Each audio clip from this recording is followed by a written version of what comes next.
The Rector and the Doctor's Family. By Margaret Oliphant. The Rector. Chapter 1. It is natural to suppose that the arrival of the new rector was a rather exciting event for Carlingford. It is a considerable town, it is true, nowadays, but then there are no alien activities to disturb the place, no manufactures, and not much trade. And there is a very respectable amount of very good society at Carlingford. To begin with, it is a pretty place, mild, sheltered, not far from town. And naturally its very reputation for good society increases the amount of that much prized article. The advantages of the town in this respect have already put 5% upon the house rents.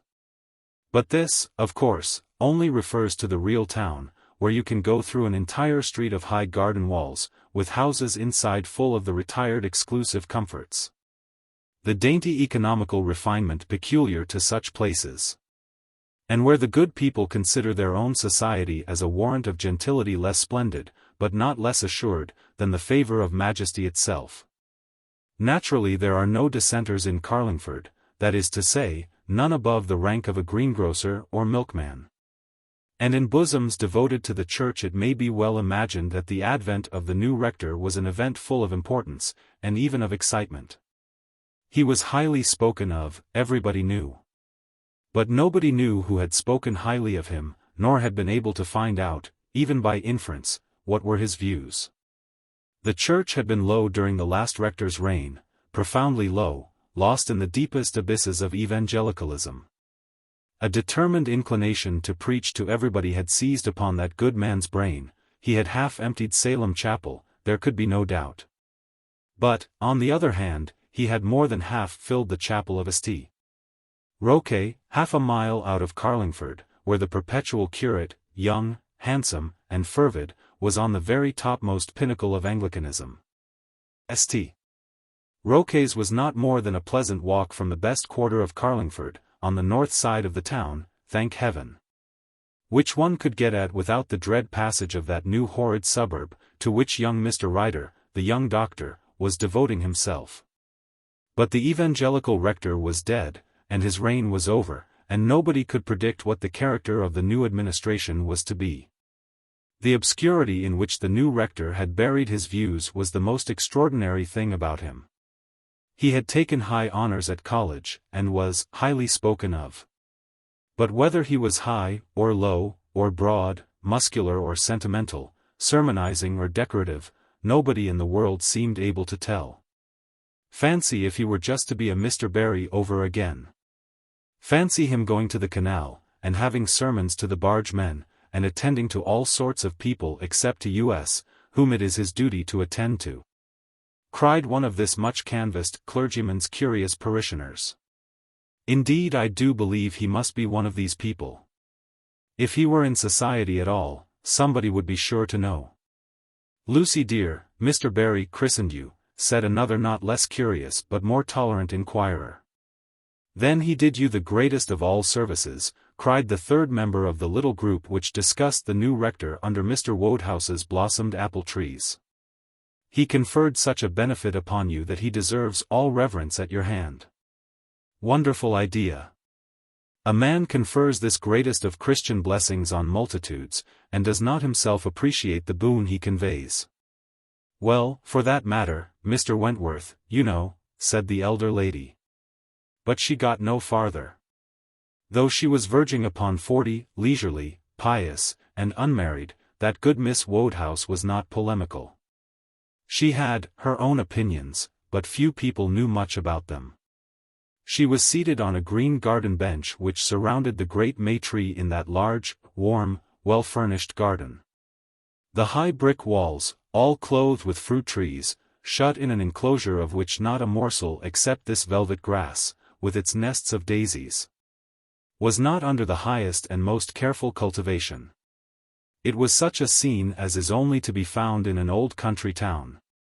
The walls jealous of intrusion, yet thrusting tall plumes of lilac and stray branches of apple blossom, like friendly salutations to the world without. Within, the blossoms drooping over the light bright head of Lucy Wodehouse underneath the apple trees, and impertinently flecking the Reverend Frank Wentworth's Anglican coat. These two last were young people, with that indefinable harmony in their looks which prompts the suggestion of a handsome couple to the bystander. It had not even occurred to them to be in love with each other, so far as anybody knew. Yet few were the undiscerning persons who saw them together without instinctively placing the young curate of St.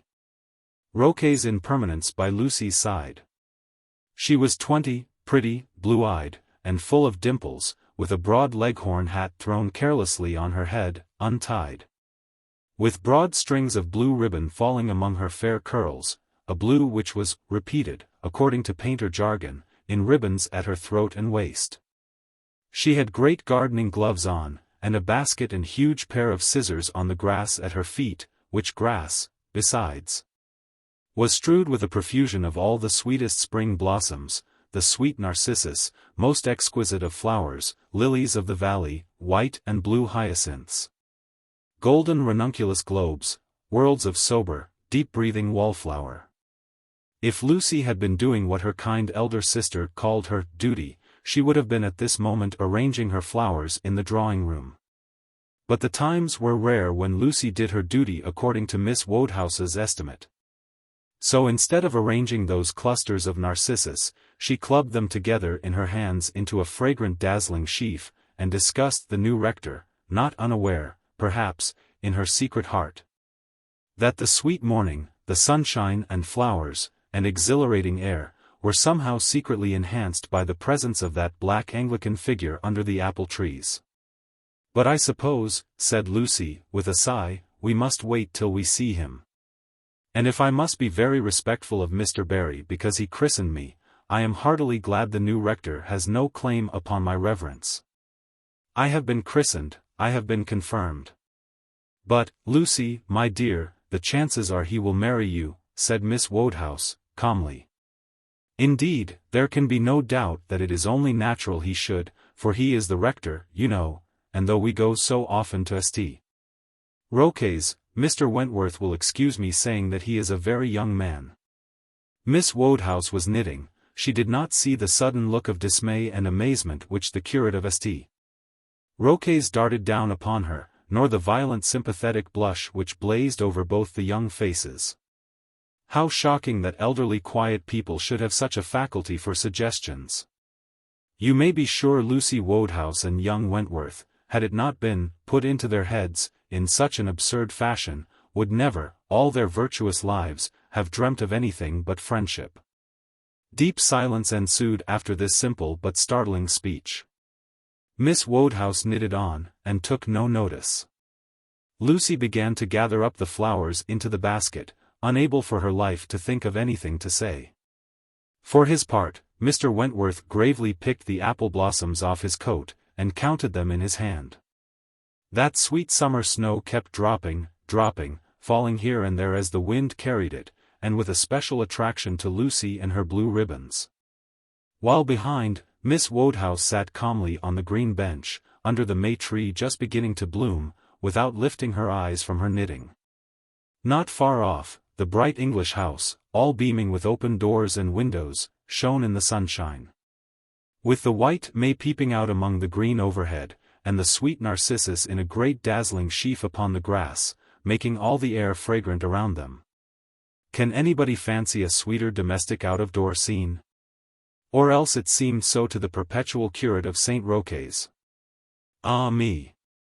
And if he was to be perpetual curate, and none of his great friends thought upon him, or had preferment to bestow, how do you suppose he could ever marry Lucy Wodehouse?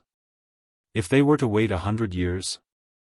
Just then the garden gate, the green gate in the wall, opened to the creaking murmur of Mr. Wodehouse's own key. Mr. Wodehouse was a man who creaked universally. His boots were a heavy infliction upon the good humor of his household, and like every other invariable quality of dress, the peculiarity became identified with him in every particular of his life. Everything belonging to him moved with a certain jar, except, indeed, his household, which went on noiseless wheels, thanks to Lucy and love. As he came along the garden path, the gravel started all round his unmusical foot. Miss Wodehouse alone turned round to hail her father's approach, but both the young people looked up at her instinctively, and saw her little start, the falling of her knitting needles. The little flutter of color which surprise brought to her maidenly, middle-aged cheek. How they both divined it I cannot tell, but it certainly was no surprise to either of them when a tall embarrassed figure, following the portly one of Mr. Wodehouse, stepped suddenly from the noisy gravel to the quiet grass, and stood gravely awkward behind the father of the house. "My dear children, here's the rector, delighted to see him." "We're all delighted to see him," cried Mr. Wodehouse. "This is my little girl Lucy, and this is my eldest daughter. They're both as good as curates, though I say it, you know, as shouldn't. I suppose you've got something tidy for lunch, Lucy, eh?" "To be sure you ought to know, how can I tell? She might have had only cold mutton, for anything I knew, and that won't do, you know, after college fare." "Hollo, Wentworth. I beg your pardon, who thought of seeing you here? I thought you had morning service, and all that sort of thing. Delighted to make you known to the rector so soon. Mr. Proctor, Mr. Wentworth of St. Roque's." The rector bowed. He had no time to say anything, fortunately for him, but a vague sort of color fluttered over his face. It was his first living. And cloistered in All Souls for 15 years of his life, how is a man to know all at once how to accost his parishioners? Especially when these curious unknown specimens of natural life happen to be female creatures, doubtless accustomed to compliment and civility. If ever anyone was thankful to hear the sound of another man's voice, that person was the new rector of Carlingford. Standing in the bewildering garden scene into which the green door had so suddenly admitted him, all but treading on the dazzling bundle of narcissus. And turning with embarrassed politeness from the perpetual curate, whose salutation was less cordial than it might have been, to those indefinite flutters of blue ribbon from which Mr. Proctor's tall figure divided the ungracious young man. "But come along to lunch. Bless me! Don't let us be too ceremonious," cried Mr. Wodehouse. "Take Lucy, my dear sir, take Lucy. Though she has her garden gloves on, she's manager indoors for all that. Molly here is the one we coddle up and take care of. Put down your knitting, child, and don't make an old woman of yourself. To be sure, it's your own concern, you should know best. But that's my opinion. Why, Wentworth, where are you off to? 'Tisn't a fast, surely, is it, Mary? Nothing of the sort, it's Thursday, do you hear? And the rector newly arrived. Come along. I am much obliged, but I have an appointment, began the curate, with restraint. Why didn't you keep it, then, before we came in? Cried Mr. Wodehouse, chatting with a couple of girls like Lucy and Mary. Come along, an appointment with some old woman or other, who wants to screw flannels and things out of you. Well, I suppose so. I don't know anything else you could have to say to them. Come along. Thank you. I shall hope to wait on the rector shortly, said young Wentworth, more and more stiffly, but at present I am sorry it is not in my power. Good morning, Miss Wodehouse, good morning. I am happy to have had the opportunity, and the voice of the perpetual curate died off into vague murmurs of politeness as he made his way towards the green door. That green door! What a slight, paltry barrier, one plank and no more. But outside a dusty dry road, nothing to be seen but other high brick walls, with here and there an apple tree or a lilac, or the half-developed flower turrets of a chestnut looking over, nothing to be seen but a mean little costermonger's cart, with a hapless donkey, and, down in the direction of St. Roque's, the long road winding, still drier and dustier. Ah me! Was it paradise inside? Or was it only a merely mortal lawn dropped over with apple blossoms, blue ribbons, and other vanities? Who could tell? The perpetual curate wended sulky on his way. I fear the old woman would have made neither flannel nor tea and sugar out of him in that inhuman frame of mind. Dreadful young prig that young Wentworth, said Mr. Wodehouse, but comes of a great family, you know, and gets greatly taken notice of, to be sure he does, child. I suppose it's for his family's sake. I can't see into people's hearts. It may be higher motives, to be sure, and all that. He's gone off in a huff about something. Never mind, luncheon comes up all the same. Now, let's address ourselves to the business of life. For when Mr. Wodehouse took knife and fork in hand, a singular result followed. He was silent, at least he talked no longer. The mystery of carving, of eating, of drinking, all the serious business of the table, engrossed the good man. He had nothing more to say for the moment. And then a dread unbroken silence fell upon the little company. The rector colored, faltered, cleared his throat. He had not an idea how to get into conversation with such unknown entities. He looked hard at Lucy, with a bold intention of addressing her, but, having the bad fortune to meet her eye, shrank back, and withdrew the venture. Then the good man inclined his profile towards Miss Wentworth. His eyes wandered wildly round the room in search of a suggestion, but, alas! It was a mere dining room, very comfortable, but not imaginative. In his dreadful dilemma he was infinitely relieved by the sound of somebody's voice. "I trust you will like Carlingford, Mr. Proctor," said Miss Wodehouse, mildly. "Yes, oh yes, I trust so," answered the confused but grateful man. "That is, it will depend very much, of course, on the kind of people I find here. Well, we are a little vain. To tell the truth, indeed, we rather pride ourselves a little on the good society in Carlingford," said his gentle and charitable interlocutor. "Ah, yes, ladies?" said the rector. That was not what I was thinking of." "But, oh, Mr. Proctor," cried Lucy, with a sudden access of fun, "you don't mean to say that you dislike ladies' society, I hope?" The rector gave an uneasy half-frightened glance at her. The creature was dangerous even to a fellow of All Souls. "I may say I know very little about them," said the bewildered clergyman. As soon as he had said the words he thought they sounded rude, but how could he help it? The truth of his speech was indisputable. "Come here, and we'll initiate you. Come here as often as you can spare us a little of your time," cried Mr. Wodehouse, who had come to a pause in his operations. "You couldn't have a better chance.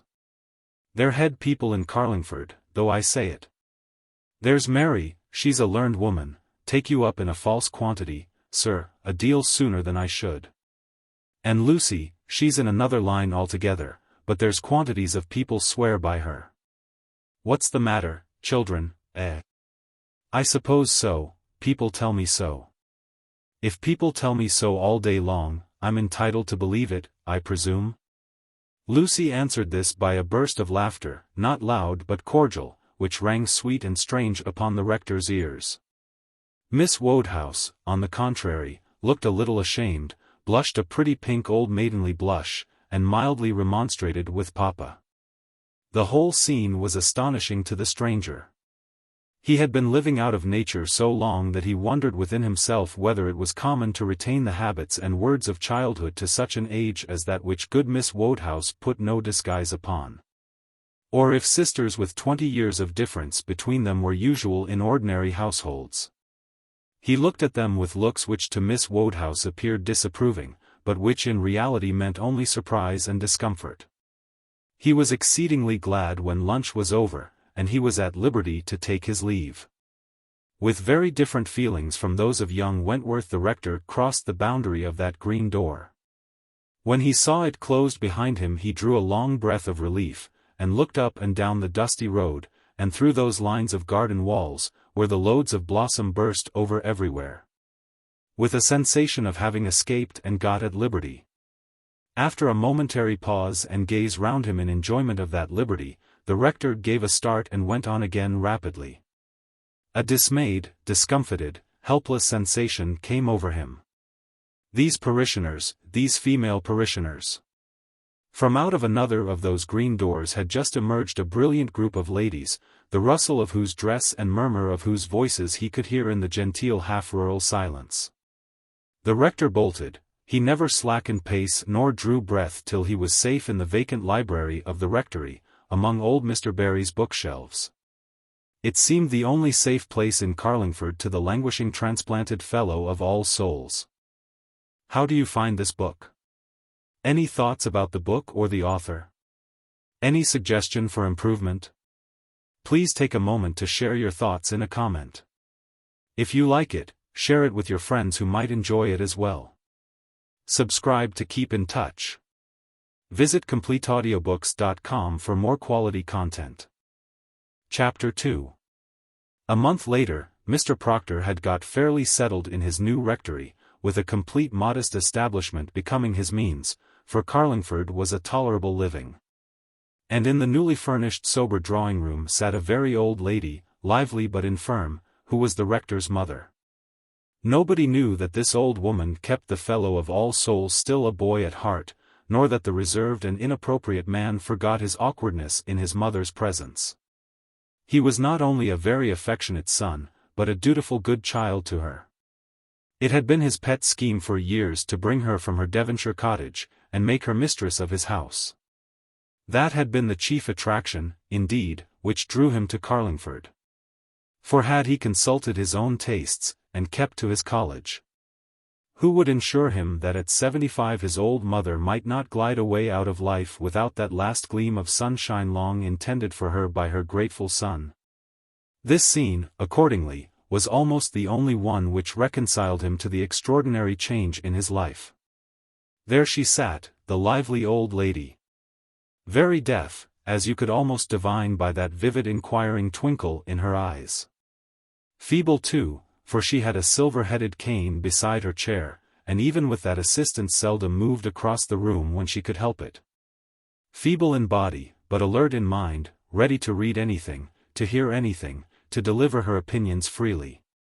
Resting in her big chair in the complete repose of age, gratified with her son's attentions, and overjoyed in his company. Interested about everything, and as ready to enter into all the domestic concerns of the new people as if she had lived all her life among them. The rector sighed and smiled as he listened to his mother's questions, and did his best, at the top of his voice, to enlighten her. His mother was, let us say, 100 years or so younger than the rector. If she had been his bride, and at the blithe commencement of life, she could not have shown more inclination to know all about Carlingford. Mr. Proctor was middle-aged, and preoccupied by right of his years, but his mother had long ago got over that stage of life. She was at that point when some energetic natures, having got to the bottom of the hill, seem to make a fresh start and reascend. 5 years ago, old Mrs. Proctor had completed the human term. Now she had recommenced her life. But, to tell the very truth, the rector would very fain, had that been possible, have confined her inquiries to books and public affairs.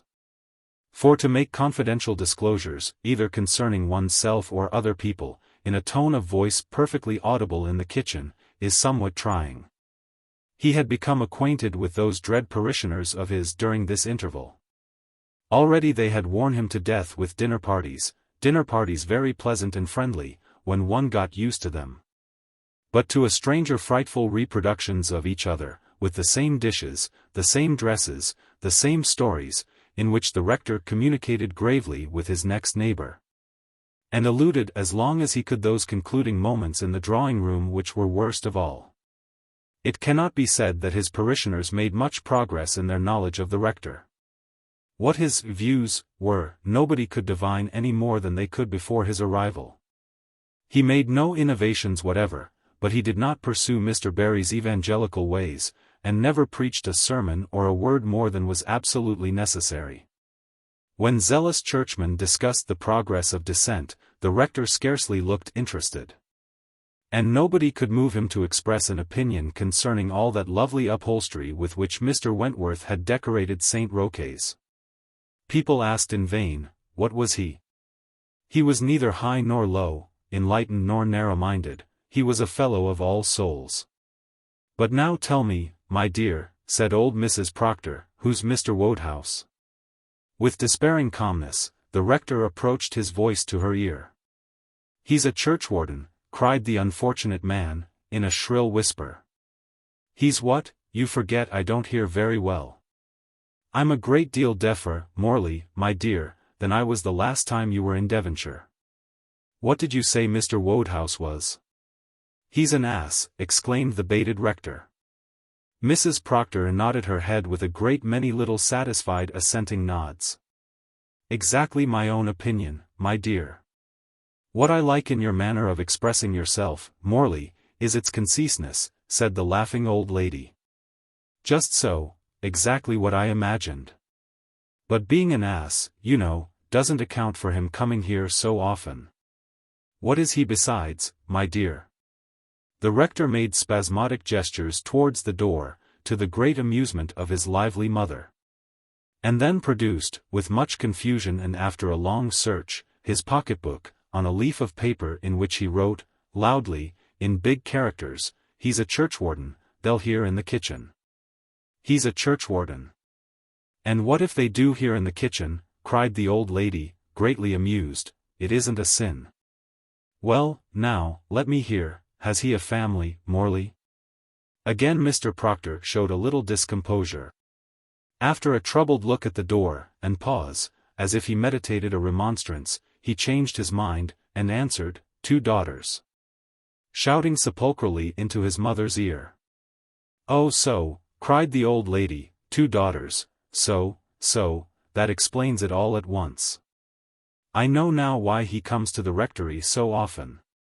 And, I declare, I never thought of it before. Why, you're always there, so, and he's got 2 daughters, has he? To be sure, now I understand it all. The rector looked helpless and puzzled. It was difficult to take the initiative and ask why, but the poor man looked so perplexed and ignorant, and so clearly unaware what the solution was, that the old lady burst into shrill, gay laughter as she looked at him. I don't believe you know anything about it, she said. Are they old or young? Are they pretty or ugly? Tell me all about them, Morley. Now Mr. Proctor had not the excuse of having forgotten the appearance of the 2 Miss Wodehouses, on the contrary, though not an imaginative man.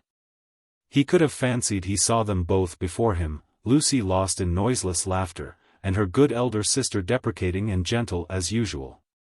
We will not even undertake to say that a gleam of something blue did not flash across the mind of the good man, who did not know what ribbons were. He was so much bewildered that Mrs. Proctor repeated her question, and, as she did so, tapped him pretty smartly on the arm to recall his wandering thoughts. One's one thing, at last shouted the confused man, and t'other's another. An oracular deliverance which surely must have been entirely unintelligible in the kitchen, where we will not deny that an utterance so incomprehensible awoke a laudable curiosity. My dear, you're lucid, cried the old lady, I hope you don't preach like that. T'other's another, is she so? And I suppose that's the one you're wanted to marry, eh? For shame, Morley, not to tell your mother. The rector jumped to his feet, thunderstruck. Wanted to marry, the idea was too overwhelming and dreadful, his mind could not receive it. The air of alarm which immediately diffused itself all over him, his unfeigned horror at the suggestion, captivated his mother. She was amused, but she was pleased at the same time. Just making her cheery outset on this second lifetime, you can't suppose she would have been glad to hear that her son was going to jilt her, and appoint another queen in her stead. Sit down and tell me about them, said Mrs. Proctor. My dear, you're wonderfully afraid of the servants hearing. They don't know who we're speaking of. Aha! And so you didn't know what they meant, didn't you? I don't say you shouldn't marry, my dear, quite the reverse. A man ought to marry, one time or another. Only it's rather soon to lay their plans. I don't doubt there's a great many unmarried ladies in your church, Morley. There always is in a country place. To this the alarmed rector answered only by a groan so expressive that his quick-witted mother heard it with her eyes. They will come to call on me, said Mrs. Proctor, with fun dancing in her bright old eyes. I'll tell you all about them, and you needn't be afraid of the servants. Trust to me, my dear, I'll find them out. And now, if you wish to take a walk, or go out visiting, don't let me detain you, Morley. I shouldn't wonder but there's something in the papers I would like to see, or I even might close my eyes for a few minutes. The afternoon is always a drowsy time with me. When I was in Devonshire, you know, no one minded what I did. You had better refresh yourself with a nice walk, my dear boy." The rector got up well pleased. The alacrity with which he left the room, however, did not correspond with the horror-stricken and helpless expression of his face, when, after walking very smartly all round the rectory garden, he paused with his hand on the gate, doubtful whether to retreat into his study, or boldly to face that world which was plotting against him. The question was a profoundly serious one to Mr. Proctor. He did not feel by any means sure that he was a free agent, or could assert the ordinary rights of an Englishman, in this most unexpected dilemma. How could he tell how much or how little was necessary to prove that a man had committed himself? For anything he could tell, somebody might be calculating upon him as her lover, and settling his future life for him. The rector was not vain, he did not think himself an Adonis.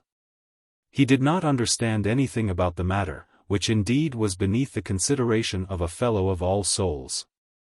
But have not women been incomprehensible since ever there was in this world a pen with sufficient command of words to call them so? And is it not certain that, whether it may be to their advantage or disadvantage, every soul of them is plotting to marry somebody? Mr. Proctor recalled in dim but frightful reminiscences stories which had dropped upon his ear at various times of his life. Never was there a man, however ugly, disagreeable, or penniless, but he could tell of a narrow escape he had, some time or other. The rector recollected and trembled. No woman was ever so dismayed by the persecutions of a lover, as was this helpless middle-aged gentleman under the conviction that Lucy Wodehouse meant to marry him. The remembrance of the curate of St. Roque's gave him no comfort. Her sweet youth, so totally unlike his sober age, did not strike him as unfavorable to her pursuit of him. Who could fathom the motives of a woman? His mother was wise, and knew the world, and understood what such creatures meant. No doubt it was entirely the case, a dreadful certainty, and what was he to do? At the bottom of all this fright and perplexity must it be owned that the rector had a guilty consciousness within himself, that if Lucy drove the matter to extremities, he was not so sure of his own powers of resistance as he ought to be. She might marry him before he knew what he was about. And in such a case the rector could not have taken his oath at his own private confessional that he would have been so deeply miserable as the circumstances might infer. No wonder he was alarmed at the position in which he found himself. Nobody could predict how it might end. When Mr. Proctor saw his mother again at dinner, she was evidently full of some subject which would not bear talking of before the servants. The old lady looked at her son's troubled apprehensive face with smiles and nods and gay hints, which he was much too preoccupied to understand, and which only increased his bewilderment. When the good man was left alone over his glass of wine, he drank it slowly, in funereal silence, with profoundly serious looks. And what between eagerness to understand what the old lady meant, and reluctance to show the extent of his curiosity, had a very heavy half-hour of it in that grave solitary dining-room. He roused himself with an effort from this dismal state into which he was falling. He recalled with a sigh the classic Board of All Souls. Woe for the day when he was seduced to forsake that dear retirement. Really, to suffer himself to fall into a condition so melancholy, was far from being right. He must rouse himself, he must find some other society than parishioners. And with a glimpse of a series of snug little dinner parties, undisturbed by the presence of women, Mr. Proctor rose and hurried after his mother, to hear what new thing she might have to say. Nor was he disappointed. The old lady was snugly posted, ready for a conference. She made lively gestures to hasten him when he appeared at the door, and could scarcely delay the utterance of her news till he had taken his seat beside her. She had taken off her spectacles, and laid aside her paper, and cleared off her work into her work-basket. All was ready for the talk in which she delighted. "My dear, they've been here," said old Mrs. Proctor, rubbing her hands, both together, and as kind as could be, exactly as I expected. An old woman gets double the attention when she's got an unmarried son. I've always observed that, though in Devonshire, what with your fellowship and seeing you so seldom, nobody took much notice. Yes, they've been here, and I like them a great deal better than I expected, Morley, my dear." The rector, not knowing what else to say, shouted, "Indeed, mother," into the old lady's ear. "Quite so," continued that lively observer, "nice young women, not at all like their father, which is a great consolation. That elder one is a very sensible person, I am sure. She would make a nice wife for somebody, especially for a clergyman. She is not in her first youth, but neither are some other people. A very nice creature indeed, I am quite sure." During all this speech the rector's countenance had been falling. If he was helpless before, the utter woe of his expression now was a spectacle to behold. The danger of being married by proxy was appalling certainly, yet was not entirely without alleviations. But Miss Wodehouse. Who ever thought of Miss Wodehouse? To see the last remains of color fade out of his cheek, and his very lip fall with disappointment, was deeply edifying to his lively old mother. She perceived it all, but made no sign. "And the other is a pretty creature, certainly pretty, shouldn't you say she was pretty, Morley?" said his heartless mother. Mr. Proctor hesitated, hemmed, felt himself growing red, tried to intimate his sentiments by a nod of assent. But that would not do, for the old lady had presented her ear to him, and was blind to all his gestures. "I don't know much about it, mother," he made answer at last. "Much about it? It's to be hoped not. I never supposed you did, but you don't mean to say you don't think her pretty," said Mrs. Proctor, "but, I don't doubt in the least, a sad flirt. Her sister is a very superior person, my dear." The rector's face lengthened at every word. A vision of these two Miss Wodehouses rose upon him every moment clearer and more distinct as his mother spoke. Considering how ignorant he was of all such female paraphernalia, it is extraordinary how correct his recollection was of all the details of their habitual dress and appearance. With a certain dreadful consciousness of the justice of what his mother said, he saw in imagination the mild elder sister in her comely old maidenhood. Nobody could doubt her good qualities, and could it be questioned that for a man of 50, if he was to do anything so foolish? A woman not quite 40 was 1,000 times more eligible than a creature in blue ribbons? Still the unfortunate rector did not seem to see it. His face grew longer and longer. He made no answer whatever to his mother's address. While she, with a spice of natural female malice against the common enemy triumphing for the moment over the mother's admiration of her son, sat wickedly enjoying his distress, and aggravating it.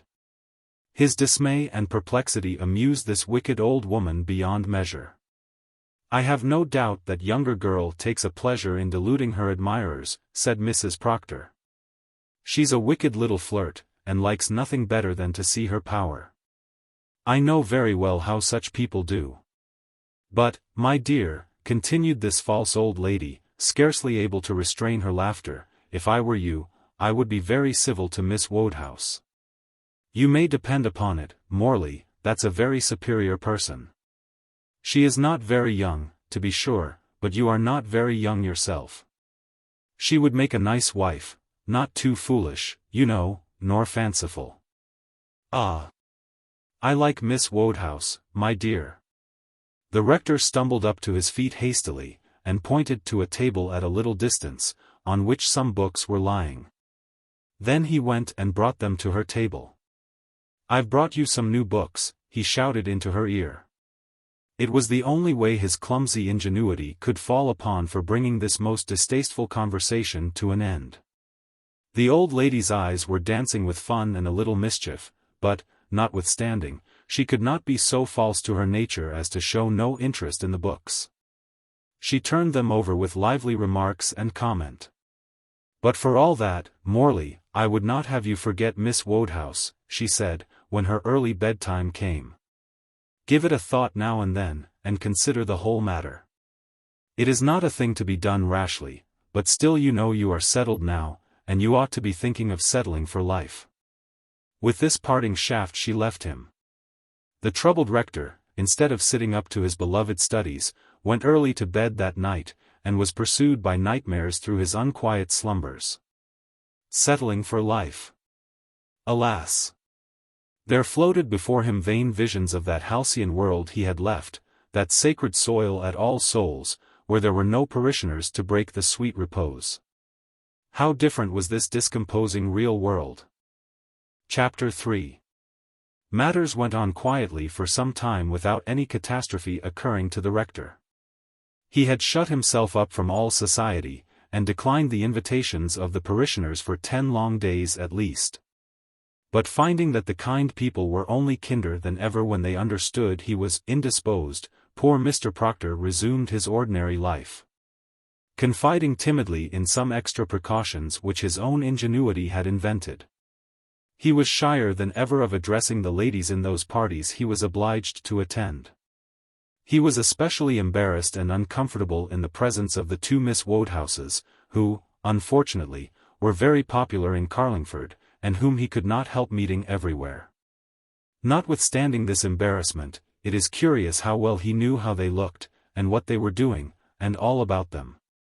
Though he could not for his life have told what these things were called, he knew Miss Wodehouse's dove-colored dress and her French grey. And all those gleams of blue which set off Lucy's fair curls, and floated about her pretty person under various pretenses, had a distinct though inarticulate place in the good man's confused remembrance. But neither Lucy nor Miss Wodehouse had brought matters to extremity. He even ventured to go to their house occasionally without any harm coming of it, and lingered in that blooming fragrant garden, where the blossoms had given place to fruit, and ruddy apples hung heavy on the branches which had once scattered their petals, rosy white, on Frank Wentworth's Anglican coat. Yet Mr. Proctor was not lulled into incaution by this seeming calm. Other people besides his mother had intimated to him that there were expectations current of his settling in life. He lived not in false security, but wise trembling, never knowing what hour the thunderbolt might fall upon his head. It happened one day, while still in this condition of mind, that the rector was passing through Grove Street on his way home. He was walking on the humbler side of the street, where there is a row of cottages with little gardens in front of them, cheap houses, which are contented to be haughtily overlooked by the staircase windows and blank walls of their richer neighbors on the other side of the road. The rector thought, but could not be sure, that he had seen 2 figures like those of the Miss Wodehouses going into one of these houses, and was making a little haste to escape meeting those enemies of his peace. But as he went hastily on, he heard sobs and screams, sounds which a man who hid a good heart under a shy exterior could not willingly pass by. He made a troubled pause before the door from which these outcries proceeded, and while he stood thus irresolute whether to pass on or to stop and inquire the cause, someone came rushing out and took hold of his arm. "Please, sir, she's dying. Oh, please, sir, she thought a deal o' you. Please, will you come in and speak to her?" cried the little servant girl who had pounced upon him so. The rector stared at her in amazement. He had not his prayer book, he was not prepared, he had no idea of being called upon in such an emergency. In the meantime the commotion rather increased in the house, and he could hear in the distance a voice adjuring someone to go for the clergyman. The rector stood uncertain and perplexed, perhaps in a more serious personal difficulty than had ever happened to him all his life before. For what did he know about deathbeds? Or what had he to say to anyone on that dread verge? He grew pale with real vexation and distress. "Have they gone for a doctor?" "That would be more to the purpose," he said, unconsciously, aloud. "Please, sir, it's no good," said the little maidservant. "Please, the doctor's been, but he's no good, and she's unhappy in her mind, though she's quite resigned to go, and oh, please, if you would say a word to her, it might do her a deal of good." Thus adjured, the rector had no choice. He went gloomily into the house and up the stair after his little guide. Why did not they send for the minister of Salem Chapel close by? Or for Mr. Wentworth, who was accustomed to that sort of thing? Why did they resort to him in such an emergency? He would have made his appearance before the highest magnates of the land, before the Queen herself, before the bench of bishops or the Privy Council, with less trepidation than he entered that poor little room. The sufferer lay breathing heavily in the poor apartment. She did not look very ill to Mr. Proctor's inexperienced eyes. Her color was bright, and her face full of eagerness. Near the door stood Miss Wodehouse, looking compassionate but helpless, casting wistful glances at the bed, but standing back in a corner as confused and embarrassed as the rector himself. Lucy was standing by the pillow of the sick woman with a watchful readiness visible to the most unskilled eye, ready to raise her, to change her position, to attend to her wants almost before they were expressed. The contrast was wonderful.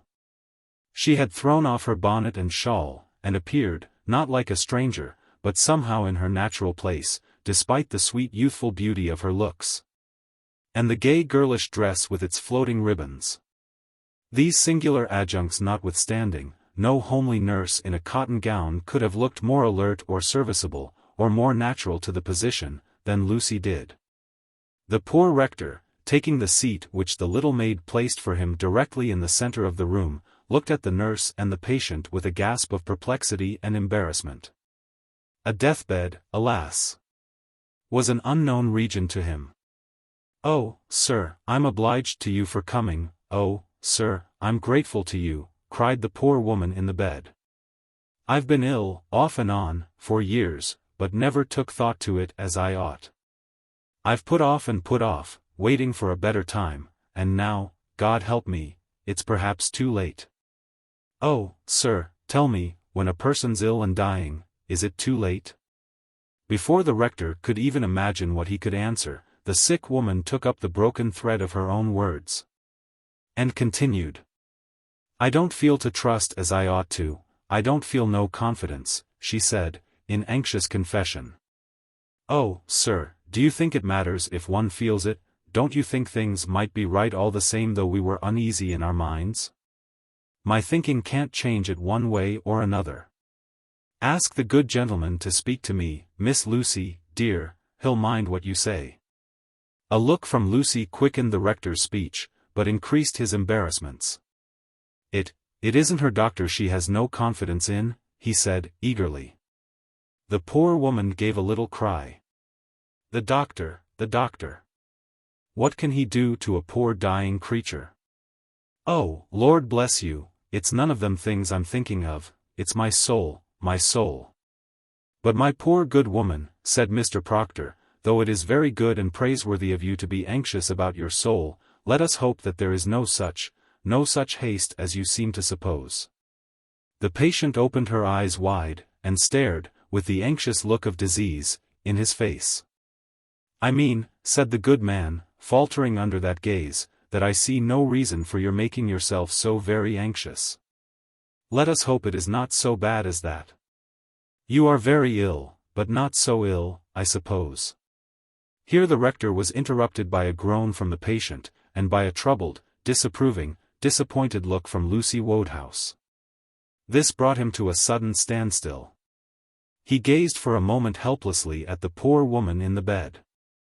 If he had known anything in the world which would have given her consolation, he was ready to have made any exertion for it. But he knew nothing to say, no medicine for a mind diseased was in his repositories. He was deeply distressed to see the disappointment which followed his words, but his distress only made him more silent, more helpless, more inefficient than before. After an interval which was disturbed only by the groans of the patient and the uneasy fidgeting of good Miss Wodehouse in her corner, the rector again broke silence.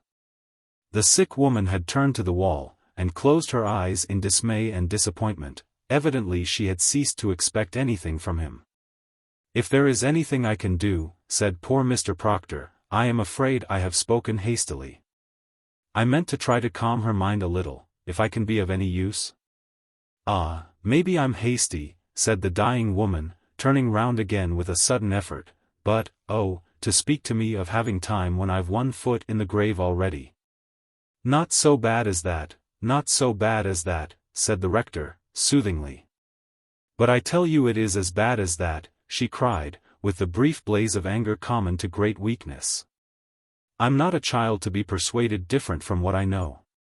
If you'd tell me, if you'd say a prayer, "Ah, Miss Lucy, it's coming on again." In a moment Lucy had raised the poor creature in her arms, and in default of the pillows which were not at hand, had risen herself into their place, and supported the gasping woman against her own breast. It was a paroxysm dreadful to behold, in which every laboring breath seemed the last. The rector sat like one struck dumb, looking on at that mortal struggle. Miss Wodehouse approached nervously from behind, and went up to the bedside, faltering forth questions as to what she could do. Lucy only waved her hand, as her own light figure swayed and changed, always seeking the easiest attitude for the sufferer. As the elder sister drew back, the rector and she glanced at each other with wistful mutual looks of sympathy. Both were equally well disposed, equally helpless and embarrassed. How to be of any use in that dreadful agony of nature was denied to both. They stood looking on, awed and self-reproaching. Such scenes have doubtless happened in sick-rooms before now. When the fit was over, a hasty step came up the stair, and Mr. Wentworth entered the room. He explained in a whisper that he had not been at home when the messenger came, but had followed whenever he heard of the message. Seeing the rector, he hesitated, and drew back with some surprise, and, even, for he was far from perfect, in that chamber, a little flush of offence. The rector rose abruptly, waving his hand, and went to join Miss Wodehouse in her corner. There the two elderly spectators looked on silent administrations of which both were incapable. One watching with wondering yet affectionate envy how Lucy laid down the weakened but relieved patient upon her pillows. And one beholding with a surprise he could not conceal, how a young man, not half his own age, went softly, with all the confidence yet awe of nature, into those mysteries which he dared not touch upon. The two young creatures by the deathbed acknowledged that their patient was dying. The woman stood by her watchful and affectionate, the man held up before her that cross, not of wood or metal, but of truth and everlasting verity, which is the only hope of man.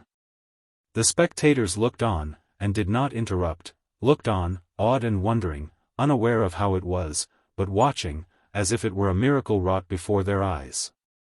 Perhaps all the years of his life had not taught the rector so much as did that half-hour in an unknown poor bedchamber, where, honest and humble, he stood aside, and, kneeling down, responded to his young brother's prayer. His young brother, young enough to have been his son, not half nor a quarter part so learned as he, but a world further on in that profession which they shared, the art of winning souls. When those prayers were over, the rector, without a word to anybody, stole quietly away. When he got into the street, however, he found himself closely followed by Miss Wodehouse, of whom he was not at this moment afraid. That good creature was crying softly under her veil. She was eager to make up to him, to open out her full heart. And indeed the rector, like herself, in that wonderful sensation of surprised and unenvying discomfiture, was glad at that moment of sympathy too. "Oh, Mr. Proctor, isn't it wonderful?" sighed good Miss Wodehouse. The rector did not speak, but he answered by a very emphatic nod of his head. "It did not use to be so when you and I were young," said his companion in failure. "I sometimes take a little comfort from that, but no doubt, if it had been in me, it would have shown itself somehow. Ah, I fear, I was not well brought up. But, to be sure, that dear child has not been brought up at all, if one may say so. Her poor mother died when she was born. And oh, I'm afraid I never was kind to Lucy's mother, Mr. Proctor. You know she was only a year or two older than I was, and to think of that child, that baby. What a world she is, and always was, before me, that might have been her mother, Mr. Proctor," said Miss Wodehouse, with a little sob. "But things were different in our young days," said the rector, repeating her sentiment, without inquiring whether it were true or not, and finding a certain vague consolation in it. "Ah, that is true," said Miss Wodehouse, "that is true, what a blessing things are so changed. And these blessed young creatures," she added softly, with tears falling out of her gentle old eyes, "these blessed young creatures are near the fountainhead. With this speech Miss Wodehouse held out her hand to the rector, and they parted with a warm mutual grasp. The rector went straight home, straight to his study, where he shut himself in, and was not to be disturbed. That night was one long to be remembered in the good man's history. For the first time in his life he set himself to inquire what was his supposed business in this world. His treatise on the Greek verb, and his new edition of Sophocles, were highly creditable to the Fellow of All Souls, but how about the rector of Carlingford? What was he doing here, among that little world of human creatures who were dying, being born, perishing, suffering, falling into misfortune and anguish, and all manner of human vicissitudes? Every day, young Wentworth knew what to say to that woman in her distress, and so might the rector, had her distress concerned a disputed translation, or a disused idiom. The good man was startled in his composure and calm. Today he had visibly failed in a duty which even in All Souls was certainly known to be one of the duties of a Christian priest. Was he a Christian priest, or what was he? He was troubled to the very depths of his soul. To hold an office the duties of which he could not perform, was clearly impossible. The only question, and that a hard one, was, whether he could learn to discharge those duties, or whether he must cease to be rector of Carlingford. He labored over this problem in his solitude, and could find no answer. Things were different when we were young, was the only thought that was any comfort to him, and that was poor consolation. For one thing, it is hard upon the most magnanimous of men to confess that he has undertaken an office for which he has not found himself capable. Magnanimity was perhaps too lofty a word to apply to the rector, but he was honest to the bottom of his soul.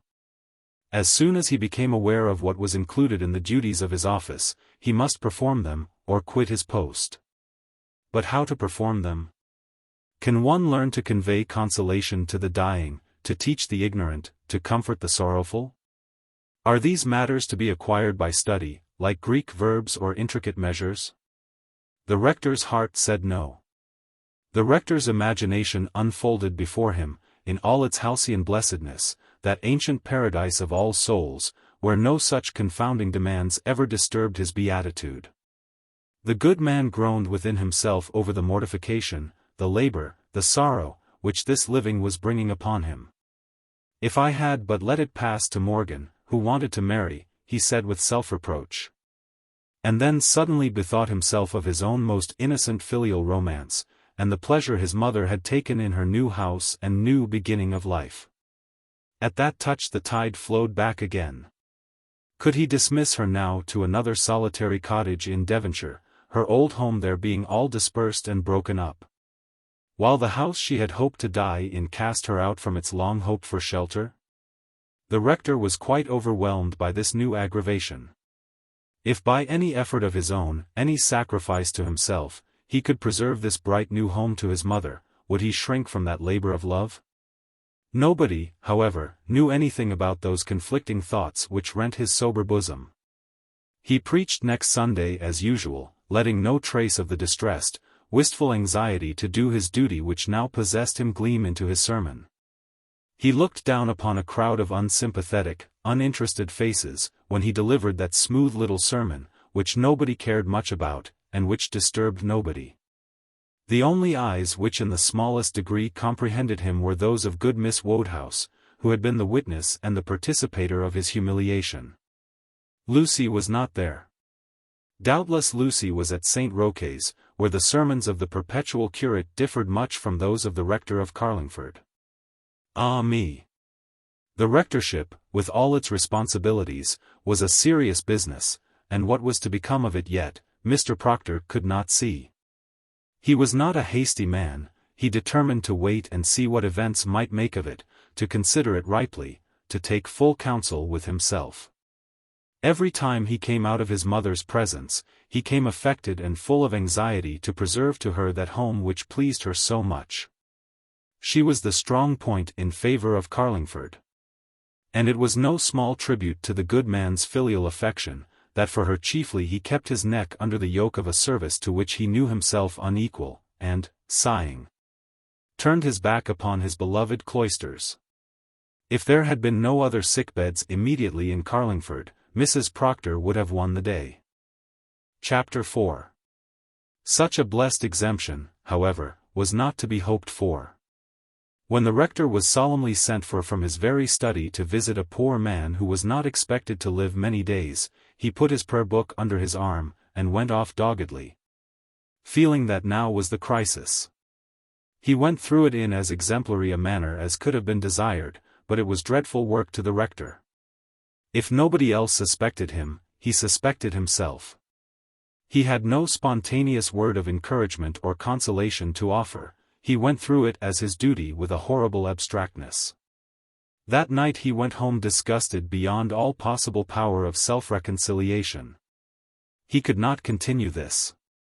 Good evangelical Mr. Barry, who went before him, and by nature loved preaching, had accustomed the people to much of such visitations.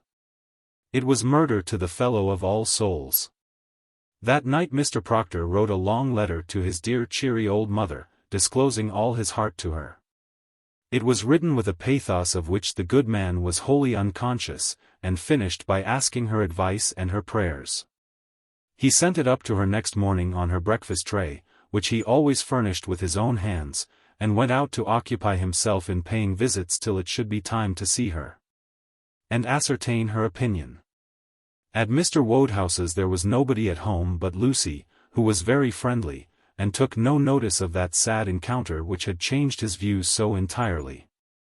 The rector found, on inquiry, that the woman was dead, but not until Mr. Wentworth had administered to her fully the consolations of the church. Lucy did not look superior, or say anything in admiration of Mr. Wentworth, but the rector's conscience supplied all that was wanting. If good Miss Wodehouse had been there with her charitable looks, and her disaffection so like his own, it would have been a consolation to the good man.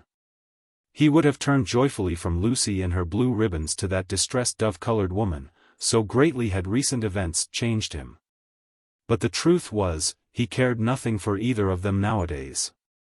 He was delivered from those whimsical distressing fears. Something more serious had obliterated those lighter apprehensions. He had no leisure now to think that somebody had planned to marry him. All his thoughts were fixed on matters so much more important that this was entirely forgotten. Mrs. Proctor was seated as usual in the place she loved, with her newspapers, her books, her work-basket, and silver-headed cane at the side of her chair. The old lady, like her son, looked serious. She beckoned him to quicken his steps when she saw him appear at the drawing-room door, and pointed to the chair placed beside her, all ready for this solemn conference. He came in with a troubled face, scarcely venturing to look at her, afraid to see the disappointment which he had brought upon his dearest friend. The old lady divined why it was he did not lift his eyes. She took his hand and addressed him with all her characteristic vivacity. "Morley, what is this you mean, my dear? When did I ever give my son reason to distrust me? Do you think I would suffer you to continue in a position painful to yourself for my sake? How dare you think such a thing of me, Morley? Don't say so. You didn't mean it, I can see it in your eyes." The rector shook his head, and dropped into the chair placed ready for him. He might have had a great deal to say for himself could she have heard him.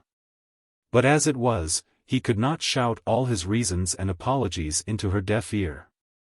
"As for the change to me," said the old lady, instinctively seizing upon the heart of the difficulty, "that's nothing, simply nothing.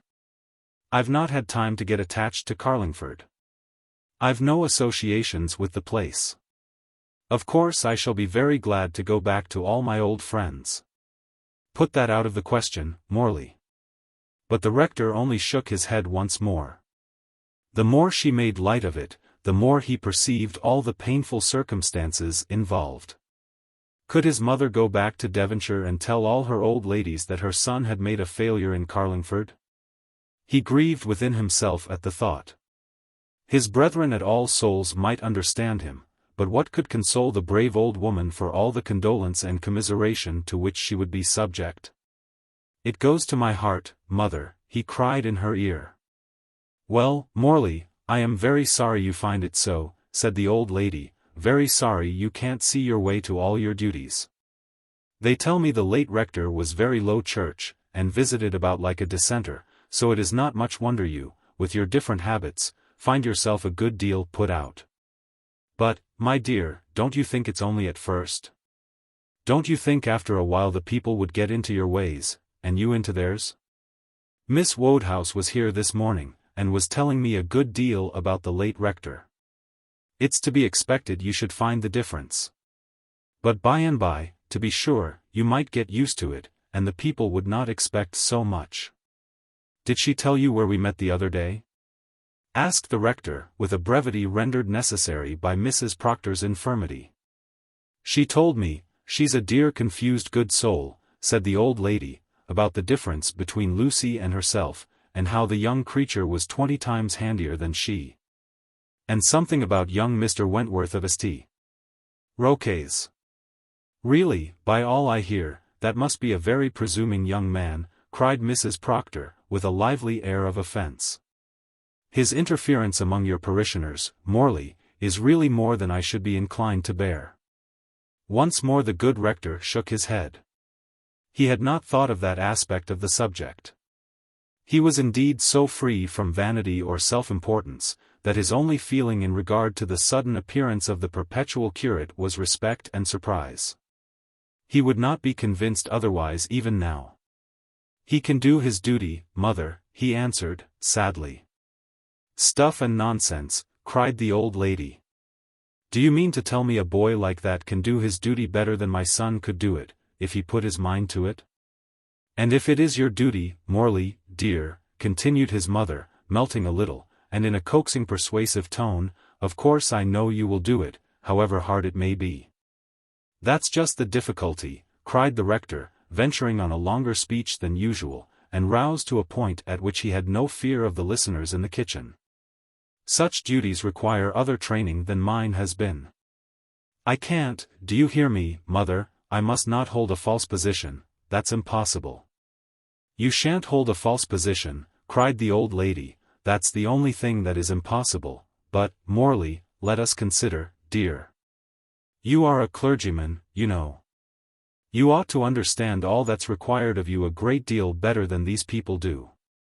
My dear, your poor father and I trained you up to be a clergyman, said Mrs. Proctor, rather pathetically, and not to be a fellow of all souls. The rector groaned. Had it not been advancement, progress, unhoped for good fortune, that made him a member of that learned corporation? He shook his head. Nothing could change the fact now. After 15 years' experience of that Elysium, he could not put on the cassock and surplice with all his youthful fervor. He had settled into his life habits long ago.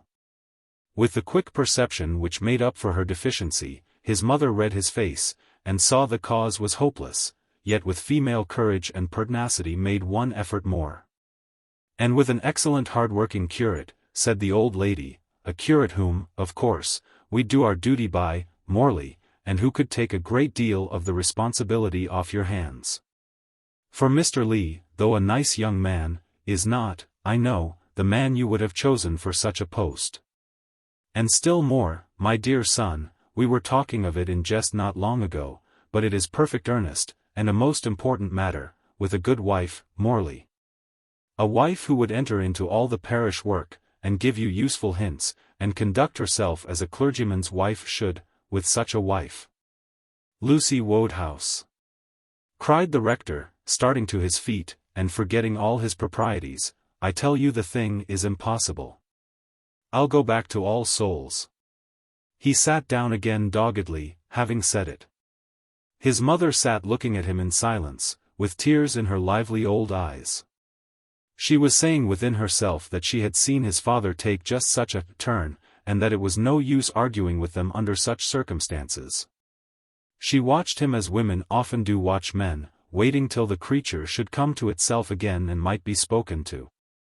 The incomprehensibleness of women is an old theory, but what is that to the curious wondering observation with which wives, mothers, and sisters watch the other unreasoning animal in those moments when he has snatched the reins out of their hands, and is not to be spoken to? What he will make of it in those unassisted moments, afflicts the compassionate female understanding. It is best to let him come to, and feel his own helplessness. Such was Mrs. Proctor's conclusion, as, vexed, distressed, and helpless, she leant back in her chair, and wiped a few tears of disappointment and vexation out of her bright old eyes. The rector saw this movement, and it once more excited him to speech. "But you shall have a house in Oxford, mother," he cried. "You shan't go back to Devonshire, where I can see you every day, and you can hear all that is going on." "Bravo! That will be 1,000 times better than Carlingford." It was now Mrs. Proctor's turn to jump up, startled, and put her hand on his mouth and point to the door. The rector did not care for the door. He had disclosed his sentiments, he had taken his resolution, and now the sooner all was over the better for the emancipated man. Thus concluded the brief incumbency of the Reverend Morley Proctor. He returned to Oxford before his year of grace was over, and found everybody very glad to see him, and he left Carlingford with universal good wishes. The living fell to Morgan, who wanted to be married, and whose turn was much more to be a working clergyman than a classical commentator. Old Mrs. Proctor got a pretty house under shelter of the trees of St. Giles's, and half the undergraduates fell in love with the old lady in the freshness of her second lifetime. Carlingford passed away like a dream from the lively old mother's memory, and how could any reminiscences of that uncongenial locality disturb the recovered beatitude of the Fellow of All Souls? Yet all was not so satisfactory as it appeared. Mr. Proctor paid for his temporary absence. All Souls was not the Elysium it had been before that brief disastrous voyage into the world. The good man felt the stings of failure, he felt the mild jokes of his brethren in those Elysian fields. He could not help conjuring up to himself visions of Morgan with his new wife in that pretty rectory. Life, after all, did not consist of books, nor were Greek verbs essential to happiness. The strong emotion into which his own failure had roused him, the wondering silence in which he stood looking at the ministrations of Lucy Wodehouse and the young curate. The tearful sympathetic woman as helpless as himself, who had stood beside him in that sick chamber, came back upon his recollection strangely, amidst the repose, not so blessed as heretofore. Of All Souls. The good man had found out that secret of discontent which most men find out a great deal earlier than he. Something better, though it might be sadder, harder, more calamitous, was in this world. Was there ever human creature yet that had not something in him more congenial to the thorns and briars outside to be conquered than to that mild paradise for which our primeval mother disqualified all her children? When he went back to his dear cloisters, good Mr. Proctor felt that sting, a longing for the work he had rejected stirred in him, a wistful recollection of the sympathy he had not sought. And if in future years any traveler, if travelers still fall upon adventures, should light upon a remote parsonage in which an elderly embarrassed rector, with a mild wife in dove-colored dresses, toils painfully after his duty, more and more giving his heart to it, more and more finding difficult expression for the unused faculty, let him be sure that it is the late rector of Carlingford, self-expelled out of the uneasy paradise, setting forth untimely, yet not too late, into the laborious world. The Doctor's Family. Chapter 1. Young Dr. Ryder lived in the new quarter of Carlingford. Had he aimed at a reputation in society, he could not possibly have done a more foolish thing, but such was not his leading motive. The young man, being but young, aimed at a practice. He was not particular in the meantime as to the streets in which his patients dwelt. A new house, gazing with all its windows over a brick field, was as interesting to the young surgeon as if it had been one of those exclusive houses in Grange Lane, where the aristocracy of Carlingford lived retired within their garden walls. His own establishment, though sufficiently comfortable, was of a kind utterly to shock the feelings of the refined community, a corner house, with a surgery round the corner, throwing the gleam of its red lamp over all that chaotic district of half-formed streets and full-developed brick fields, with its night bell prominent, and young Ryder's name on a staring brass plate, with mysterious initials after it. MRCS. The unhappy young man had been seduced to put after his name upon that brass plate, though he was really Dr. Ryder, a physician, if not an experienced one.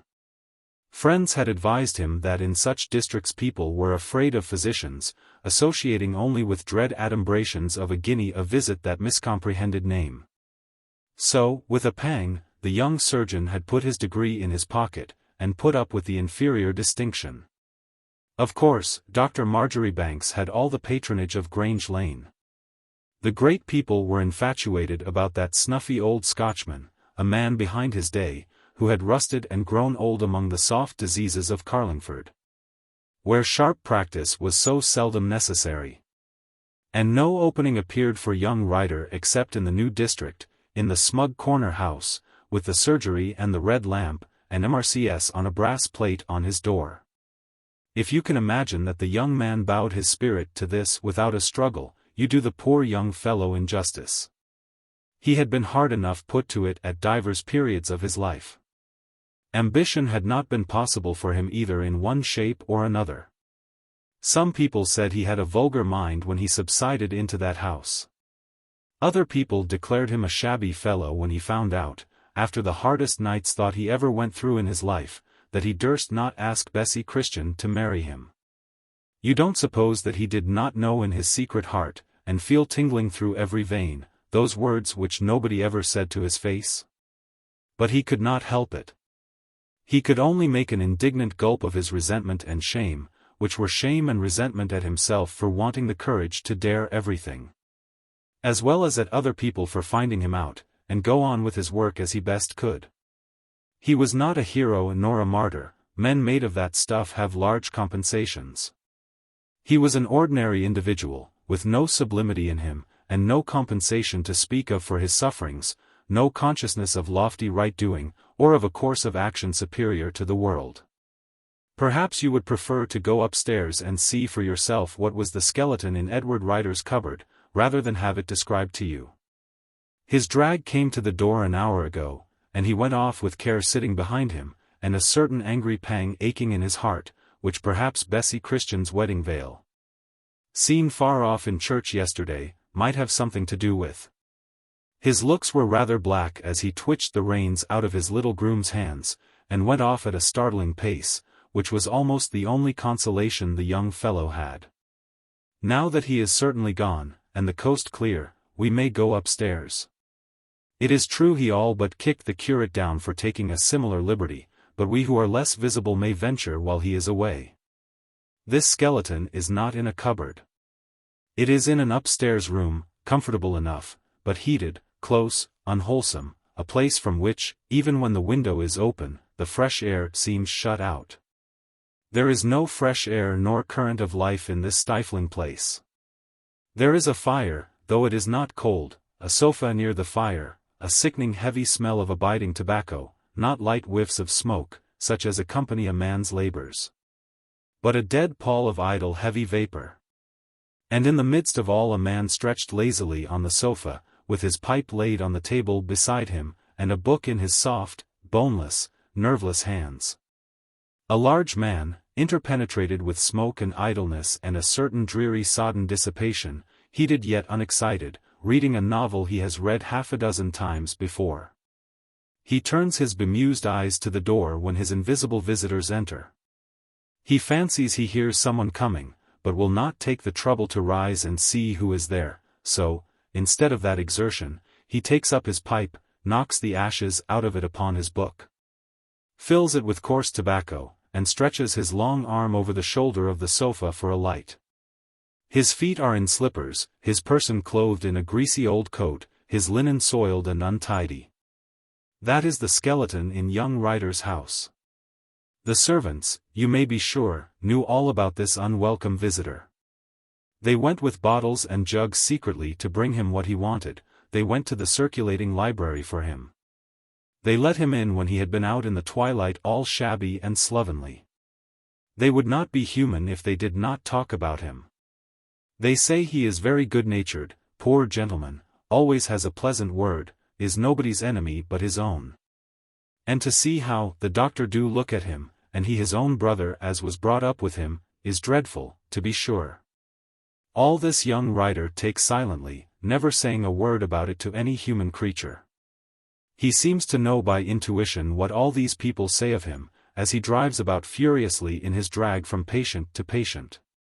And wherever he goes, as plain, nay, far more distinctly than the actual prospect before him, he sees that sofa, that dusty slow-burning fire, that pipe, with the little heap of ashes knocked out of it upon the table, that wasted ruined life chafing him to desperation with its dismal content. It is very true that it would have been sadly imprudent of the young man to go to the little house in Grove Street a year ago, and tell Bessie Christian he was very fond of her, and that somehow for her love he would manage to provide for those old people whom that cheerful little woman toiled to maintain. It was a thing not to be done in any way you could contemplate it.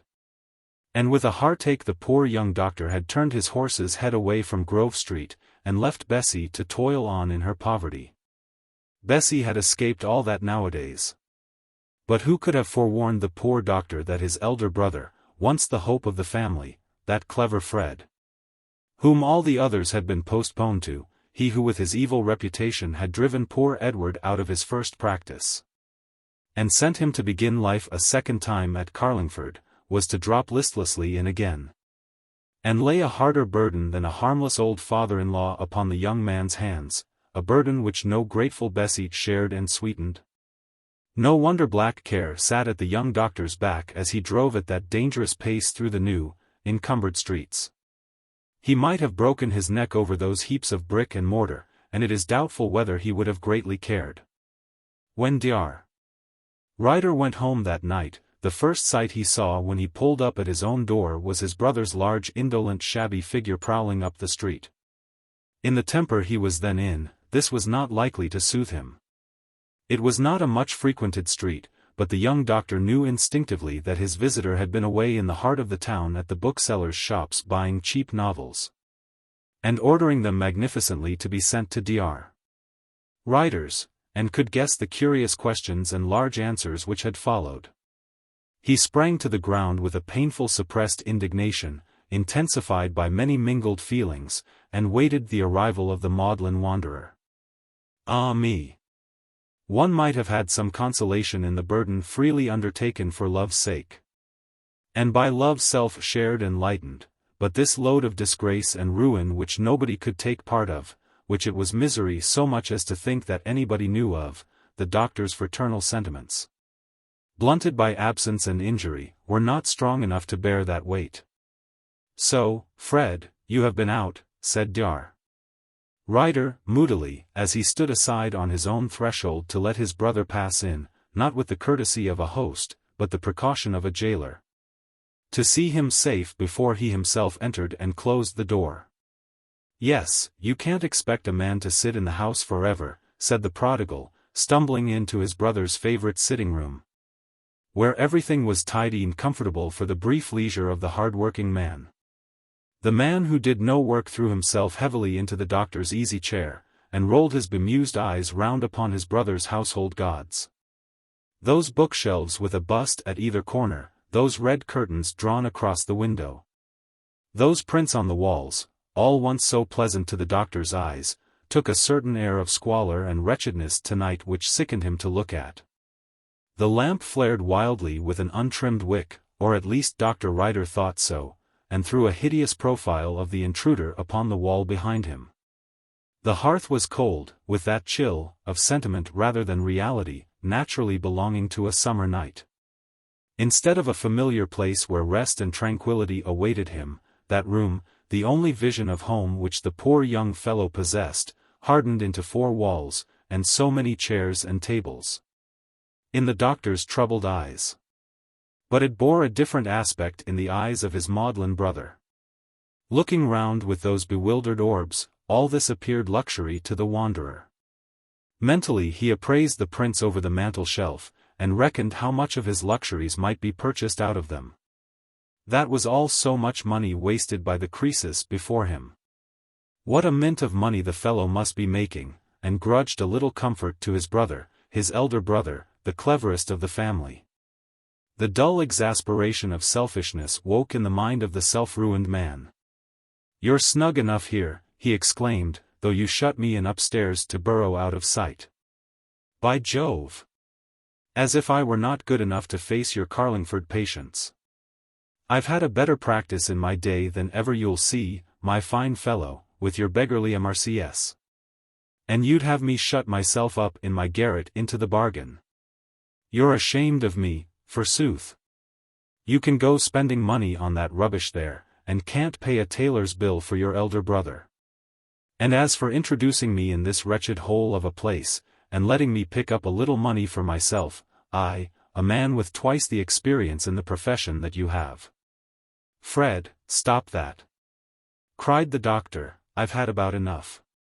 Look here, I can't deny you shelter and what you call necessaries, because you're my brother, but I won't submit to be ruined a second time by any man.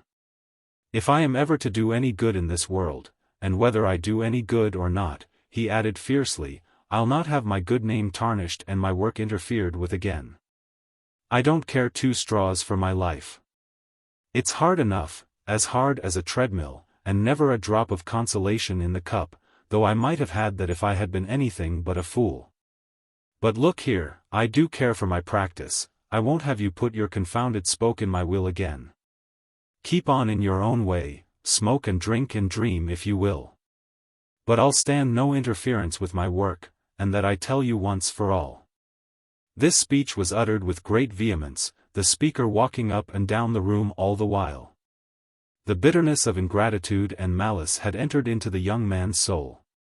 All the wrongs which the clever elder brother, to whose claims everybody else was subordinated, had done to his family, rose upon the recollection of the younger.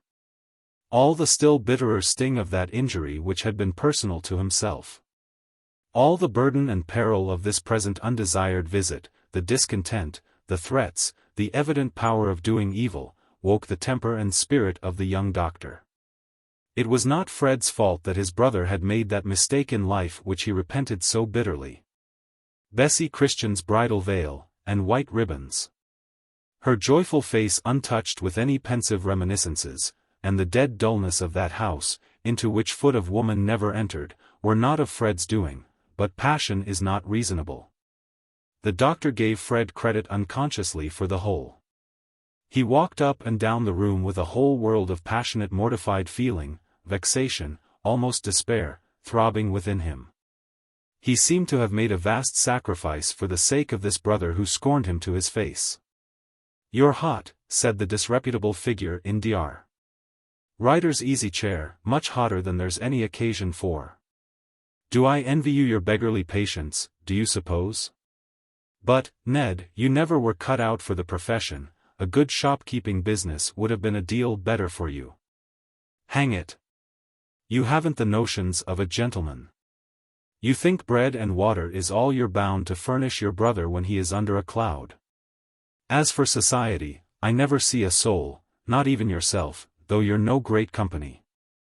Look here, I am not unreasonable, order in some supper, there's a good fellow, and let's have a comfortable evening together. You're not the man you used to be, Ned. You used to be a fellow of spirit, somebody's jilted you, or something, I don't want to pry into your secrets.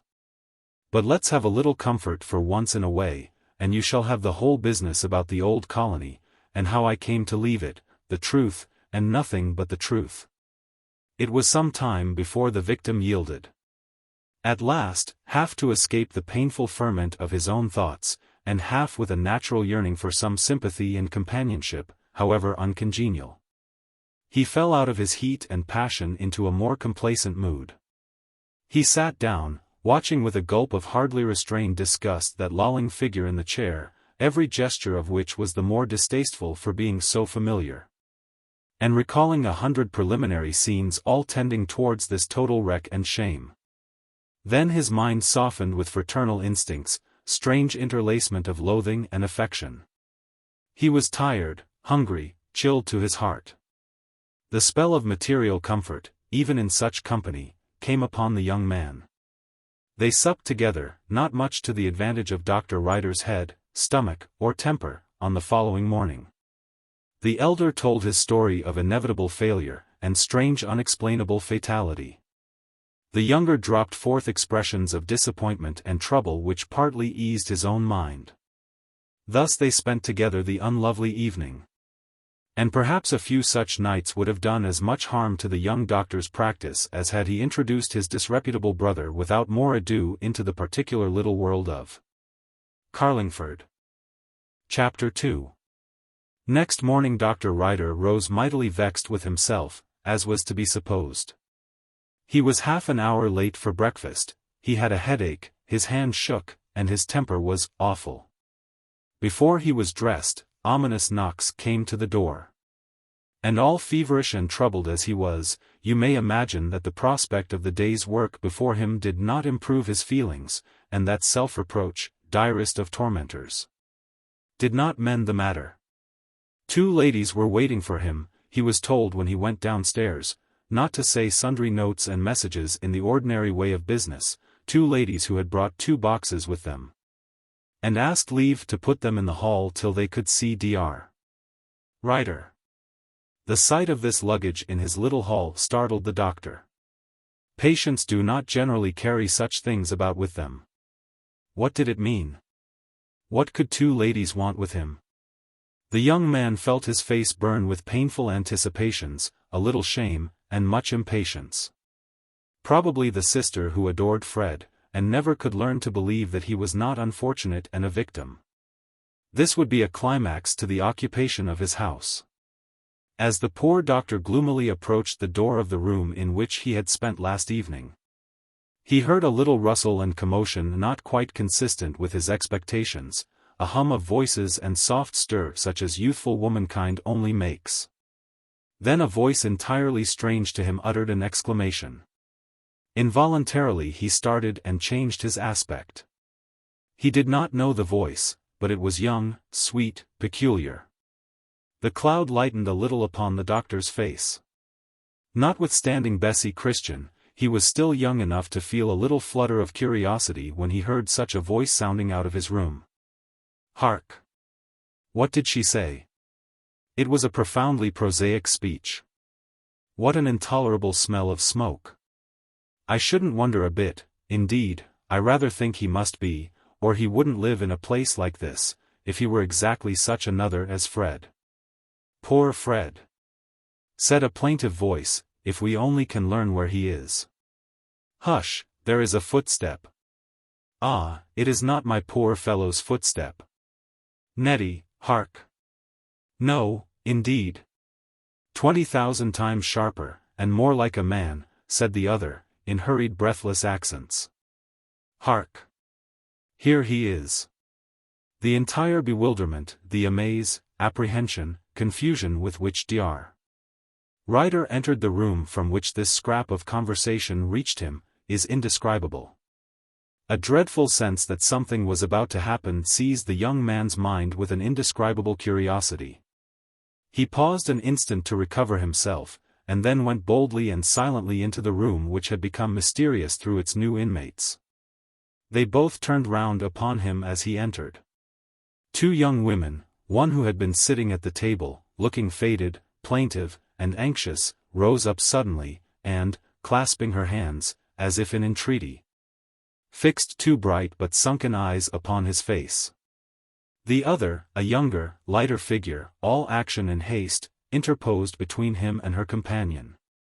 She put up one hand in warning to the petitioner behind her, and one to call the attention of the bewildered stranger before.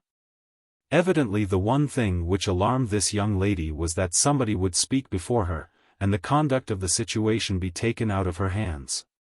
She was little, very slight, very pretty, but her prettiness was peculiar.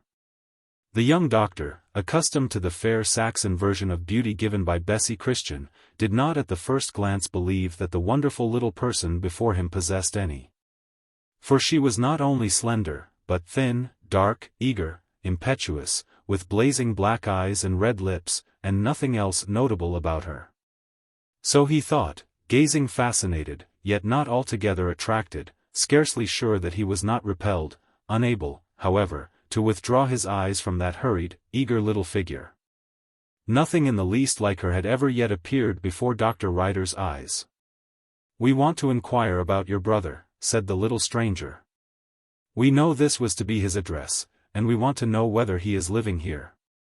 His letters were to be sent to your care, but my sister has not heard from him now for a year. Never mind that.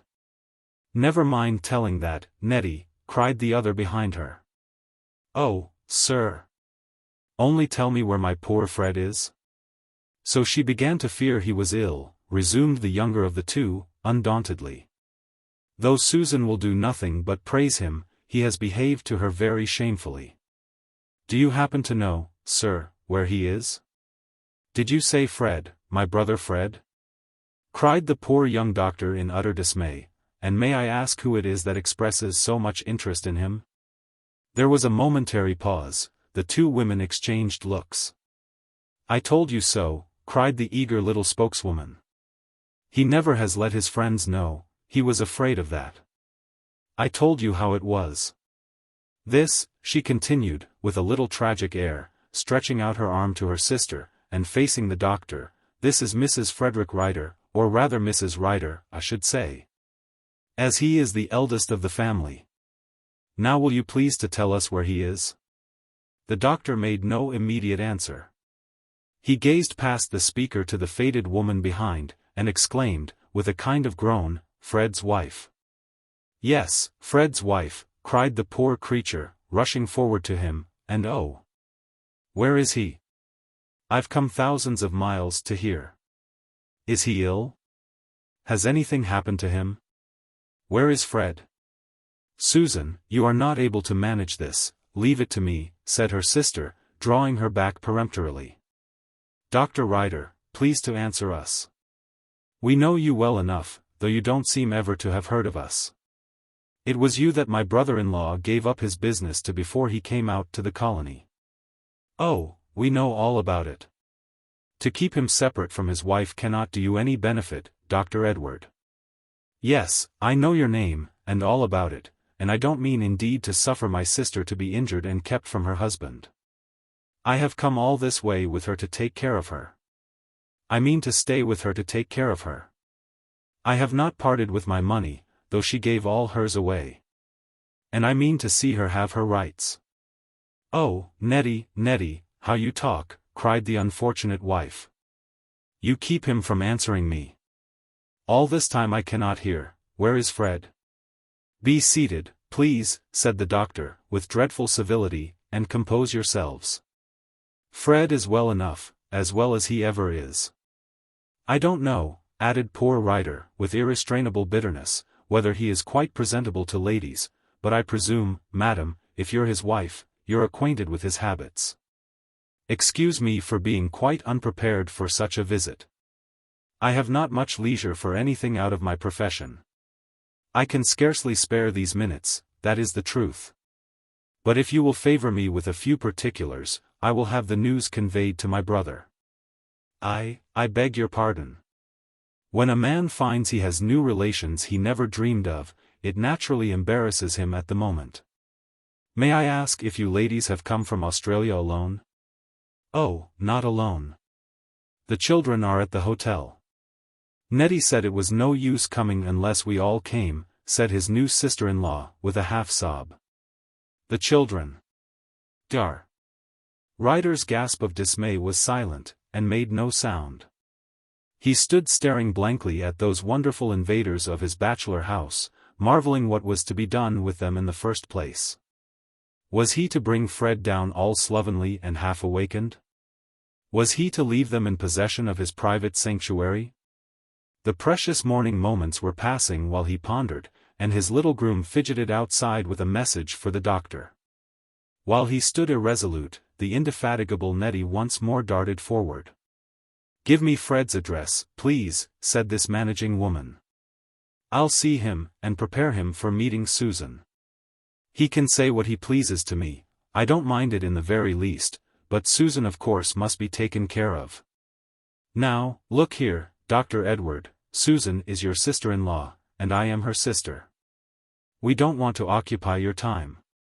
I can manage everything, but it is quite necessary in the first place that you should confide in me. Confide, cried the bewildered man. Fred is not under my authority. He is here in my house much against my will. He is in bed, and not fit to be awakened. And I am obliged to tell you simply, ladies, said the unfortunate doctor, that my house has no accommodation for a family. If you will go back to the hotel where you left the children, and here the speaker gave another gasp of horror, I'll have him roused and sent to you. It is the only thing I can do. Susan can go, said the prompt Nettie, I'll stay here until Fred is ready, and take him to see them. It is necessary he should be prepared, you know. Don't talk nonsense, Susan, I shall stay here, and Dr. Ryder, of course, will call a cab for you. But Nettie dear, it isn't proper. I can't leave you all by yourself in a strange house, remonstrated her sister. Don't talk such stuff, I am perfectly well able to take care of myself. I am not a London young lady, said the courageous Nettie. It is perfectly unnecessary to say another word to me, I know my duty, I shall stay here. With which speech she seated herself resolutely in that same easy chair which Fred had lolled in last night, took off her bonnet, for hats were not in these days, and shed off from her face. With two tiny hands, exquisite in shape if a little brown in color, the great braids of dark brown silky hair which encumbered her little head. The gesture mollified Dr. Ryder in the most unaccountable way in spite of himself. The intolerable idea of leaving these two in his house became less intolerable, he could not tell how. And the little groom outside fairly knocked at the door in that softening moment with a message which could be delayed no longer. The doctor put his head out to receive the call, and looked in again perplexed and uncertain. Nettie had quite established herself in the easy chair. She sat there looking with her bright eyes into the vacant air before her, in a pretty attitude of determination and readiness, beating her little foot on the carpet. Something whimsical, odd, and embarrassing about her position made it all the more piquant to the troubled eyes which, in spite of all their worldly wisdom, were still the eyes of a young man. He could not tell in the world what to say to her. To order that creature out of his house was simply impossible, to remain there was equally so. To leave them in possession of the field, what could the unfortunate young doctor do? One thing was certain, the impatient patient could no longer be neglected. And after a few minutes longer of bewildered uncertainty, Dr. Ryder went off in the wildest confusion of mind, leaving his brother's unknown family triumphant in his invaded house. To describe the feelings with which the unfortunate doctor went fasting about his day's work, the manner in which that scene returned to him after every visit he made, the continual succession in which wrath, dismay, alarm, bitter disgust with the falsehood of the brother who, no further gone than last night, had pretended to confide in him, but never breathed a syllable of this biggest unconcealable secret, swept through the mind of the victim. All culminating, however, in the softening of that moment, in the tiny figure, indomitable elf or fairy, shedding back with dainty fingers those soft abundant locks, would be impossible. The young man got through his work somehow, in a maze of confusion and excitement, angry excitement, indignant confusion, determination to yield nothing further, but to defend himself and his house once for all from the inroads of what he angrily pronounced in his own mind another man's family, yet, withal, of curiosity and interest which gave zest greater than usual to the idea of going home. When he was able at last to turn his horse's head towards his own dwelling, it was with feelings very different from the usual unexpected blank of sullen displeasure. What he should find there, was a curious, exciting, alarming question, perhaps an entire nursery with Nettie in charge, perhaps a recusant husband with Nettie mounting guard over him. Perhaps a thrilling scene of family explanation and reconciliation. The day had been a specially long and hard one. He had been obliged to snatch a hurried lunch at one of his patients' houses, and to postpone his hard-earned dinner to the most fashionable of hours. It was indeed quite evening, almost twilight, when he made his way home at last. As he neared the scene of action, the tired man condoled with himself over the untimely excitement that awaited him. He said to himself with pathetic self-pity that it was hard indeed for a man who had earned a little repose to go in upon all the troubles of another man's family. He had denied himself, he had not undertaken upon his own shoulders that pleasing burden, and now what was he to be saddled with? The burden without the consolation, the responsibility without the companionship. All this Dr. Ryder represented to himself very pathetically as he wended his homeward way. Yet it is astonishing, notwithstanding, with what alacrity he hastened upon that path, and how much the curiosity, the excitement, the dramatic stir and commotion made in his monotonous life by this entirely new unexpected incident, occupied his mind. With expectations highly roused, he drew up once more before his own house. It was surprising to him to see how exactly it looked like itself. The blinds half drawn down in the genteelest calm as they always were, no faces peeping at the windows, no marks of an arrival on the pavement, or in the composed countenance of Mary, who stood holding the door open for him. He went in with a little thrill of curiosity. The house was very quiet, dead quiet in comparison with the commotion of his thoughts. So was the sitting room where he had left Nettie resolutely planted in the easy chair. There was nobody there now, the boxes were out of the hall, not a sound was to be heard in the house. He turned rather blankly upon Mary, who was going away quite composedly, as if there was nothing which she wanted to tell or he to hear. "Where is my brother and the ladies?" said the amazed doctor. "They all went off to the hotel, sir, as soon as Mr. Ryder came downstairs," said Mary, complacently. "I assured Miss as it was the best thing she could do, sir, for that I was most sure you'd never have the children here, as to be sure there wasn't no room neither," said the doctor's factotum.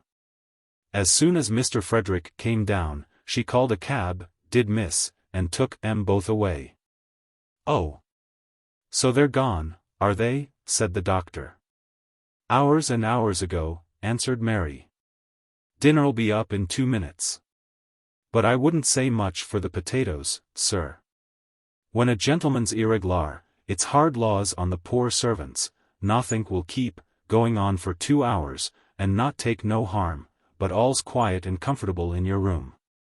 And with this assurance, which she evidently thought a very grateful one, Mary went off to get the doctor's dinner. He walked to the end of the room, and then back again, with solemnity, then threw himself into that easy chair. "Blessed riddance," said the doctor, but somehow he looked glum, wonderfully glum. There was no accounting for those blank looks of his. He who had been condoling with himself over the exciting scene he expected, so uncomfortable a conclusion to a long day's labor, how was it he did not look relieved when that scene was spared him? To tell the truth, when one has been expecting something to happen, of whatever description, and has been preparing one's courage, one's temper, one's fortitude, in anticipatory rehearsals, when one has placed one's self in the attitude of a martyr, and prepared to meet with fiery trials, it is mortifying, to say the least. When one finds all the necessities of the case disappear, and the mildest calm replace the tragical anticipation, the quiet falls blank upon the excited fancy. Of course Dr. Ryder was relieved, but it was with something mightily like disappointment that he leant back in his chair and knitted his brows at the opposite wall. Not for the world would he have acknowledged himself to be disappointed, but the calm was wonderfully monotonous after all those expectations. He was never so bored and sick of a night by himself. He tried to read, but reading did not occupy his mind. He grew furious over his charred chops and sodden potatoes. As for the tea Mary brought, he would have gladly pitched it at her by way of diversifying that blank evening with an incident. The contrast between what he had looked for and what he had, was wonderful. How delicious this stillness should have been, this consciousness of having his house to himself, and nobody to interrupt his brief repose. But somehow it appears that human nature takes best with not having its wishes granted. It is indescribable how Dr.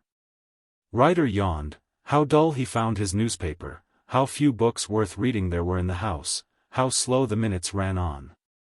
If somebody had chosen to be ill that night, of all nights the best for such a purpose, the doctor would not have objected to such an interruption. Failing that, he went to bed early, dreadfully tired of his own society. Such were the wonderful results of that invasion so much dreaded, and that retreat so much hoped for. Perhaps his own society had never in his life been so distasteful to him before. Chapter 3. Next day Dr.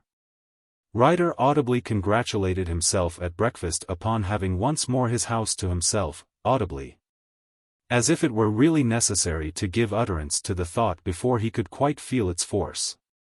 A week before, if Fred had departed, however summarily, there can be no doubt that his brother's feelings of relief and comfort would have been unfeigned. Now, however, he began to think the matter over, and to justify to himself his extraordinary sense of disappointment. As he poured out his own coffee with a sober face, his eye rested upon that easy chair which had been brought into such prominence in the history of the last 2 days. He kept looking at it as he sipped that gloomy coffee. Fred had faded from the great chair, his big image threw no shadow upon it. There sat a little fairy queen, tiny as Titania, but dark as an elf of the East, putting up those 2 shapely tiny hands, brown and beautiful, to push aside the flood of hair, which certainly would have veiled her little figure all over, the doctor thought, had it been let down. Wonderful little sprite. She, no doubt, had dragged her plaintive sister over the seas, she it was that had forced her way into Edward Ryder's house, taken her position in it, ousted the doctor.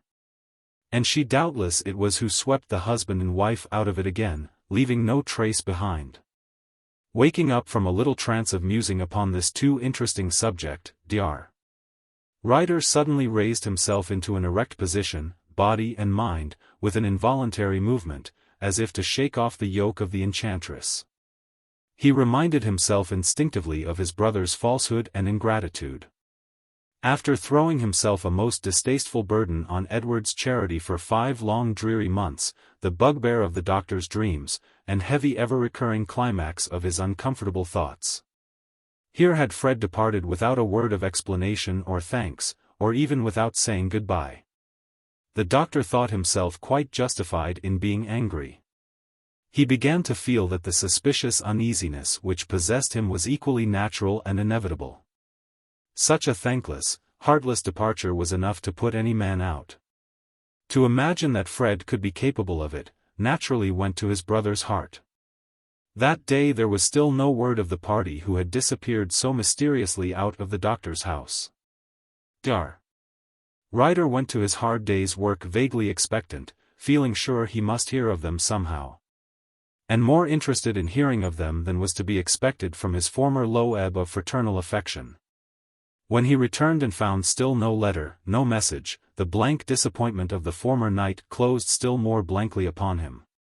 When one is all by oneself, and has nothing at best but an easy chair to go home to, and goes home expecting a letter, or a message, or a visitor who has not arrived, and has no chance of arriving, the revulsion of feeling is not agreeable. It did not improve the doctor's temper in the first place. The chill loneliness of that trim room, with its drawn curtains and tidy pretense of being comfortable, exasperated him beyond bearing. He felt shut up in it, and yet would not leave it. Somebody certainly might come even tonight. Fred himself perhaps, if he could escape from the rigid guardianship he was under. Or was that miraculous Australian Nettie a little witch, who had spirited the whole party in a nutshell over the seas? Never was man delivered from a burden with a worse grace than was Dr. Ryder. And the matter had not mended in these 24 hours. Next morning, however, this fever of fraternal suspense was assuaged. A 3-cornered note, addressed in an odd feminine hand, very thin, small, and rapid, came among Dr. Ryder's letters. He signaled it out by instinct, and opened it with an impatience wonderful to behold. Sir, we are all at the Blue Boar until we can get lodgings, which I hope to be today. I am utterly ashamed of Fred for not having let you know, and indeed of myself for trusting to him. I should not wonder but we may have been under a mistake about him and you. If you could call about 1, I should most likely be in to see you, and perhaps you could give me your advice about the lodgings. Neither of them have the least judgment in such matters. I am sorry to trouble you, but being a stranger, perhaps you will excuse me. I understand you are only at home in the evening, and that is just the time I can't come out, as I have the whole of them to look to, which is the reason I ask you to call on me. Begging you will pardon me, I remain Nettie Underwood. She remains Nettie Underwood, said the doctor, unawares.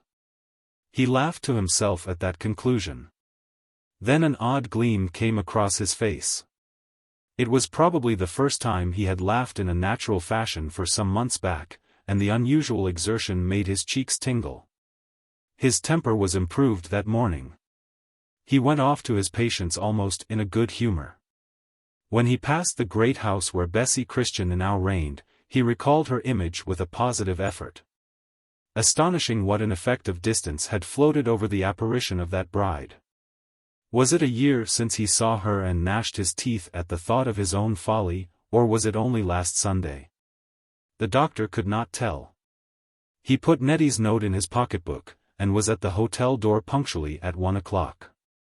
It was in the principal street of Carlingford, George Street, where all the best shops, and indeed some of the best houses, were. From the corner window of the hotel you could see down into the bowery seclusion of Grange Lane, and Mr. Wodehouse's famous apple trees holding tempting clusters over the high wall. The prospect was very different from that which extended before Dr. Ryder's window. Instinctively he marvelled within himself whether, if Dr. Marjoribanks were to die, people cannot live forever even in Carlingford, whether it might not be a disadvantage to a man to live so far out of the world. No doubt it was a temptation of the evil one. Happily the young man did not take sufficient time to answer himself, but walked forward briskly through the mazy old passages of the old inn, to a room from which sundry noises issued. Dr. Ryder walked in with the natural confidence of a man who has an appointment. The room was in undisturbed possession of 3 children making noise enough for 6, all very small, very precocious. With staring round eyes and the most complete independence of speech and manners. The doctor confronted the little rabble thunderstruck. They were his brother's children, unrecognizable little savages as they were. One little fellow, in a linen pinafore, was mounted on the arm of a sofa, spurring vigorously. Another was pursuing his sister about the room, trying to catch her feet with the tongs, and filling the air with repeated loud snaps of disappointment. They intermitted their occupations to stare at him. "Look here, here's a man," said the youngest, meditatively, beholding his dismayed uncle with a philosophic eye. "Can't someone go and tell Nettie?" said the little girl, gazing also with calm equanimity. "If he wants Nettie he'll have to wait," said the elder boy. A pause followed. The unhappy doctor stood transfixed by the steady stare of their 3 pair of eyes. Suddenly the little girl burst out of the room, and ran screaming along the passage. "Mamma, mamma, here's a man come," cried the wonderful colonial child. A few minutes afterwards their mother appeared, languid and faded as before. Perhaps she had been even prettier than Nettie in her bright days, if any days had ever been bright for Fred Ryder's wife. She was fairer, larger, smoother than her sister. But these advantages had lapsed in a general fade, which transformed her color into washy pinkness, made her figure stoop, and her footsteps drag. She came remonstrating all the way in feeble accents. It was not for her, certainly, that the doctor had taken the trouble to come to the Blue Boar. "Please to sit down," said Mrs. Fred, and stood leaning on the table, looking at her brother-in-law with a calm curiosity, not unlike that of her children. "Nettie and my husband have gone out together, but now that we are all so happy and united," she continued, with a sort of feeble spitefulness, "I am sure it is quite a pity to trouble you. You could not take us in, you know. You said that very plain, Mr. Edward." "It was perfectly true, madam," said the doctor. "I have not ventured on the step my brother has taken, and have naturally no accommodation for a family. But I am not here for my own pleasure. Your sister, I presume it is, wrote to me. I was requested to call here today." "Oh, yes, Nettie is very self-willed, very, though, of course, we could not get on without her. She attacked Fred like a wildcat for not writing you, but I dare say, if the truth were known, you did not expect to hear from my husband," said the wife, recovering her voice, and fixing a vindictive gaze upon her visitor, who felt himself betrayed. "I came by Miss Underwood's instructions and at her request," said the unfortunate man. We need not enter into any question between Fred and myself. Ah, yes, that is very safe and wise for you, laughed Fred's wife. The doctor was deeply exasperated, as was only natural. He eyed the feeble helpless creature for a moment angrily, provoked to answer her. But his gaze became one of wonder and dismay ere he withdrew it. Surely of all incomprehensible entities, the most amazing is a fool, a creature insensate, unreasoning, whom neither argument nor fact can make any impression upon. Appalled and impressed, the doctor's gaze left that pretty faded face to turn upon the children. Dreadful imps! If Fred had only taken to evil ways after he became possessed of such a family, his brother could have forgiven him. While these thoughts passed through Dr. Ryder's mind, however, deliverance approached. He heard Nettie's voice in the passage, long before she reached the door. Not that it was loud like the voices of this dreadful household. But the tone was sufficiently peculiar to be recognized anywhere.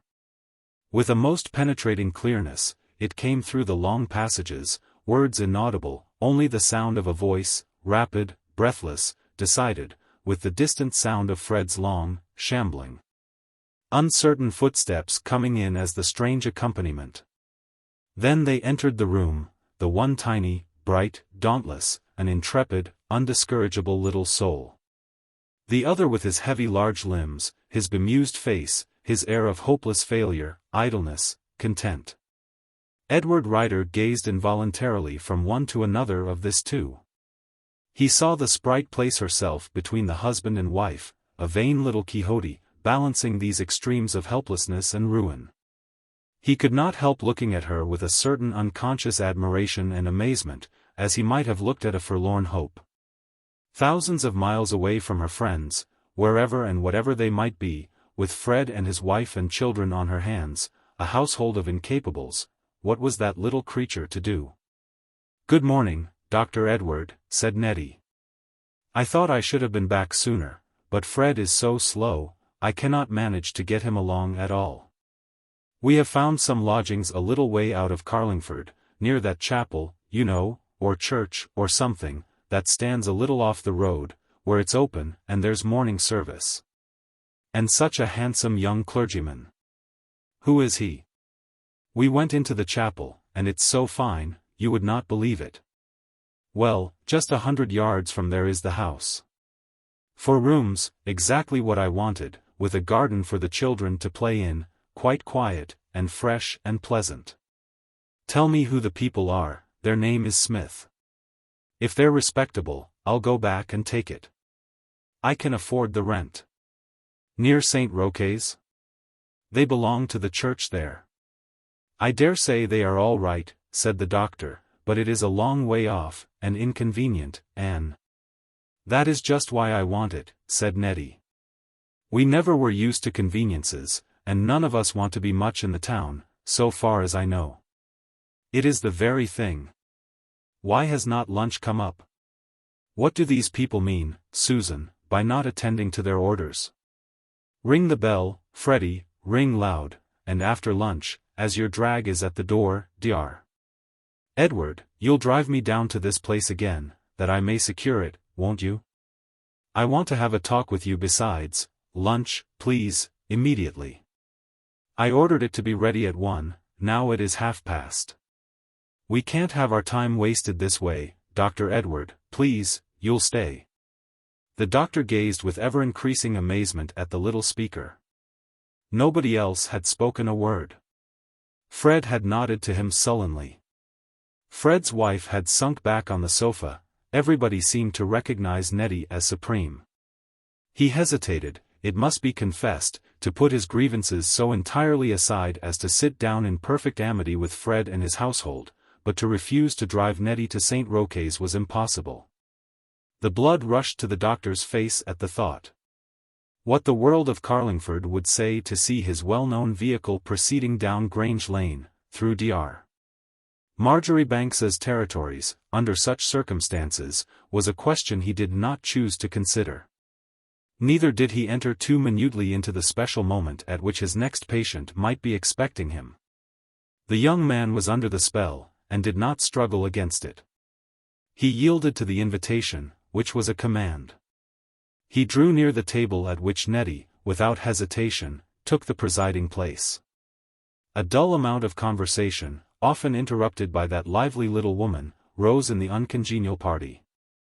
Nettie cut up the meat for those staring imps of children, did them all up in snowy napkins, kept them silent and in order. She regulated what Susan was to have, and which things were best for Fred. She appealed to Dr. Edward perpetually, taking him into her confidence in a way which could not fail to be flattering to that young man. And actually reduced to the calmness of an ordinary friendly party this circle so full of smoldering elements of commotion. Through all she was so dainty, so pretty, her rapid fingers so shapely, her eager talk so sweet-toned, that it was beyond the power of mortal man to remain uninterested. It was a development of womankind unknown to Dr. Ryder. Bessie Christian had exhausted the race for him until now, but Nettie was 1,000 times more piquant than Bessie Christian. He gazed and wondered, and moralized secretly in his own mind, what was to become of the girl, what could she do? "You have left some of your things at my house, Fred," said the doctor, making an attempt to approach his sullen brother, who evidently expected no overtures of friendship. "Yes. Mrs. Ryder, you see, arrived unexpectedly," said Fred, with confusion. "In fact, I knew nothing about it, or I should have told you, Nettie." Nettie thought it best to come off at once. "Without writing," explained Fred's wife. "What was the use of writing?" cried that little person. "You had written to Fred for 6 months without ever getting an answer. You made everybody unhappy round you with your fears and troubles about him. I knew perfectly he was quite well and enjoying himself, but, of course, Susan would not be convinced. So what was there for it but bringing her away? What else could I do, Dr. Edward? And to leave the children would have been preposterous. In the first place, should have been miserable about them. And so, as soon as she found Fred was all right, would Susan, and something would certainly have happened, scarlet fever or something, and at the end of all I should have had to go out again to fetch them. So the shortest way was to bring them at once. Don't you think so? And to see us all here so comfortable, I am sure is enough to repay anyone for the trouble. Fred, don't drink any more beer." Nettie put out her tiny hand as she spoke to arrest the bottle. Fred stared at her with a dull red flush on his face, but he gave in the most inexplicable way. It seemed a matter of course to yield to Nettie. The doctor's amazement began to be mingled with amusement. To see how she managed them all was worth the sacrifice of a little time. Unconsciously he became more fraternal in his thoughts. He spoke to foolish faded Mrs. Fred with a total forgiveness and forgetfulness of her spiteful speech. He hoped she would like Carlingford. He said something to the children. But it was not easy to talk in presence of that amazing family party, the existence of which he had not dreamed of a few days ago. To see his brother at the head of such a group had, in spite of himself, a wonderful effect upon Dr. Ryder. Their children, of course, must be supported somehow. Who was to do it? Was their father, grown incapable and useless in the middle of his days, to be forced into the current of life again? Was it a vague faith in Providence which had brought the helpless household here? Or was it a more distinct, if not so elevated, confidence in Nettie? The doctor's heart sank once more within him as he looked round the table.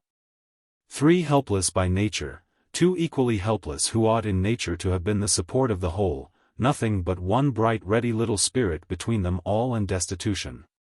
And what could Nettie do to stave that wolf from the door? Once more Dr. Ryder's countenance fell. If the household broke down in its attempt at independence, who had they to turn to but himself? Such a prospect was not comfortable. When a man works himself to death for his own family, he takes the pleasure with the pain. But when another's family threatens to fall upon his hands, the prospect is naturally appalling, and even if Fred could do anything, what was Fred's life, undermined by evil habit, to depend upon? Silence once more fell over the little company, silence from all but Nettie and the children, who referred to her naturally instead of to their mother. Fred was sullen, and his wife took her cue from him. Edward was uneasy and dismayed. Family parties suddenly assembled without due warning are seldom greatly successful. And even Nettie could not make immediate reconciliation and fraternal kindness out of this. Chapter 4. Take me down this long pretty road. There must be delicious houses inside the walls. Look here, drive slowly, and let us have a peep in at this open door, said Nettie. How sweet and cozy. And who is that pretty young lady coming out? I saw her in the chapel this morning. Oh, added Nettie, with a little sharpness, she knows you, tell me who she is. That is Miss Lucy Wodehouse, one of our Carlingford beauties, said Dr. Ryder. Do you know her very well? Asked the inquisitive Nettie. How she stares, why does she stare, do you suppose? Is there anything absurd about my dress?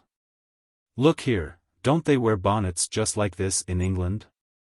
So far as I am able to judge, said the doctor, looking at the tiny head overladen with hair, from which the bonnet had fallen half off. I suppose she is surprised to see me here. Drive on faster, Dr. Edward, I want to talk to you. I see Fred has been telling us a parcel of stories. It would be cruel to tell Susan, you know, for she believes in him, but you may quite trust me. Is your brother good for anything, Dr. Edward, do you suppose? Not very much now, I fear, said the doctor. Not very much now. I suppose he never was good for much, said the indignant Nettie. But he was said to be very clever when he first came out to the colony. I can't tell why Susan married him. She is very self-willed, though you would fancy her so submissive. She is one of those people, you know, who fall ill when they are crossed, and threaten to die, so that one daren't cross her. Now, then, what is to be done with them? He will not go back to the colony, and I don't care to do it myself. Must I keep them here? Miss Underwood, began the perplexed doctor. It would save trouble to call me Nettie, everybody does, said his strange companion. Besides, you are my brother in a kind of a way, and the only person I can consult with. For, of course, it would not do to tell one's difficulties to strangers. Fred may not be very much to depend upon, you know, but still he is Fred. Yes, said the doctor, with a little self-reproach, still he is Fred, but pardon me, the name suggests long aggravations. You can't tell how often I have had to put up with affronts and injuries because it was Fred. I shouldn't like to grieve you. Never mind about grieving me, I am not in love with him. Let me hear all about it, said Nettie. Dr. Ryder paused a little. Seeing the abyss upon the brink of which this brave little girl was standing, he had not the heart to aggravate her by telling the failures of the past. Better to soften the inevitable discovery if possible. But his hesitation was quite apparent to Nettie. With considerable impatience she turned round upon him. If you think I don't know what I am doing, but have gone into this business like a fool, you are quite mistaken, Dr. Edward, she said, a little sharply. I see how it is as well as anybody can do. I knew how it was when I left the colony. Don't be alarmed about me. Do you think I am to be turned against my own flesh and blood by finding out their follies? Or to grumble at the place God put me in? Nothing of the sort. I know the kind of situation perfectly, but one may make the best of it, you know, and for that reason tell me everything, please. But, Miss Underwood, consider, cried the doctor, in consternation. You are taking responsibilities upon yourself which nobody could lay upon you, you. Young, tender, the doctor paused for a word, afraid to be too complimentary, delicate. Why, the whole burden of this family will come upon you. There is not one able to help himself in the whole bundle. I am shocked, I am alarmed, I don't know what to say to you. Don't say anything, please, said Nettie. I know what I am about. Do you call this a street or a lane, or what do you call it? Oh, such nice houses. Shouldn't I like to be able to afford to have one of them, and nurses, and governesses, and everything proper for the children? I should like to dress them so nicely, and give them such a good education. I don't know anything particular to speak of, myself. I shall never be able to teach them when they grow older. If Fred, now, was only to be trusted, and would go and work like a man and make something for the children, I dare say I could keep up the house. But if he won't do anything, you know, it will take us every farthing just to live. Look here, Dr. Edward, I have 200 a year. Susan had the same, you know, but Fred got all the money when they were married, and muddled it away.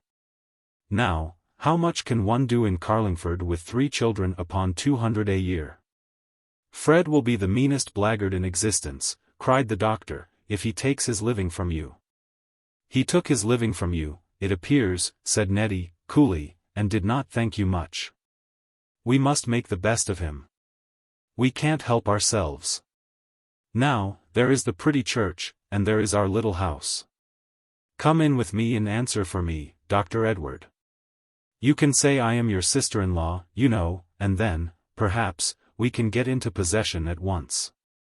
For, said Nettie, suddenly turning round upon the doctor with her brilliant eyes shining out quaintly under the little brow all puckered into curves of foresight. It is so sadly expensive living where we are now. To look at the creature thus flashing those shining eyes, not without a smile lurking in their depths, upon him, to see the triumphant, undaunted, undoubting youthfulness which never dreamt of failure, to note that pretty anxiety, the look which might have become a bride in her first troubles, playing at housekeeping. And think how desperate was the position she had assumed, how dreary the burden she had taken upon her, was almost too much for the doctor's self-control. He did not know whether to admire the little heroine as half divine, or to turn from her as half crazy. Probably, had the strange little spirit possessed a different frame, the latter was the sentiment which would have influenced the unimaginative mind of Edward Rider. But there was no resisting that little brown Titania, with her little head overladen with its beautiful hair, her red, delicate mouth closing firm and sweet above that little decided chin. Her eyes which seemed to concentrate the light. She seemed only a featherweight when the bewildered doctor helped her to alight, an undoubted sprite and creature of romance. But to hear her arranging about all the domestic necessities within, and disclosing her future plans for the children, and all the order of that life of which she took the charge so unhesitatingly, bewildered the mistress of the house as much as it did the wondering doctor. The two together stood gazing at her as she moved about the room, pouring forth floods of eager talk. Her words were almost as rapid as her step, her foot, light as it was, almost as decided and firm as her resolutions. She was a wonder to behold as she pushed about the furniture, and considered how it could be brightened up and made more comfortable. Gazing at her with his silent lips apart, Dr. Rider sighed at the word. Comfortable. Was she to give her mind to making Fred and his children comfortable, such a creature as this? Involuntarily it occurred to Edward that, under such ministrations, sundry changes might come over the aspect of that prim apartment in which he had seen her first. The room with the bookcase and the red curtains, and the prints over the mantelpiece, a very tidy, comfortable room before any bewitching imp came to haunt it. And whisper suspicions of its imperfection, the doctor's own retirement, where he had chewed the cud of sweet and bitter fancies often enough, without much thought of his surroundings. But Nettie now had taken possession of the prosaic place, and, all unconscious of that spiritual occupation, was as busy and as excited about Mrs. Smith's lodgings at St. Roque's cottage as if it were an ideal home she was preparing, and the life to be lived in it was the brightest and most hopeful in the world. When Dr. Rider reached home that night, and took his lonely meal in his lonely room, certain bitter thoughts of unequal fortune occupied the young man's mind. Let a fellow be but useless, thankless, and heartless enough, and people spring up on all sides to do his work for him, said the doctor to himself, with a bitterness as natural as it was untrue. The more worthless a fellow is, the more all the women connected with him cling to him and make excuses for him, said Edward Rider in his indignant heart. Mother and sister in the past, wife and Nettie now, to think how Fred had secured for himself such perpetual ministrations, by neglecting all the duties of life. No wonder an indignant pang transfixed the lonely bosom of the virtuous doctor, solitary and unconsoled as he was. His laborious days knew no such solace. And as he fretted and pondered, no visions of Bessie Christian perplexed his thoughts. He had forgotten that young woman. All his mind was fully occupied chafing at the sacrifice of Nettie. He was not sorry, he was angry, to think of her odd position, and the duties she had taken upon herself. What had she to do with those wretched children, and that fated spiteful mother? Edward Ryder was supremely disgusted. He said to himself, with the highest moral indignation, that such a girl ought not to be permitted to tie herself to such a fate. Chapter 5. St. Roque's cottage was considered rather a triumph of local architecture. A Carlingford artist had built it after the church, which was one of Gilbert Scott's churches, and perfect in its way, so that its Gothic qualities were unquestionable.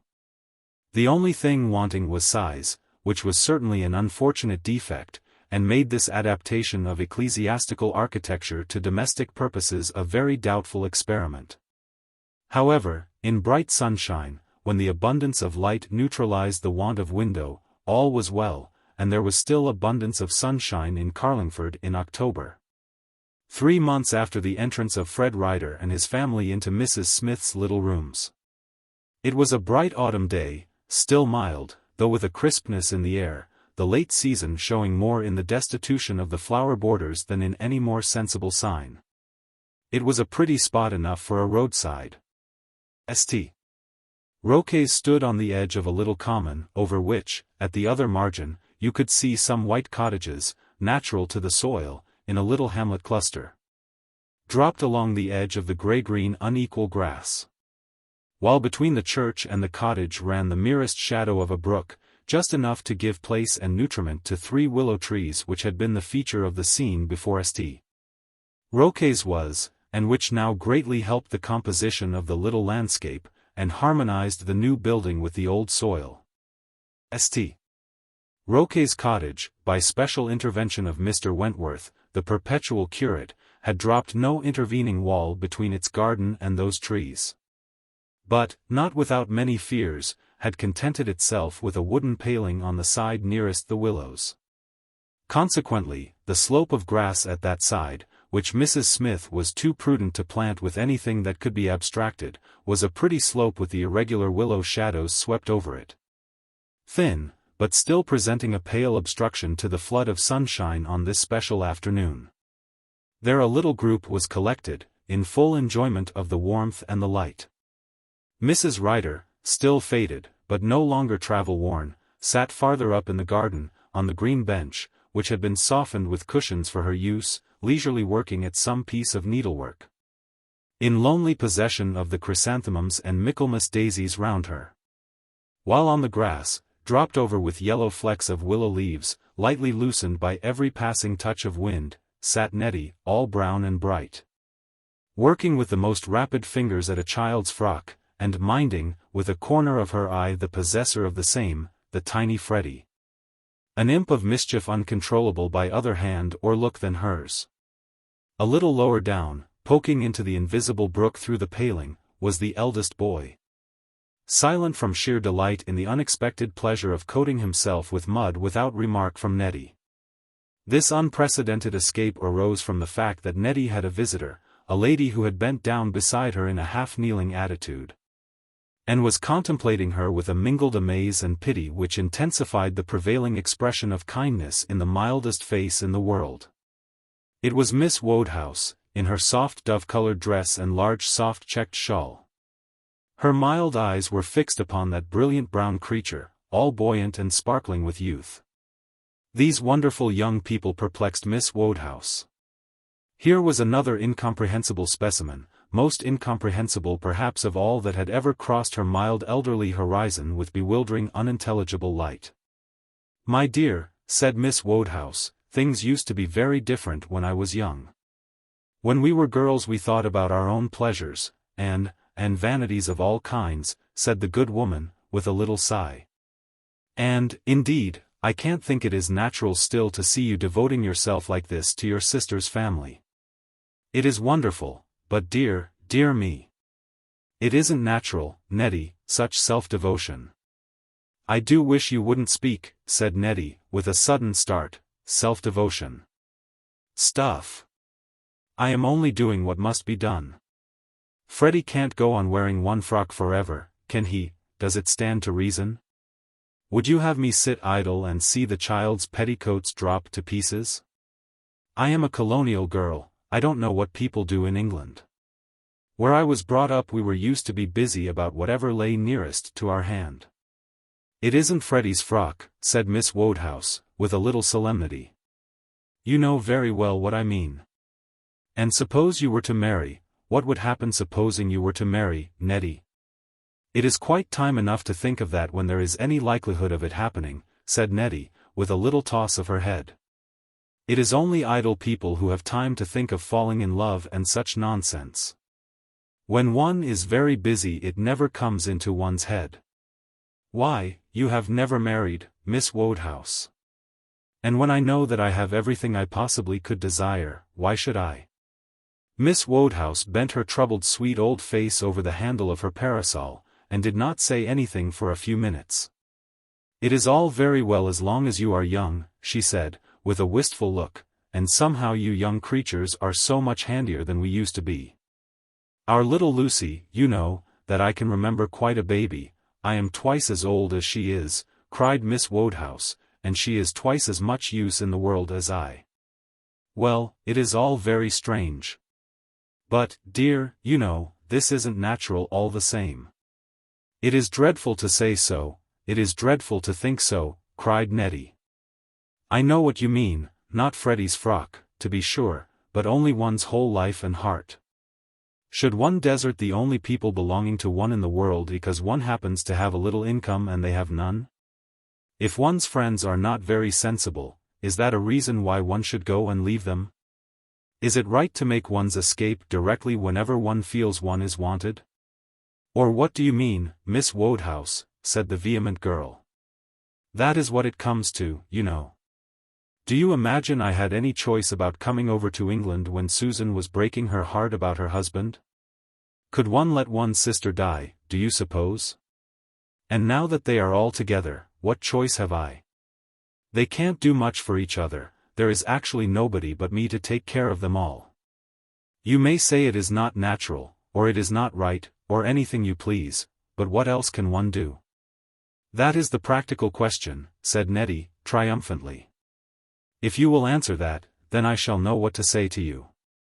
Miss Wodehouse gazed at her with a certain mild exasperation, shook her head, wrung her hands, but could find nothing to answer. I thought so, said Nettie, with a little outburst of jubilee, that is how it always happens to abstract people. Put the practical question before them, and they have not a word to say to you. Freddie, cut the grass with the scissors, don't cut my trimmings, they are for your own frock, you little savage. If I were to say it was my duty and all that sort of stuff, you would understand me, Miss Wodehouse, but one only says it is one's duty when one has something disagreeable to do. And I am not doing anything disagreeable, added the little heroine, flashing those eyes which had confused Edward Ryder, those brilliant, resolute, obstinate eyes, always with the smile of youth. Incredulous of evil, lurking in them, upon her bewildered adviser. I am living as I like to live. There was a pause, at least there was a pause in the argument, but not in Nettie's talk, which ran on in an eager stream, addressed to Freddie, Johnny, things in general. Miss Wodehouse pondered over the handle of her parasol. She had absolutely nothing to say, but, thoroughly unconvinced and exasperated at Nettie's logic, could not yet retire from the field. It is all very well to talk just now, said the gentlewoman at last, retiring upon that potent feminine argument, but, Nettie, think. If you were to marry. Miss Wodehouse paused, appalled by the image she herself had conjured up. Marrying is really a dreadful business, anyhow, she added, with a sigh. So few people, you know, can, when they might. There is poor Mr. Wentworth, who brought me here first, unless he gets preferment, poor fellow. And there is Dr. Ryder. Things are very much changed from what they used to be in my young days. Is Dr. Ryder in the same dilemma? I suppose, of course, you mean Dr. Edward, cried Nettie with a little flash of mischievous curiosity. Why? He has nobody but himself. I should like to know why he can't marry, that is, if anybody would have him, when he pleases. Tell me, you know he is my brother-in-law. Miss Wodehouse had been thinking of Bessie Christian. She paused, partly for Dr. Ryder's sake, partly because it was quite contrary to decorum, to suppose that Bessie, now Mrs. Brown, might possibly a year ago have married somebody else. She faltered a little in her answer. A professional man never marries till he has a position, said Miss Wodehouse, abstractedly. Nettie lifted upon her eyes that danced with mischief and glee. A profession is as bad as a family, then, said the little Australian. I shall remember that next time you speak to me on this subject. I am glad to think Dr. Edward, with all his prudence, is disabled too. When Nettie had made this unguarded speech, she blushed.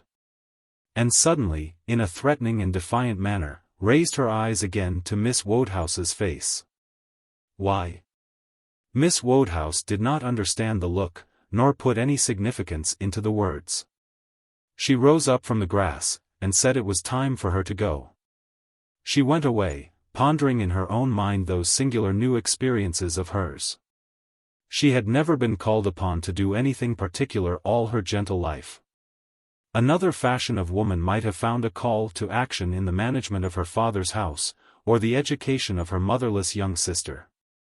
But Miss Wodehouse had contented herself with loving Lucy, had suffered her to grow up very much as she would, without interference, had never taken a decided part in her life. When anything had to be done, to tell the truth, she was very inexpert, unready, deeply embarrassed with the unusual necessity. Nettie's case, so wonderfully different from anything she could have conceived, lay on her mind and oppressed her as she went home to Grange Lane. As for Nettie herself, she took her work and her children indoors after a while, and tried on the new frock, and scolded and rehabilitated the muddy hero of the brook. Then, with those light fairy motions of hers, she spread the homely table for tea, called in Susan, sought Fred in his room upstairs with a stinging word which penetrated even his callous mind, and made him for the moment ashamed of himself. Nettie bit her red lip till it grew white and bloodless as she turned from Fred's door. It was not hard to work for the children, to support and domineer over Susan. But it was hard for such an alert, uncompromising little soul to tolerate that useless hulk, that heavy encumbrance of a man, for whom hope and life were dead. She bit her lip as she discharged her sharp stinging arrow at him through the half-open door, and then went down singing. To take her place at the table which her own hands had spread, which her own purse supplied with bread. Nobody there showed the least consciousness of that latter fact. Nobody fancied it was anything but natural to rely upon Nettie. The strange household demeaned itself exactly as if things were going on in the most regular and ordinary course. No wonder that spectators outside looked on with a wonder that could scarcely find expression, and half exasperated, half admiring, watched the astonishing life of the colonial girl.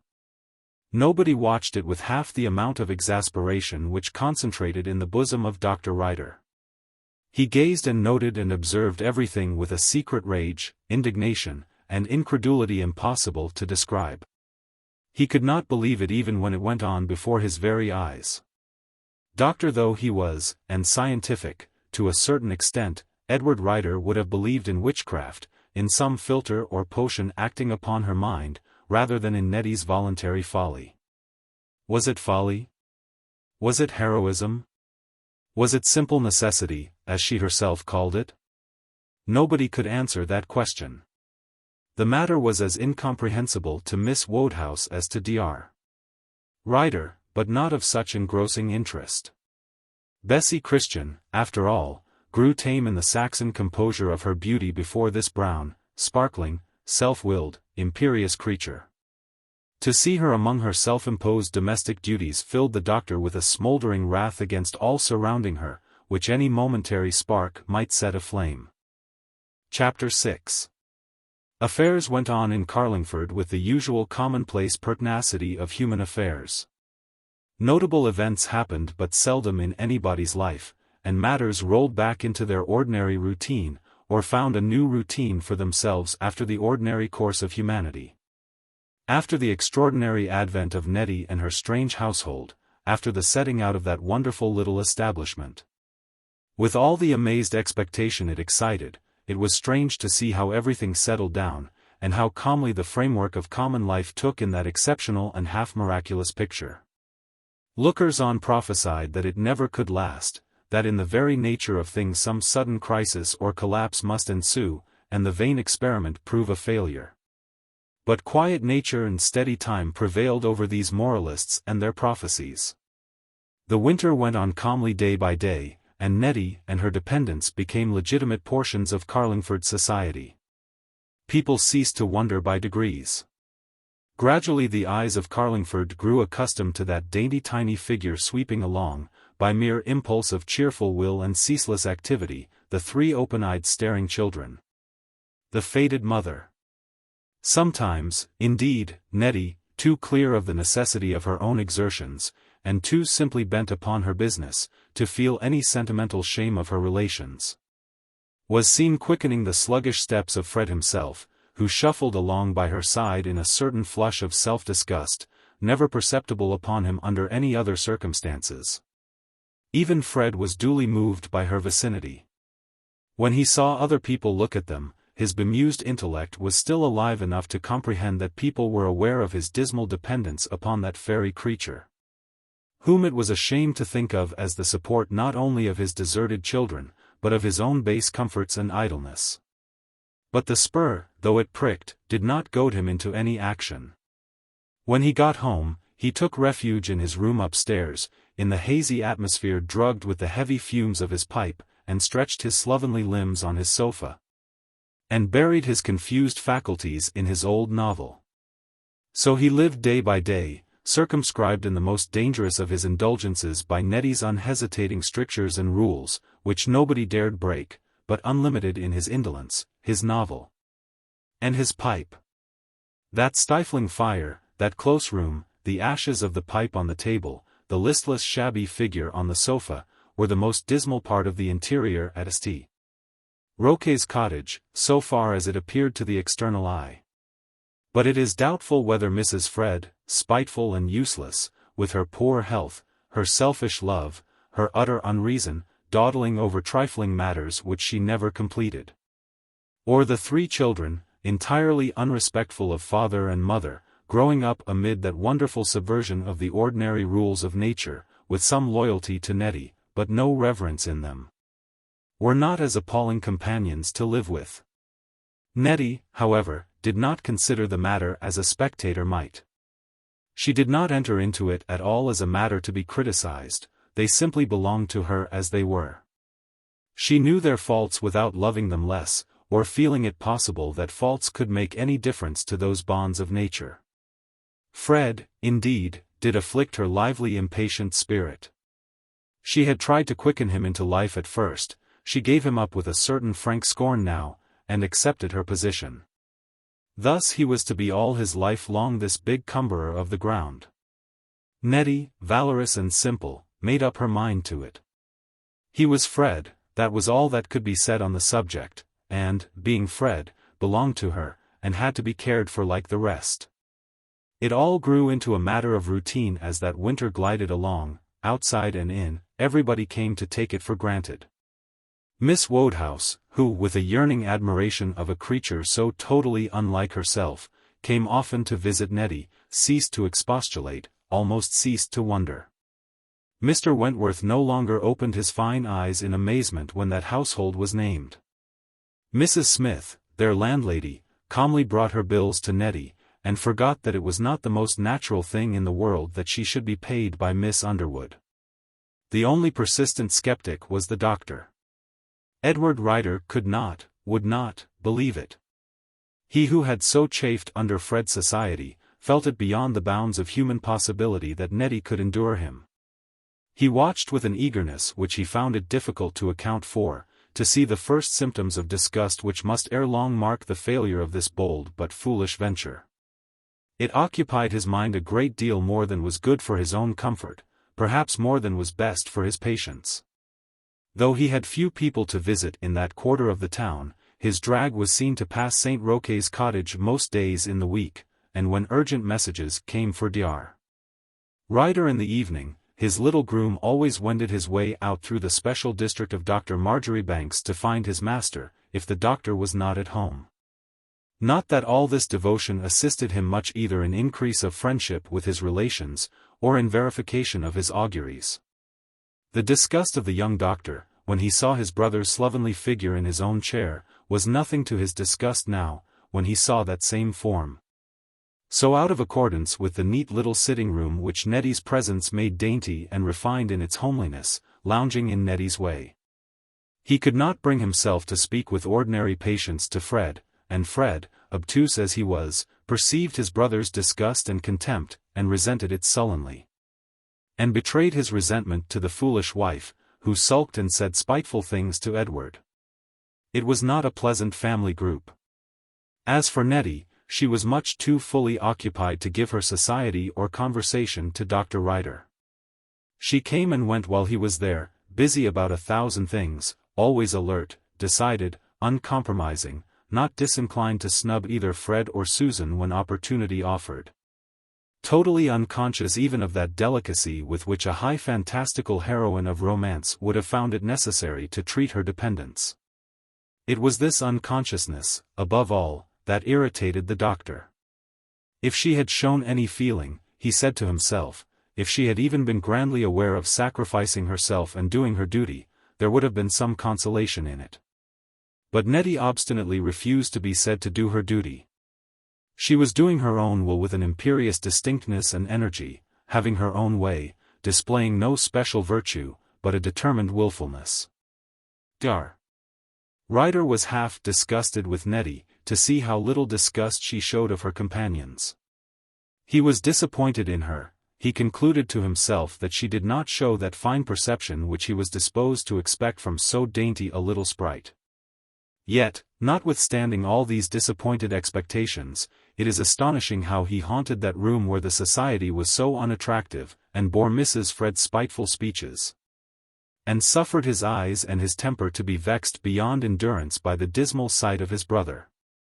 The children, too, worried their unfortunate uncle beyond description. He did not dislike children, as a general rule. Mothers in the other end of Carlingford, indeed, declared the doctor to be wonderfully tender and indulgent to his little patients, but those creatures, with their round staring eyes, the calm remarks they made upon their father's slovenly indolence and their mother's imbecility, their precocious sharp-sightedness and insubordination, moved Dr. Ryder with a sharp prevailing inclination, intensifying by times almost into action, to whip them all round, and banish the intolerable brats out of sight. Such was his unpaternal way of contemplating the rising hopes of his house. How Nettie could bear it all, was an unceasing marvel to the doctor. Yet, in spite of these disagreeables, he went to St. Roque's all the same. One of these winter evenings the doctor wended his way to St. Roque's cottage in a worse frame of mind than usual.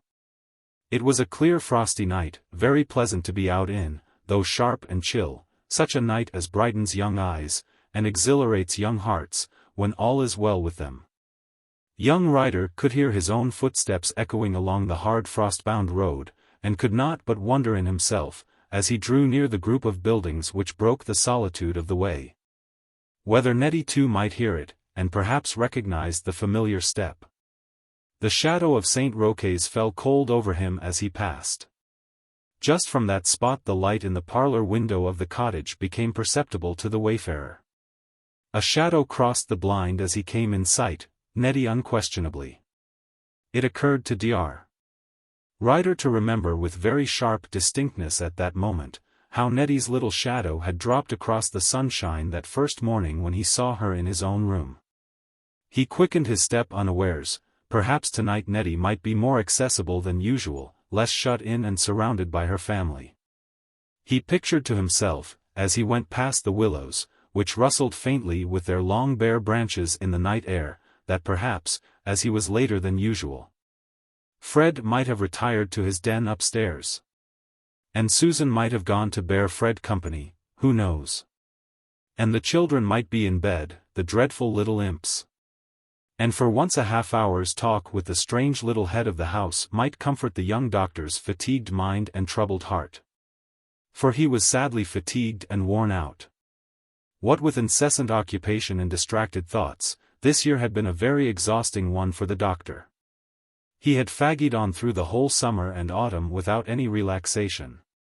He had chafed over Fred's presence for half of the year, and had been occupied for the other half with matters still more absorbing and exciting.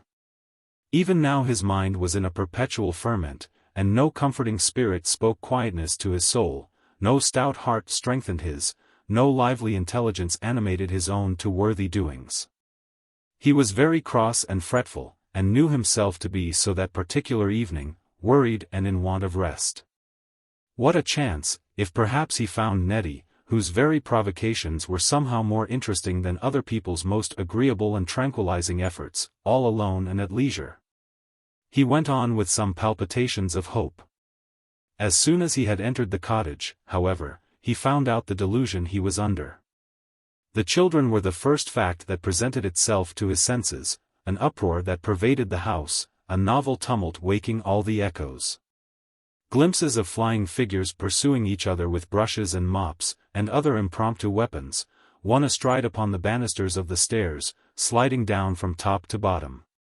Another clinging now and then, in the pauses of the conflict, to the top of one of the doors, by which it swung back and forward. Terrible infants!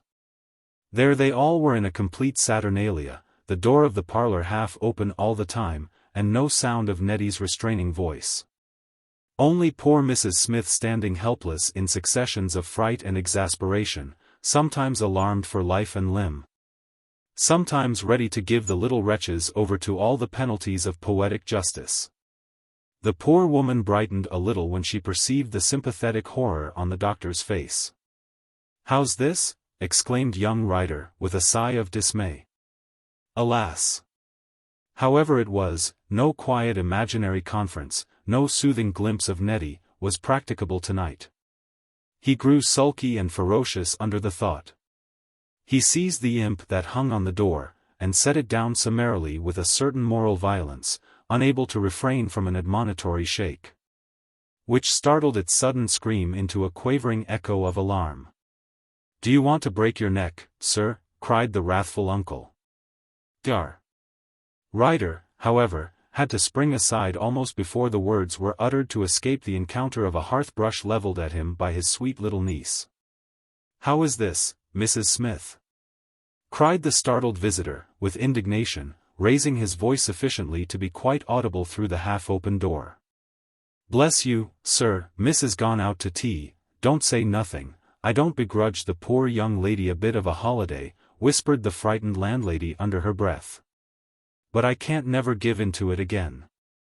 Their mamma never takes a bit of notice exceptin' when they're found fault with. Lord! To think how blind some folks is when it's their own. But the poor dear young lady, she's gone out for a little pleasure, only to Miss Wodehouse's, doctor," added Mrs. Smith, looking up with a sudden start to catch the stormy expression on the doctor's face. He made no reply to the troubled landlady. He pushed the children aside, and made a stride into the parlor. To be sure, if Nettie was not here, what a charming opportunity to make himself disagreeable, and give the other two a piece of his mind. Edward Ryder was anything but perfect. He decided on that expedient with an angry satisfaction. Since he could not have Nettie, he would at least have this relief to his feelings, which was next best. The room was full of smoke, which came in heavy puffs from Fred's pipe. He himself lay stretched on the little sofa. Nettie's sofa, Nettie's room, the place sacred in the doctor's heart to that bright little figure, the one redeeming presence in this dismal household. Mrs. Fred sat dawdling opposite her husband over some wretched fancy work. Eyes less prejudiced than those of Edward Ryder might have imagined this a scene of coarse but not unpleasant domestic comfort. To him it was a disgusting picture of self-indulgence and selfish miserable enjoyment, almost vice. The very tobacco which polluted the atmosphere of her room was bought with Nettie's money. Pah! The doctor came in with a silent pale concentration of fury and disgust, scarcely able to compel himself to utter ordinary words of civility. His presence disturbed the pair in their stolen pleasure. Fred involuntarily put aside his pipe, and Mrs. Fred made a little movement to remove from the table the glass from which her husband had been drinking, but both recollected themselves after a moment. The wife set down the glass with a little spiteful toss of her head. The husband, with that heated sullen flush upon his face, relight his half-extinguished pipe, and put up again on the sofa the slovenly slippered feet which at Edward's first appearance he had withdrawn from it. A sullen "How d'ye do" was all the salutation that passed between them. They felt themselves found out. The visitor felt with rage and indignation that he had found them out. Defiant shame and resentment, spiteful passion and folly, on one side, encountered the gaze of a spectator outside whose opinion could not be mistaken, a known critic and possible spy. Little comfort could come from this strange reunion. They sat in uneasy silence for a few minutes, mutually ready to fly at each other. Mrs. Fred, in her double capacity as a woman and a fool, was naturally the first to speak. "Nettie's gone out to tea," said that good wife. "I dare say, Mr. Edward, we should not have had the pleasure of seeing you here had you known that only Fred and I were at home. It is very seldom we have an evening to ourselves. It was too great a pleasure, I suppose, not to be disturbed." "Susan, hold your confounded tongue," said the ungrateful Fred. "I am sorry to disturb Mrs. Ryder," said Edward, with deadly civility. "I was not aware, indeed, of the domestic enjoyment I was likely to interrupt. But if you don't want your boys to break their necks, someone ought certainly to interfere outside there." "That is exactly what I expected," said Mrs. Fred. "My poor children can't have a little amusement, poor things, but somebody must interfere with it. And my poor Fred, perhaps you have some fault to find with him, Mr. Edward? Oh, I can see it in your looks. So please take your advantage, now that there's nobody to be afraid of. I can tell you have ever so many pleasant things just on your lips to say." "I wish you'd mind your own business, Susan," said her husband, who was not a fool. "Look after these imps there, and let me and Edward alone. Nettie's gone out, you understand. She's a wonderful creature, to be sure, but it's a blessed relief to get rid of her for a little." "A man can't breathe under her sharp eyes," said Fred, half apologetic, half defiant, as he breathed out a puff of smoke. Edward Ryder stared at his brother, speechless with rage and indignation. He could have rushed upon that listless figure, and startled the life half out of the nerveless slovenly frame. The state of mingled resentment, disappointment, and disgust he was in, made every particular of this aggravating scene tell more emphatically. To see that heavy vapor obscuring those walls which breathed of Nettie, to think of this one little center of her life, which always hitherto had borne in some degree the impress of her womanly image, so polluted and vulgarist, overpowered the young man's patience. Yet perhaps he of all men in the world had least right to interfere. "How is it possible," burst forth the doctor all at once, "that you can live upon that creature, Fred? If you have the heart of a mouse in that big body of yours, if you are not altogether lost and degraded, how can you do it? And, by Jove, when all is done, to go and fill the only room she has, the only place you have left her, with this disgusting smoke and noise as soon as her back is turned. Good heaven! It sickens one to think of it. A fellow like you, as strong as any hodman, to let such a creature sacrifice herself to keep him in bread. And the only bit of a little place she can sit down in when she comes home, it's too much, you know, it's more than she ought to bear. And who are you, to meddle with us and our arrangements?" cried Mrs. Fred. "My husband is in his own house. You would not take us into your house, Mr. Edward." "Hold your confounded tongue, I tell you," said Fred, slowly gathering himself off the sofa. "You're a pretty fellow to speak, you are, that wouldn't lend a fellow a shilling to keep him from ruin. You had better remember where you are, in, as Susan says, my own house. What outbreak of contempt might have come from the doctor's lips was fortunately lost at that moment, since a louder outcry than usual from outside, the screams of the children, and the wailings of the landlady, at length roused the mother to the length of going to the door. When she was gone the two brothers eyed each other threateningly. Fred, not without a certain intolerable sensation of shame, rose to knock his pipe upon the mantel-shelf among Nettie's pretty girlish ornaments. Somehow these aggravations of insult to her image drove Edward Rider desperate. He laid his hand on Fred's shoulder and shook him violently. "Wake up! Can't you wake up and see what you're about?" cried the doctor. "Can't you show a little respect for her, at least?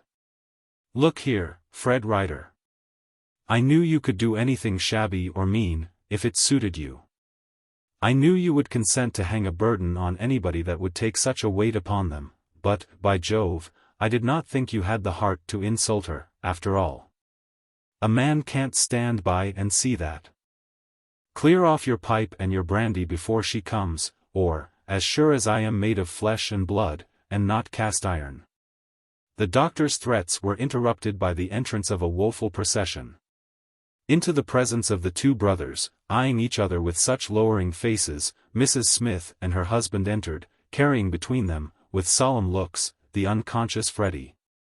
While his mother followed screaming, and his little brother and sister staring open-mouthed. It was some relief to the doctor's feelings, in the excitement of the moment, to rush to the window and throw it open, admitting a gust of chill December air, penetrating enough to search to the bones of the fireside loiterer. Fred was father enough to turn with anxiety to the child. But his trembling nervous fingers and bemused eyes could make nothing of the case thus so suddenly brought before him. He turned fiercely and vacantly upon his wife and demanded why everything was suffered to go to ruin when Nettie was away. Mrs. Fred, screaming and terrified, began to recriminate. The pallid figure of the child on the table gave a certain air of squalid tragedy to the scene, to the sordid miseries of which the night air, coming in with a rush, chilling the group in their indoor dresses, and flickering the flame of the candles, added one other point of dismal accumulation.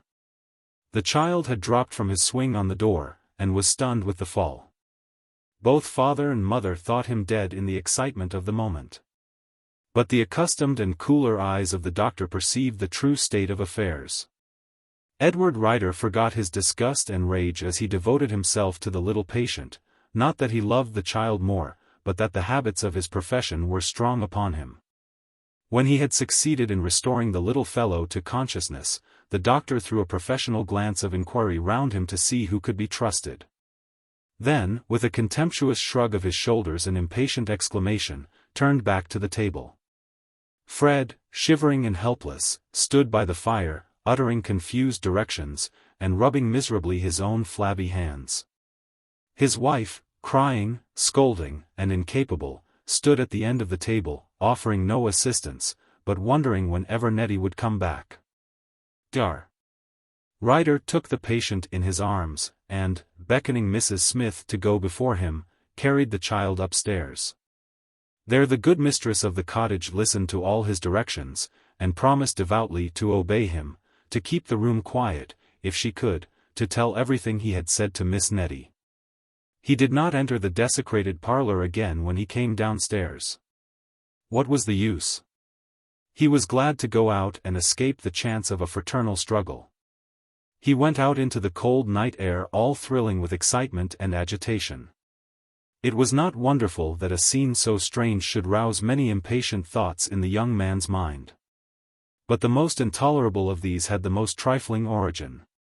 That Fred should have smoked his pipe in Nettie's sitting-room, when she was out of the way, was not, after all, considering Fred's character, a very wonderful circumstance.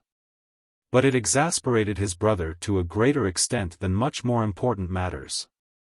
That aggravation entirely overpowered Edward Rider's self-control.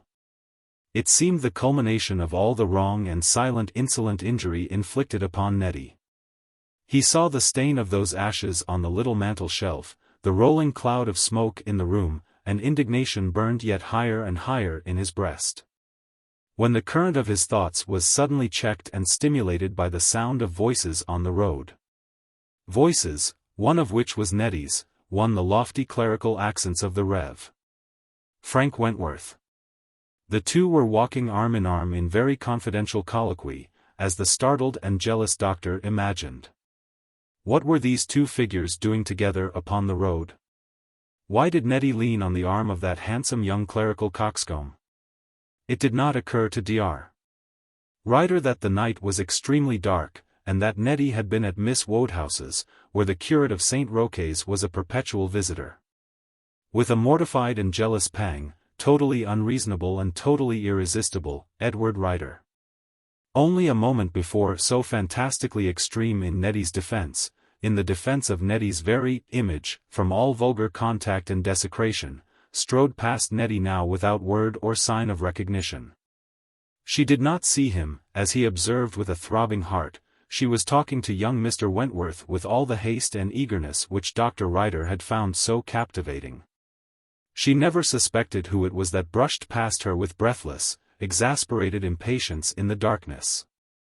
They went on past him, talking, laughing lightly, under the veil of night, quite indifferent as to who heard them, though the doctor did not think of that.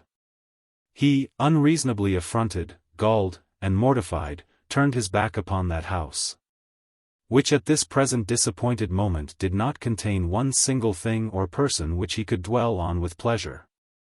And, 100 times more discontented, fatigued, and worn out, full of disgust with things in general, and himself and his own fate in particular, than he had been when he set out from the other end of Carlingford, went sulkily, and at a terrific pace, past the long garden walls of Grange Lane, and all Dr.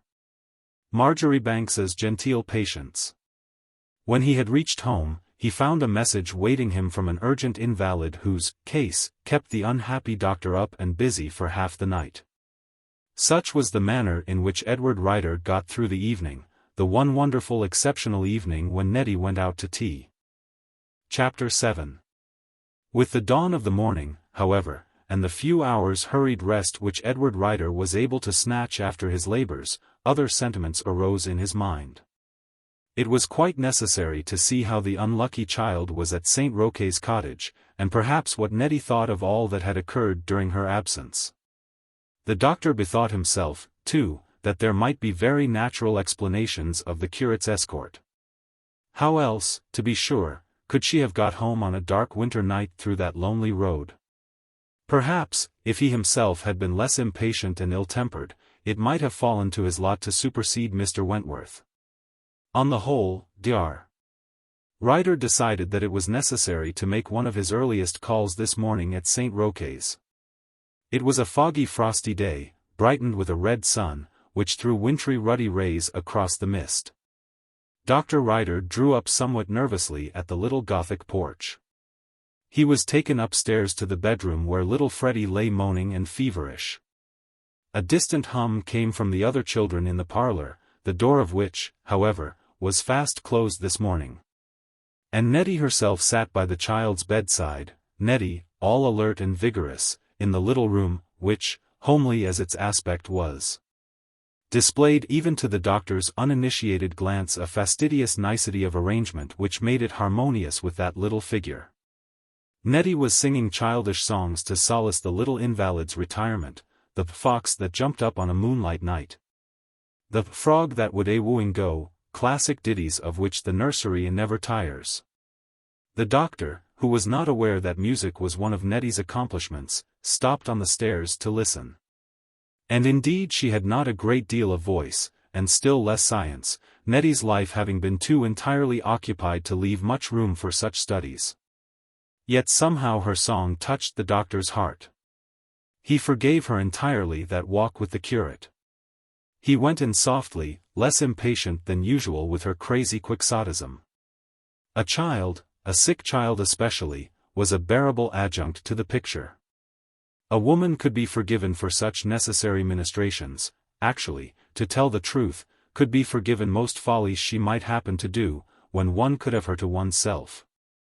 without the intervention of such dreary accessories as Susan and Fred. "Thank you very much for your care of this child last night, Dr. Edward," said the prompt Nettie, laying down the large piece of very plain needlework in her hand. "I always said, though you don't make a fuss about the children, that you were quite to be relied on if anything should happen. He is feverish, but he is not ill. And so long as I tell him stories and keep beside him, Freddie is the best child in the world. More people than Freddie might be willing to be ill under such conditions," said the doctor, complimentary, but rueful. He felt his patient's pulse, and prescribed for him with a softened voice. He lingered and looked round the room, which was very bare, yet somehow was not like any of the rooms in his house. How was it? There were no ornaments about, excepting that tiny little figure with the little head overladen with such a wealth of beautiful hair. The doctor sighed. In this little sacred spot, where she was so clearly at her post, or at least at a post which no other was at hand to take, he could not even resent Nettie's self-sacrifice. He gave in to her here, with a sigh. "Since you think he is not ill to speak of, will you drive me and the other children into Carlingford, Dr. Edward?" said the courageous Nettie. "It will be a pleasure for them, you know, and I shall be able to do my business without losing so much time. Besides, I want to talk to you. I can see you will in your eyes. Go down, please, and talk to Mr. Smith, who has got a headache or something, and wants to see you. You need not trouble yourself seeing Susan, who is cross, of course. I don't wonder at her being cross. It must be very shocking, you know, to feel oneself of no use, whatever happens. Thank you. I shall be ready in a minute, as soon as you have done talking to Mr. Smith." The doctor went down obediently, and in an unusual flutter of pleasure, to see the master of the cottage, totally indifferent to the ailments of the virtuous Smith. And thinking only of Nettie and that drive to Carlingford, where, indeed, he should not have gone, had he considered the merely abstract matters of business and duty, which led him entirely in a different direction. He was somewhat rudely recalled to himself when he went downstairs. Smith had no headache, but only wanted to speak to the doctor about his lodgers, whose ways were sadly discomposing to himself and his wife. "You saw how it was yourself last night, sir," said the troubled landlady. "Them hangings, you know the smoke goes through and through them. After leaving all the windows open this frosty morning, and a draught enough to give you your death, the place smells like I don't know what. If it wasn't for Miss I wouldn't put up with it for a day, and the gentleman's own room, doctor, if you was just to go in and see it, just put your head in and say good morning, you'd believe me." "I know all about it," said the doctor, "but Miss Underwood, Mrs. Smith?" "There's where it is, sir," said the landlady. "I can't find it in my heart to say a word to Miss. To see how she do manage them all, to be sure. But for all that, doctor, it stands to reason as one can't spoil one's lodgings for a family as may be gone tomorrow, not except it's considered in the rent. It's more natural like to speak to a gentleman like you as knows the world, than to a young lady as one hasn't a word to say against, the handiest, liveliest, managingest. Ah, doctor, she'd make a deal different a wife from her sister, that young lady would. Though it isn't my part to say nothink, considering all things, and that your relations, like. But Smith and me are both one mind about it, Dr. Ryder, unless it's considered in the rent, or the gentleman drops smoking, or. I hear Miss Underwood coming downstairs," cried young Ryder. "Next time I come we'll arrange it all. But not a word to her, remember, not a syllable. And go upstairs and look after that poor child, there's a good soul, she trusts you while she is gone, and so do I. There. Another time. I'll take the responsibility of satisfying you, Mrs. Smith," said the doctor, in a prodigious hurry, ready to promise anything in this incautious moment, and bolting out of their little dark back room, which the local architect's mullions had converted into a kind of condemned cell. Nettie stood at the door, all ready for her expedition to Carlingford, with her 2 children, open-eyed and calmly inquisitive, but no longer noisy. Mrs. Fred was standing sulky at the parlor door. The doctor took off his hat to her as he helped Nettie into the front seat of the drag, but took care not to approach nearer. The children were packed in behind, under charge of the little groom, and, with an exhilarating sensation of lawlessness in the present pleasure, Dr. Ryder turned his back upon his duty and the patient who expected him a mile on the other side of St. Roque's, and drove, not too rapidly, into Carlingford. "Mrs. Smith was talking to you of us," said Nettie, flashing her penetrating eyes upon the confused doctor. "I know she was, I could see it in her face this morning, and in yours when you came out of her room. Dreadful little dungeon, is it not? I wonder what the man meant, to build such a place. Do they want to turn us out, Dr. Edward, or do they want more rent?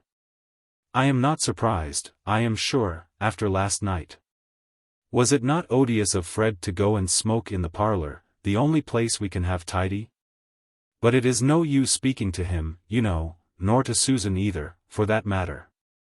Married people do stand up for each other so when you say a word, however they may fight between themselves. But is it more rent they want, Dr. Edward? For I can't afford more rent. It is an abominable shame, you oughtn't to afford anything. It is too dreadful to think of," cried the angry doctor, involuntarily touching his horse with his whip in the energy of the moment, though he was indeed in no hurry to reach Carlingford. "Hush," said Nettie, lifting her tiny hand as though to put it to his incautious mouth, which, indeed, the doctor would not have objected to. "We shall quarrel on that subject if you say anything more, so it is better to stop at once.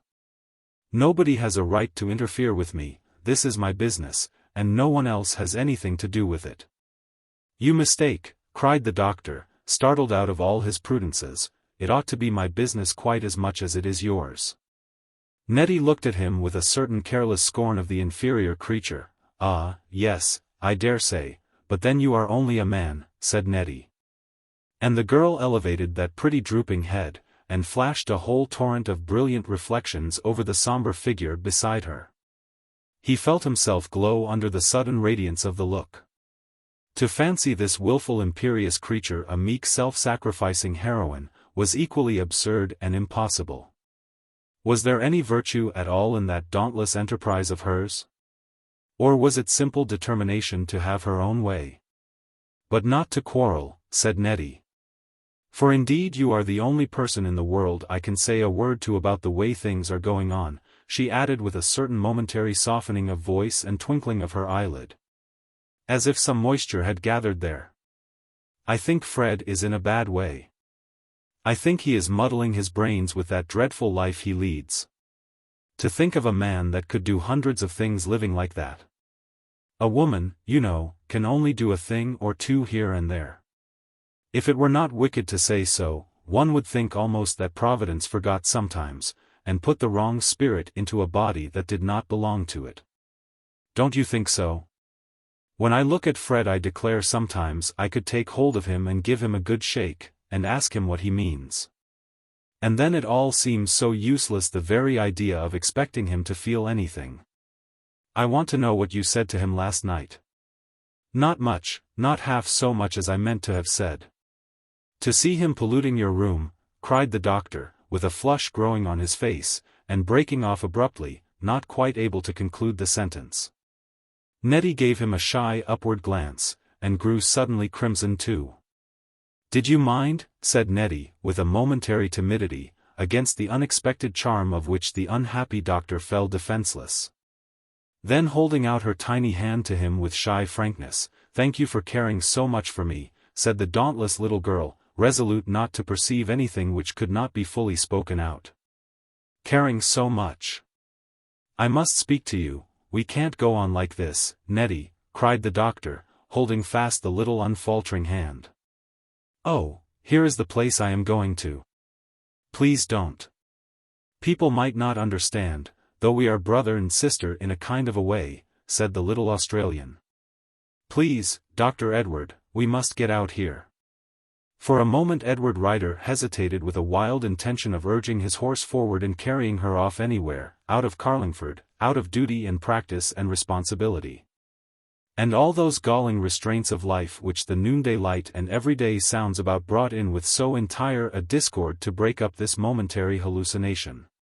For half a minute only the doctor lingered on the borders of that fairyland where time and duty are not, but only one ineffable moment always passing, never past. Then with a long sigh, the breath of which dispersed a whole gleaming world of visionary delights, he got down doggedly on the commonplace pavement. Ah, what a descent it was! The moment his foot touched these vulgar flags, he was once more the hard-worked doctor at everybody's command, with a fretful patient waiting for him a mile beyond St. Roque's. And all these dazzling moments, which had wrapped the unfortunate young fellow into another world, were so much time lost to the prose figure that had to help Nettie down and let her go, and betake himself soberly about his own business. Perhaps Nettie felt it a little disenchanting too, when she was dropped upon the bare street, and went into the common shop, and saw the doctor's drag flash off in the red frosty sunshine with a darting movement of exasperation and impatience on the part of its aggravated driver. For once in her life Nettie felt disposed to be impatient with the children, who, unceremoniously ejected from their perch behind, were not in the most obedient frame of mind. The two young people possibly agreed in their mutual sentiment of disgust with other people's society just at that moment. However, there was no help for it. Dar. Ryder galloped his horse to his patient's door, and took it out of that unlucky individual, who was fortunately strong enough to be able to bear sharp practice. Nettie, when she had made her little purchases, walked home smartly to sing "The Fox Jumped Up on a Moonlight Night" to little Freddie in his bedroom. This kind of interlude, however, as all young men and maidens ought to be aware, answers much better in the evening, when a natural interval of dreams interposes between it and the common work of existence. Nettie decided, thinking on it, that this would never do. She made up her mind not to have any more drives with the doctor. There was no telling what such proceedings might lead to. They were distinctly incompatible with the more serious business of her life. Chapter 8. Such a parting, however, is sadly apt to lead to future meetings. Notwithstanding his smouldering quarrel with Fred, which was always ready to burst out afresh, Dr. Ryder would not give up coming to St. Roque's. He came to some clandestine arrangement with Mrs. Smith, of which nobody ever was aware, and which he himself was rather ashamed of than otherwise. And he attended Freddie with the most dutiful exactness till the child was quite restored. But all this time Nettie put on a coat of armor, and looked so thoroughly unlike herself in her unusual reserve and propriety, that the doctor was heartily discouraged, and could go no further. Besides, it would not be positively correct to assert that, though he would gladly have carried her off in the drag anywhere, to the end of the world. In the enchantment of the moment, he was just as ready to propose setting up a new household, with Fred and his family hanging on to it as natural dependents. That was a step the doctor was not prepared for. Some people are compelled to take the prose concerns of life into full consideration even when they are in love, and Edward Ryder was one of these unfortunate individuals. The boldness which puts everything to the touch to gain or lose was not in this young man. He had been put to hard encounters enough in his day, and had learned to trust little to chance or good fortune. He did not possess the boldness which disarms an adverse fate, nor that confidence in his own powers which smooths down wounded pride, and accounts even for failure. He was, perhaps it is only right to say, not very capable of heroism, but he was capable of seeing the lack of the heroic in his own composition, and of feeling bitterly his own self-reproaches. And the remarks of the world, which is always so ready to taunt the very cowardice it creates. After that moment in which he could have dared anything for her and with her, it is sad to be obliged to admit that perhaps Dr. Edward too, like Nettie, withdrew a little from that climax of feeling. Not that his heart grew colder or his sentiments changed, but only that, in sight of the inevitable result, the poor young fellow paused and pondered, obeying the necessity of his nature. People who jump at conclusions, if they have to bear the consequences of folly often enough, are at least spared those preliminary heartaches. Dr. Ryder, eager as love and youth could make him, was yet incapable of shutting his eyes to the precipice at his feet. That he despised himself for doing so, did not make the matter easier. These were the limits of his nature, and beyond them he could not pass. Accordingly matters went on in this dangerous fashion for many weeks longer. The fire smoldered, strengthening its pent-up flames. Day by day malicious sprites of thought went out behind Dr. Ryder in his drag, leading him into the wildest calculations, the most painful complication of schemes. If Fred and his family could only be persuaded to return to Australia, his brother thought, if any bribe within Edward's means could tempt the ruined man to such a step.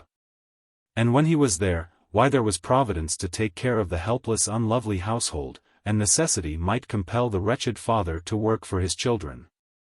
Such were the vain projects that revolved and fermented through the doctor's agitated brain as he went among his patients. Luckily he had a very favourable and well-disposed lot of sick people at that crisis. They all got well in spite of the doctor, and gave their own special cases and his anxiety all the credit for his grave looks. And all these half-finished streets and rough new roads in the east end of Carlingford were sown thick with the bootless suggestions of Dr. Ryder's love and fears. The crop did not show upon the vulgar soil, but gave lurking associations to every half-built street corner which he passed in his rounds many a day after, and served at this present momentous era to confuse doubly the chaos of his thoughts. At last one night the crisis came. Spring had begun to show faintly in the lengthening days, spring, that so often belies itself, and comes with a serpent's tooth.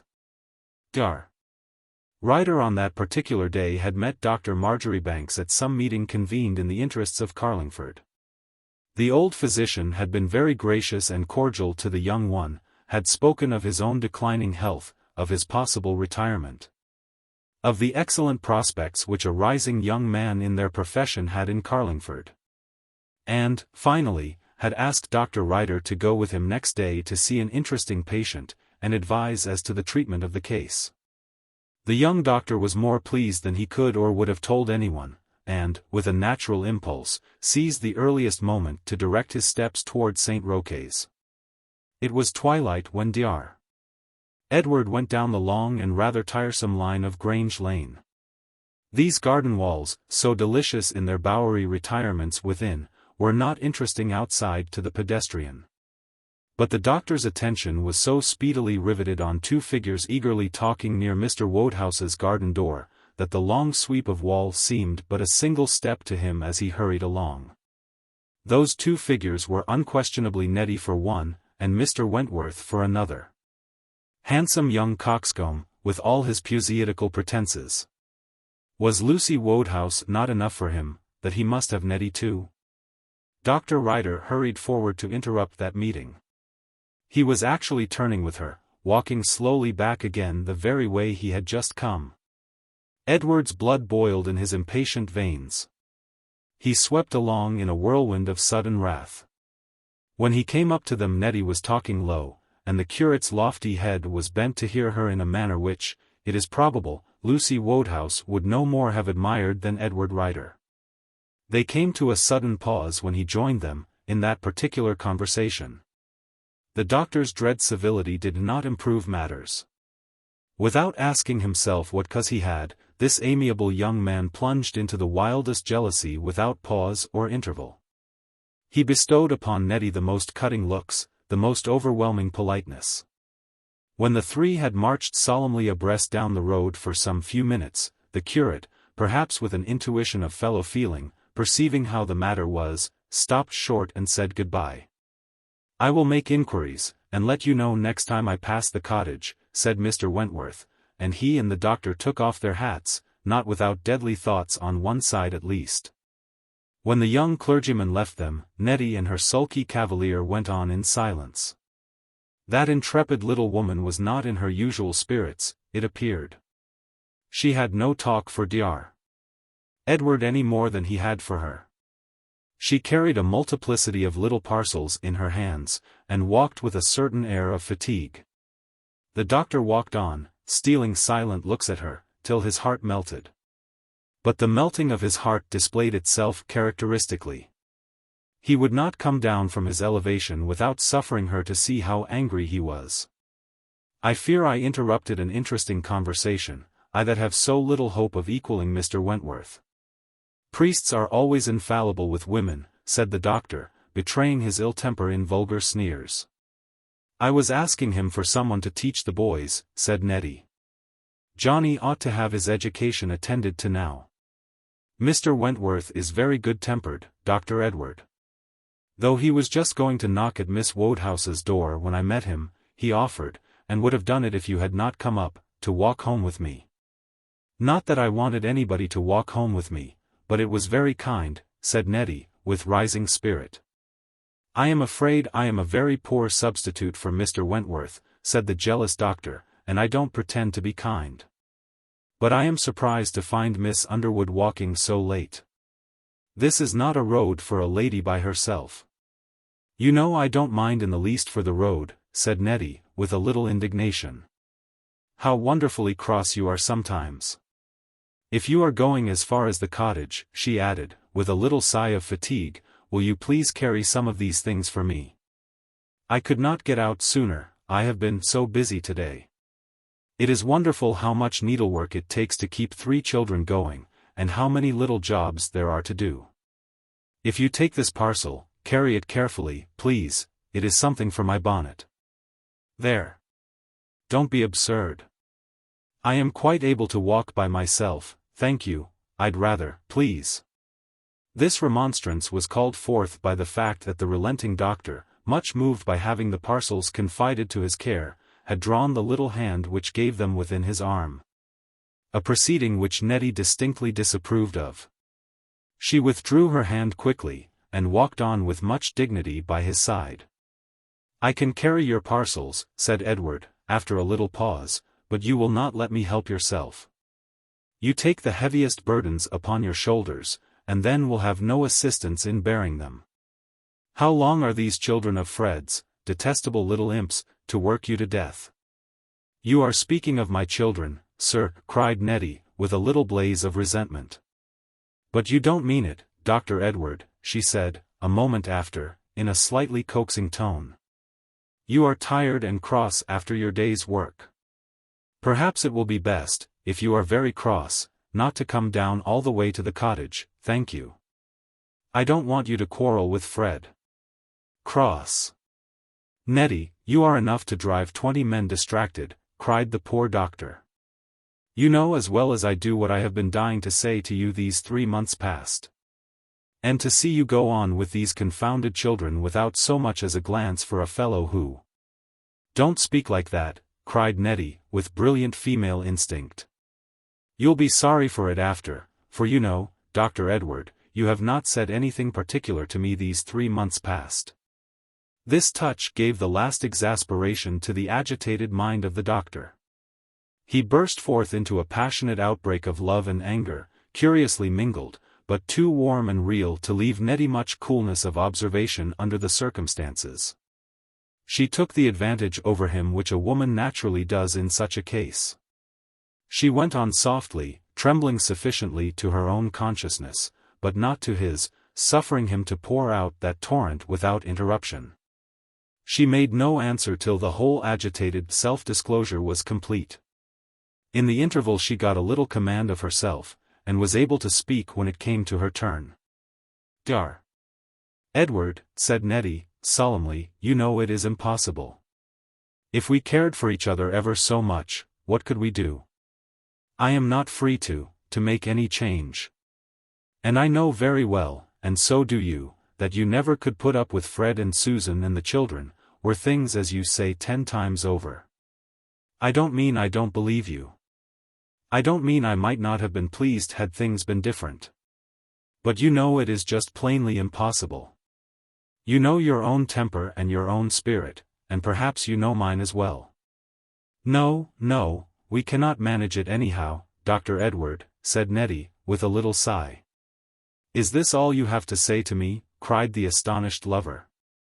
I am sure I do not know what else to say, said Nettie, with matter-of-fact distinctness. I don't need to enter into all the business again, and tell you how things stand. You know as well as I do. One may be sorry, but one must do what one has to do all the same. A painful pause followed. Nettie, with all her feminine acuteness, could not divine that this calm way of treating a business which had wrought her companion into such a pitch of passion was the most humiliating and mortifying possible to a man in whose bosom love and pride were so combined. He tried to speak more than once, but could not. Nettie said nothing more. She was uneasy, but secure in the necessity of her own position. What else could she do or say? "Then, I presume, this is my answer," said the doctor, at last, gulping an amount of shame and anger which Nettie could not conceive of, and which the darkness concealed from her sight. "Oh, dear! Edward, what can I say?" cried the girl. "You know it all as well as I do. I cannot change it with a word." "I am very, very sorry," said Nettie, faltering and startled, waking to a sudden perception of the case all at once, by reason of catching a sudden gleam of his eyes. They came to a dead stop opposite each other, she half frightened and confused, he desperate with love and rage and mortification. By this time they had almost reached the cottage door. "Don't take the trouble to be sorry." I'll get over it," cried the doctor, with a sneer at himself and his passion, which came out of the bitterness of his heart.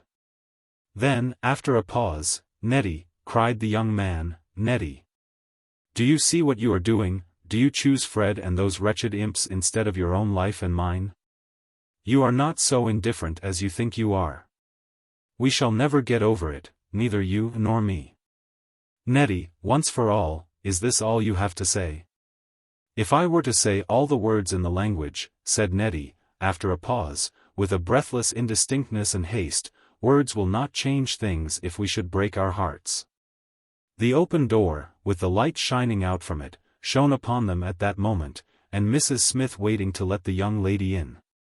Neither of the two dared face that sudden gleam. The doctor laid down his parcels on the step, muttered something, which she could not distinguish, into Nettie's agitated ear, and vanished back again into the darkness. Only now was Nettie awaking to the sense of what had happened, and its real importance. Perhaps another minute, another word, might have made a difference, that other word and minute that are always wanting. She gazed out after him blankly, scarcely able to persuade herself that it was all over, and then went in with a kind of stupefied, stunned sensation, not to be described.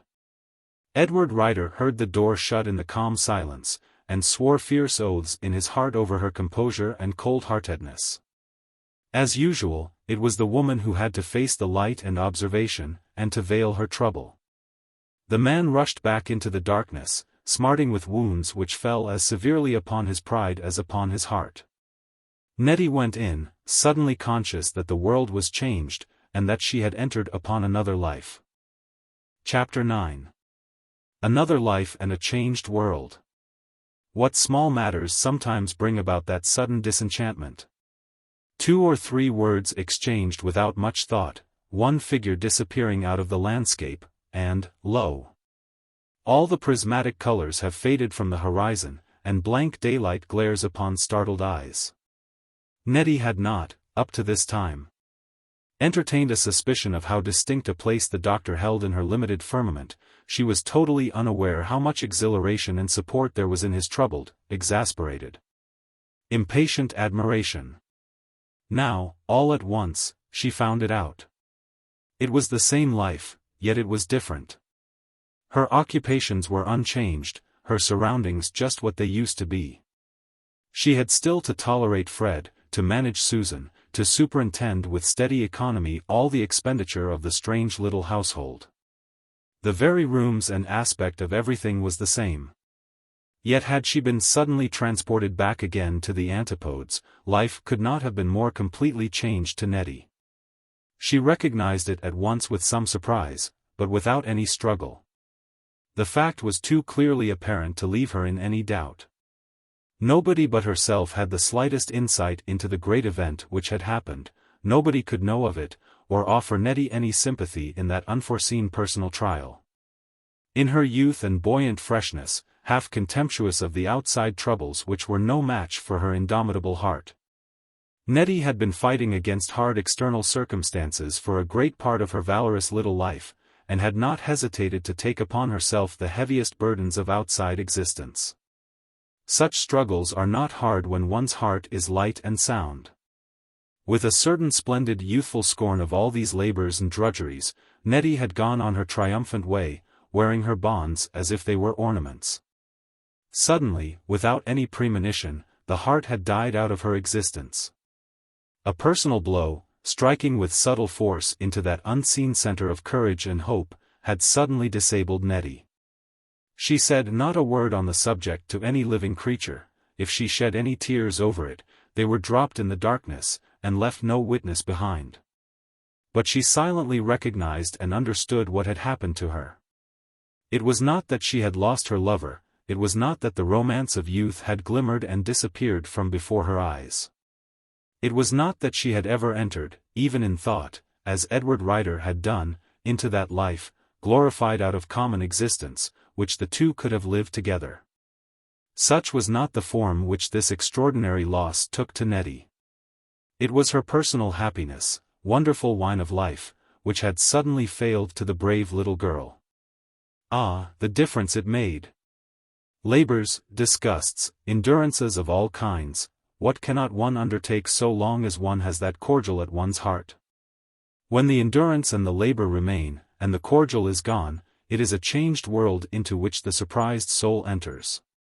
This was what had happened to Nettie. Nobody suspected the sudden change which had passed upon everything. The only individual in the world who could have divined it, had persuaded himself in a flush of anger and mortification that she did not care. He consoled himself by elaborate avoidance of that road which led past St. Roque's, by bows of elaborate politeness when he encountered her anywhere in the streets of Carlingford, by taking a sudden plunge into such society as was open to him in the town, and devoting himself to Miss Marjoribanks, the old physician's daughter. Nettie was not moved by these demonstrations, which showed her sway still undiminished over the doctor's angry and jealous heart. She did not regard the petulant shows of pretended indifference by which a more experienced young woman might have consoled herself. She had enough to do, now that the unsuspected stimulus of her life was withdrawn for the moment, to go on steadily without making any outward show of it. She had come to the first real trial of her strength and worthiness. And Nettie did not know what a piece of heroism she was enacting. Nor that the hardest lesson of youthful life, how to go on stoutly without the happiness which that absolute essence of existence demands and will not be refused, was being taught her now. She only knew it was dull work just for the moment, a tedious sort of routine, which one was glad to think could not last forever. And so went on, the steadfast little soul, no one being any the wiser, upon that suddenly clouded, laborious way. It is sad to be obliged to confess that Dr. Rider's conduct was nothing like so heroical. He, injured and indignant and angry, thought first of all of revenging himself upon Nettie, of proving to her that he would get over it, and that there were women in the world more reasonable than herself. Dr. Marjoribanks, who had already made those advances to the doctor which that poor young fellow had gone to carry the news of, not without elation of heart, on that memorable night, to St. Roque's, asked Edward to dinner a few days after. And Miss Marjoribanks made herself very agreeable, with just that degree of delicate regard and evident pleasure in his society which is so soothing when one has met with a recent discomfiture. Miss Marjoribanks, it is true, was over 30, and by no means a Titania. Edward Rider, who had retired from the field in Bessie Christian's case, and whom Nettie had rejected, asked himself savagely why he should not make an advantageous marriage now, when the chance offered. Old Marjoribanks's practice and savings, with a not unagreeable, rather clever, middle-aged wife, why should he not take it into consideration? The young doctor thought of that possibility with a certain thrill of cruel pleasure. He said to himself that he would make his fortune, and be revenged on Nettie. Whenever there was a chance of Nettie hearing of it, he paid the most devoted attentions to Miss Marjoribanks. Ready gossips took it up and made the matter public. Everybody agreed it would be an admirable arrangement. The most sensible thing I've heard of for years, step into the old fellow's practice, and set himself up for life, don't you think so? "That's my opinion," said Mr. Wodehouse. Mr. Wodehouse's daughters talked over the matter, and settled exactly between themselves what was Miss Marjoribanks's age, and how much older she was than her supposed suitor, a question always interesting to the female mind. And it was natural that in these circumstances Nettie should come to hear of it all in its full details, with the various comments naturally suggesting themselves thereupon. What Nettie's opinion was, however, nobody could ever gather. Perhaps she thought Dr. Edward was justified in putting an immediate barrier between himself and her. At all events, she was perfectly clear upon the point that it could not have been otherwise, and that no other decision was possible to herself. The spring lagged on, accordingly, under these circumstances. Those commonplace unalterable days, varied in nothing but the natural fluctuations of making and mending, those evenings with Fred sulky by the fire, always sulky, because deprived by Nettie's presence of his usual indulgences. Or if not so, then enjoying himself after his dismal fashion in his own room, with most likely Susan bearing him company. And the little maidenhead of the house left all by herself in the solitary parlor, passed on one by one, each more tedious than the other. It seemed impossible that such heavy hours could last, and prolong themselves into infinitude, as they did, but still one succeeded another in endless hard procession. And Nettie shed back her silky load of hair, and pressed her tiny fingers on her eyes, and went on again, always dauntless. She said to herself, with homely philosophy, that this could not last very long. Not with any tragical meaning, but with a recognition of the ordinary laws of nature which young ladies under the pressure of a first disappointment are not apt to recur to. She tried, indeed, to calculate in herself, with forlorn heroism, how long it might be expected to last, and, though she could not fix the period, endeavored to content herself with the thought that things must eventually fall into their natural condition. In the meantime it was slow and tedious work enough, but they did pass one after another, these inevitable days. One night Nettie was sitting by herself in the parlor busy over her needlework. Fred and his wife, she thought, were upstairs. They had left her early in the evening, Susan to lie down, being tired, Fred to his ordinary amusements. It was a matter of course, and cost Nettie no special thought. After the children went to bed, she sat all by herself, with her thread and scissors on the table, working on steadily and quietly at the little garment she was making. Her needle flew swift and nimbly, the sleeve of her dress rustled as she moved her arm. Her soft breath went and came, but for that regular monotonous movement, and those faint steady sounds of life, it might have been a picture of domestic tranquility and quiet. And not a living woman with aches in her heart. It did not matter what she was thinking. She was facing life and fortune, indomitable, not to be discouraged. In the silence of the house she sat late over her needlework, anxious to have some special task finished. She heard the mistress of the cottage locking up, but took no notice of that performance, and went on at her work, forgetting time. It got to be very silent in the house and without. Not a sound in the rooms where everybody was asleep. Not a sound outside, except an occasional rustle of the night wind through the bare willow branches, deep night, and not a creature awake but herself, sitting in the heart of that intense and throbbing silence. Somehow there was a kind of pleasure to Nettie in the isolation which was so impossible to her at other hours. She sat wrapped in that laborious quiet as if her busy fingers were under some spell. When suddenly she heard a startled motion upstairs, as if someone had got up hastily, then a rustling about the room overhead, which was Susan's room. After a while, during which Nettie, restored by the sound to all her growing cares, rose instantly to consideration of the question, what had happened now? The door above was stealthily opened, and a footstep came softly down the stair. Nettie put down her work and listened breathlessly. Presently Susan's head peeped in at the parlor door. After all, then, it was only some restlessness of Susan's. Nettie took up her work, impatient, perhaps almost disappointed, with the dead calm in which nothing ever happened. Susan came in stealthy, pale, trembling with cold and fright. She came forward to the table in her white nightdress like a faded ghost. "Fred has never come in," said Susan, in a shivering whisper. "Is it very late? He promised he would only be gone an hour. Where can he have gone? Nettie, Nettie, don't sit so quiet and stare at me. I fell asleep, or I should have found it out sooner. All the house is locked up, and he has never come in." "If he comes we can unlock the house," said Nettie. "When did he go out, and why didn't you tell me?" "Of course I should have let Mrs. Smith know, not to frighten her, but I told Fred pretty plainly last time that we could not do with such hours. It will make him ill if he does not mind. Go to bed, and I'll let him in." "Go to bed. It is very easy for you to say so. Don't you know it's the middle of the night, and as dark as pitch, and my husband out all by himself?" cried Susan. "Oh, Fred, Fred. After all the promises you made, to use me like this again. Do you think I can go upstairs and lie shivering in the dark, and imagining all sorts of dreadful things happening to him? I shall stay here with you till he comes in."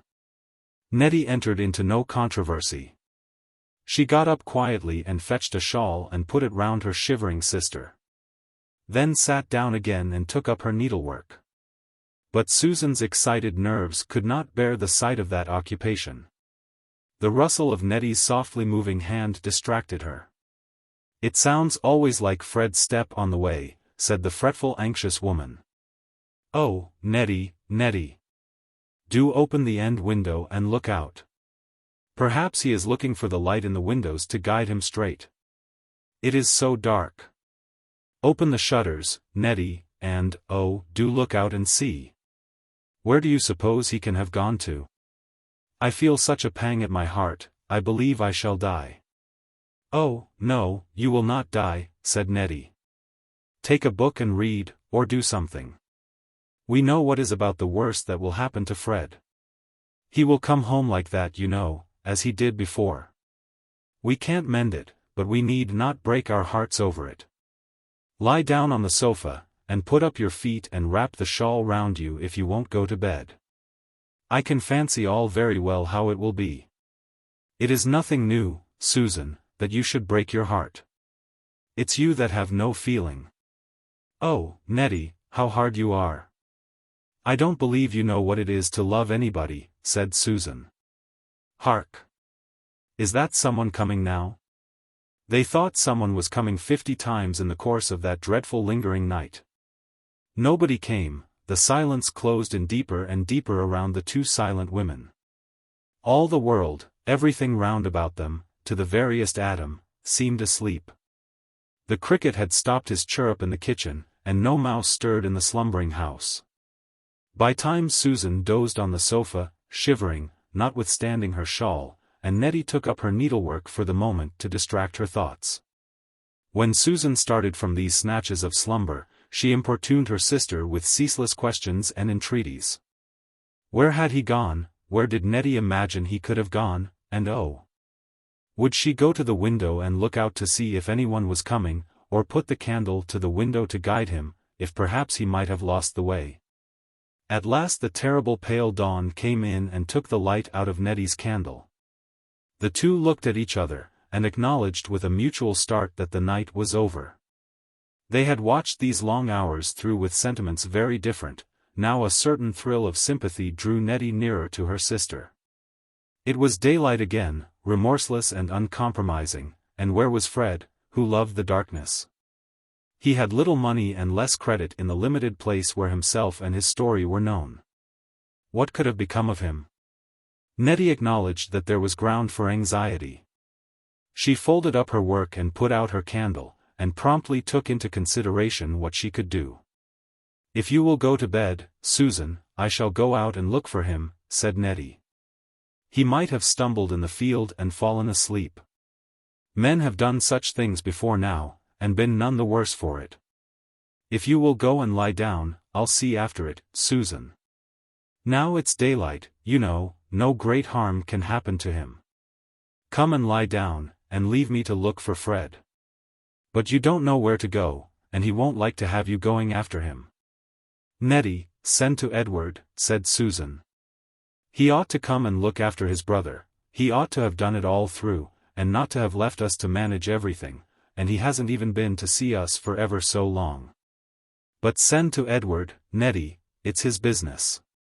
For Fred won't like to have you going after him, and you don't know where to go." "Fred must have me going after him whether he likes it or no," said Nettie, sharply, "and I shall not send to Dr. Edward. You choose to insult him whenever you can, and then you think it is his business to look after his brother. Go to bed, and leave it to me. I can't leave you shivering here, to catch something, and be ill, and laid up for weeks. I want to get my bonnet on, and to see you in bed. Make haste, and come upstairs with me." Susan obeyed with some mutterings of inarticulate discontent. The daylight, after the first shock of finding that the night was really over, brought some comfort to her foolish heart. She thought that as Nettie said, no more harm could come to him, he must be sleeping somewhere, the foolish fellow. She thought most likely Nettie was right, and that she had best go to bed to consume the weary time till there could be something heard of him, and Nettie, of course, would find it all out. Such was the arrangement accordingly. Susan covered herself up warm, and lay thinking all she should say to him when he came home, and how she certainly never would again let him go out and keep it secret from Nettie. Nettie, for her part, bathed her hot eyes, put on her bonnet, and went out, quietly undoing all the bolts and bars, into the chill morning world, where nobody was yet awake. She was a little uncertain which way to turn, but no way uncertain of her business. Whether he had gone into the town, or towards the low quarter by the banks of the canal, she felt it difficult to conclude. But remembering her own suggestion that he might have stumbled in the field, and fallen asleep there, she took her way across the misty grass. It was still spring, and a little hoarfrost crisped the wintry sod. Everything lay forlorn and chill under the leaden morning skies, not even an early market cart disturbed the echoes. When the cock crew somewhere, it startled Nettie. She went like a spectre across the misty fields, looking down into the ditches and all the inequalities of the way. On the other side lay the canal, not visible, except by the line of road that wound beside it, from the dead flat around. She bent her steps in that direction, thinking of a certain mean little tavern which, somehow, when she saw it, she had associated with Fred, a place where the men at the door looked slovenly and heated, like Fred himself, and lounged with their hands in their pockets at noon of working days. Some instinct guided Nettie there. But she had no need to go so far. Before she reached that place the first sounds of life that she had yet heard attracted Nettie's attention. They came from a boat which lay in the canal, in which the bargemen seemed preparing to start on their day's journey. Some men were leisurely leading forward the horses to the towing path, while two in the boat were preparing for their start inside. All at once a strange cry rang into the still, chill air, such a cry as startles all who can hear it. The men with the horses hurried forward to the edge of the canal, the bargemen hung over the side of their boat, visible excitement rose among them about something there. Nettie, never afraid, was less timid than ever this morning. Without thinking of the risk of trusting herself with these rude fellows alone, she went straight forward into the midst of them with a curiosity for which she could scarcely account. Not anxiety, only a certain wonder and impatience, possessed her to see what they had here. What had they there? Not a man, a dreadful drowned image, all soiled and swollen, a squalid tragic form, immovable, never to move more. Nettie did not need to look at the dread, uncovered, upturned face. The moment she saw the vague shape of it rising against the side of the boat, a heap of dead limbs, recognizable only as something human, the terrible truth flashed upon Nettie. She had found not him, but it. She saw nothing more for one awful moment, heaven and earth reeling and circling around her, and a horror of darkness on her eyes. Then the cold light opened up again, the group of living creatures against the colorless skies, the dead creature staring and ghastly, with awful dead eyes gazing blank into the shuddering day. The girl steadied herself as she could on the brink of the sluggish current, and collected her thoughts. The conclusion to her search, and answer to all her questions, lay, not to be doubted or questioned, before her. She dared not yield to her own horror, or grief, or dismay. Susan sleeping, unsuspicious, in full trust of his return, the slumbering house into which this dreadful figure must be carried, obliterated all personal impressions from Nettie's mind. She explained to the amazed group who and what the dead man was, where he must be brought to, instantly, silently, before the world was awake. She watched them lay the heavy form upon a board, and took off her own shawl to lay over it, to conceal it from the face of day. Then she went on before them, with her tiny figure in its girlish dress, like a child in the shadow of the rough but pitying group that followed. Nettie did not know why the wind went so chill to her heart after she had taken off her shawl. She did not see the unequal sod under her feet as she went back upon that dread and solemn road. Nothing in the world but what she had to do occupied the throbbing heroic heart. There was nobody else to do it. How could the girl help but execute the work put into her hand? Thinking neither of the hardship nor the horror of such dread work falling to her lot, but only this, that she must do it. Nettie took home to the unconscious sleeping cottage that thing which was Fred Ryder. No heavier on his bearer's hands today than he had been already for years of his wasted life. Chapter 10. When Nettie opened the door of the sleeping house with the great key she had carried with her in her early dreadful expedition, there was still nobody stirring in the unconscious cottage. She paused at the door, with the 4 men behind her carrying shoulder-high that terrible motionless burden. Where was she to lay it? In her own room, where she had not slept that night, little Freddie was still sleeping. In another was the widow, overcome by watching and fretful anxiety. The other fatherless creatures lay in the little dressing-room. Nowhere but in the parlor, from which Fred not so very long ago had driven his disgusted brother, the only place she had where Nettie's own feminine niceties could find expression. And where the accessories of her own daily life and work were all accumulated. She lingered even at that dread moment with a pang of natural reluctance to associate that little sanctuary with the horror and misery of this bringing home. But when every feeling gave way to the pressure of necessity, that superficial one was not like to resist it. Her companions were not aware that she had hesitated even for that moment. She seemed to them to glide softly, steadfastly, without any faltering, before them into the little silent womanly room, where her night's work was folded tidily upon the table. And her tiny thimble and scissors laid beside it. What a heartrending contrast lay between those domestic traces and that dreadful muffled figure, covered from the light of day with Nettie's shawl, which was now laid down there. Nettie did not pause to think of. She stood still for a moment, gazing at it with a sob of excitement and agitation swelling into her throat. Scarcely grief, perhaps that was not possible, but the intensest remorseful pity over the lost life. The rude fellows beside her stood silent, not without a certain pang of tenderness and sympathy in their half-savage hearts. She took her little purse out and emptied it of its few silver coins among them. They trod softly, but their heavy footsteps were heard, notwithstanding, through all the little house. Nettie could already hear the alarmed stirring upstairs of the master and mistress of the cottage. And, knowing what explanations she must give, and all the dreadful business before her, made haste to get her strange companions away before Mrs. Smith came downstairs. One of them, however, as he followed his comrades out of the room, from some confused instinct of help and pity, asked whether he should not fetch a doctor. The question struck the resolute little girl with a pang sharper than this morning's horror had yet given her. Had she perhaps neglected the first duty of all, the possibility of restoration? She went back, without answering him, to lift the shawl from that dreadful face, and satisfy herself whether she had done that last irremediable wrong to Fred. As she met the dreadful stare of those dead eyes, all the revulsion of feeling which comes to the hearts of the living in presence of the dead overpowered Nettie. She gave a little cry of inarticulate momentary anguish. The soul of that confused and tremulous outcry was pardon. Pardon. What love was ever so true, what tenderness so constant and unfailing, that did not instinctively utter that cry when the watched life had ended? And pardon could no longer come from those sealed lips?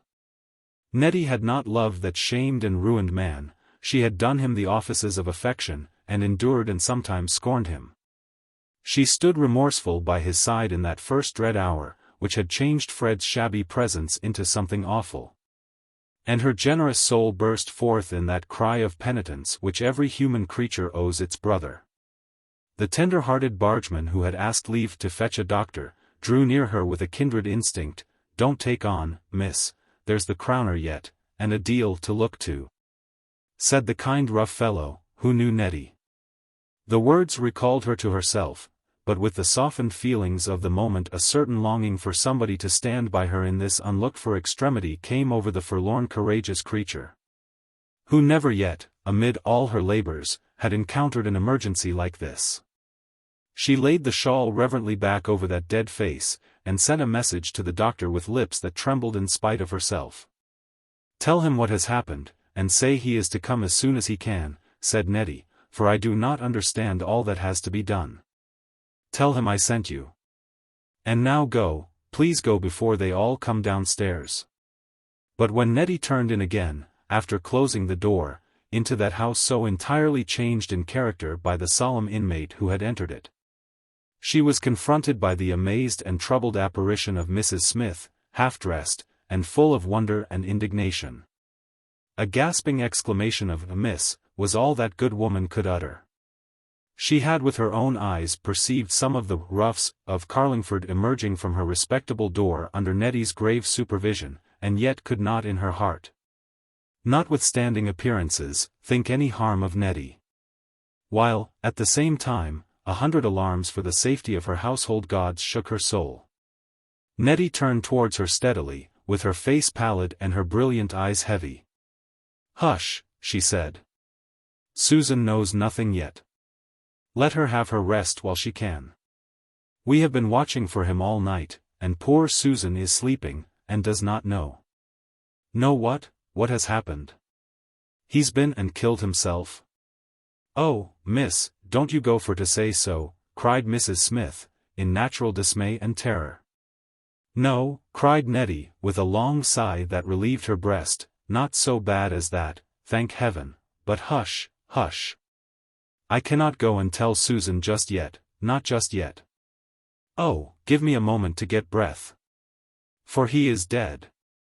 I tell you." "Hush," cried Nettie, seizing the woman's hand, and wringing it, in the extremity of her terror for alarming Susan. "Don't you understand me? She is a widow, and she does not know, her husband is dead, and she does not know. Have you no pity for her in your own heart? Lord ha' mercy." "But wait till I call Smith," cried the alarmed landlady, shrinking, yet eager to know the horribly interesting details of that tragedy. She ran breathless upstairs on that errand, while Nettie went back to the door of the parlor, resolutely locked it, and took away the key. "Nobody shall go gazing and talking over him, and making a wonder of poor Fred," said Nettie to herself, shaking off from her long eyelashes the tear which came out of the compunction of her heart. Poor Fred! She sat down on one of the chairs of the little hall beside that closed door. The children and their mother upstairs still slept unsuspicious. And their young guardian, with a world of thoughts rising in her mind, sat still and pondered. The past was suddenly cut off from the future by this dreadful unthought-of event.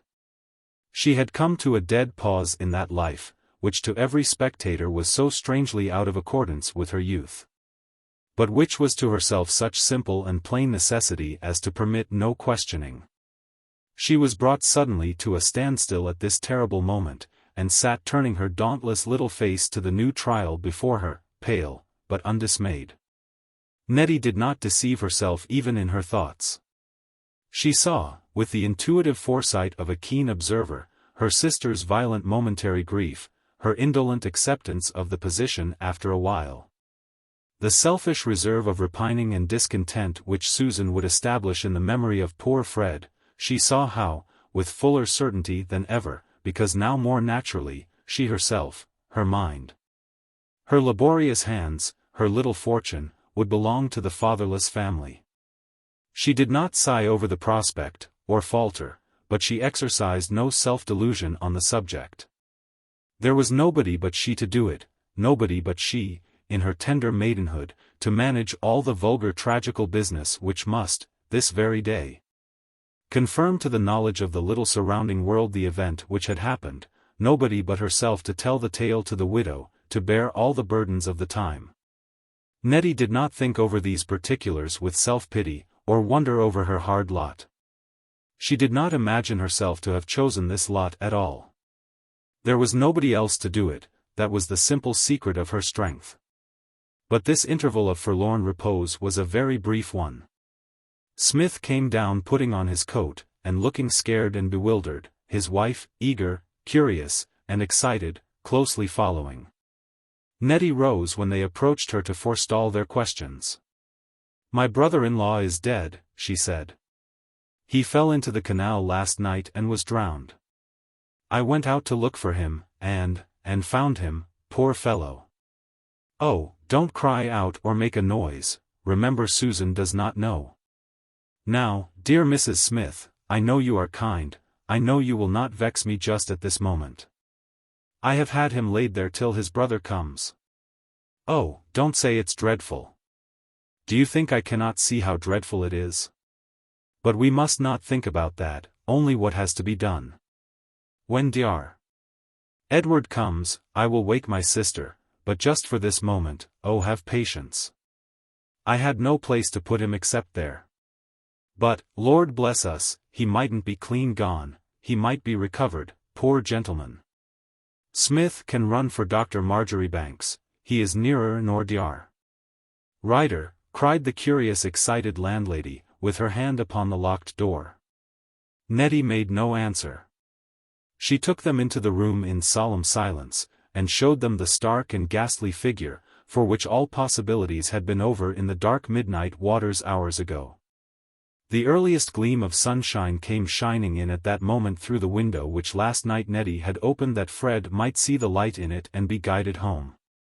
It seemed to strike like a reproach upon that quick-throbbing impatient heart, which felt as a sin against the dead its own lack of natural grief and affection. She went hurriedly to draw down the blinds and close out the unwelcome light. Now he is gone, nobody shall slight or scorn him, said Nettie to herself, with hot tears. And she turned the wondering dismayed couple, already awakening out of their first horror, to think of the injury done to their house and lodgings. And all the notoriety of an inquest, out of the room, and locked the door upon the unwilling owners, whom nothing but her resolute face prevented from bursting forth in selfish but natural lamentations over their own secondary share in so disastrous an event. Nettie sat down again, a silent little sentinel by the closed door, without her shawl, and with her tiny chilled feet on the cold tiles. Nettie sat silent, too much occupied even to ascertain the causes of her personal discomfort. She had indeed enough to think of. And while her little girlish figure, so dainty, so light, so unlike her fortunes, remained in that unusual stillness, her mind and heart were palpitating with thoughts, all kinds of thoughts. Not only considerations worthy the solemnity and horror of the moment, but every kind of trivial and secondary necessity, passed through that restless soul, all throbbing with life and action. More self-conscious than usual from the fact of its outward stillness. 100 rapid conclusions and calculations about the funeral, the mourning, the change of domestic habits involved, darted through Nettie's mind. It was a relief to her to leap forward into these aftermatters. The immediate necessity before her, the dreadful errand on which she must presently go to her sister's bedside, the burst of wailing and reproachful grief which all alone Nettie would have to encounter and subdue, were not to be thought of. She bent down her little head into her hands, and once more shed back that hair which, never relieved out of its braids through all this long night, began to droop over her pale cheeks.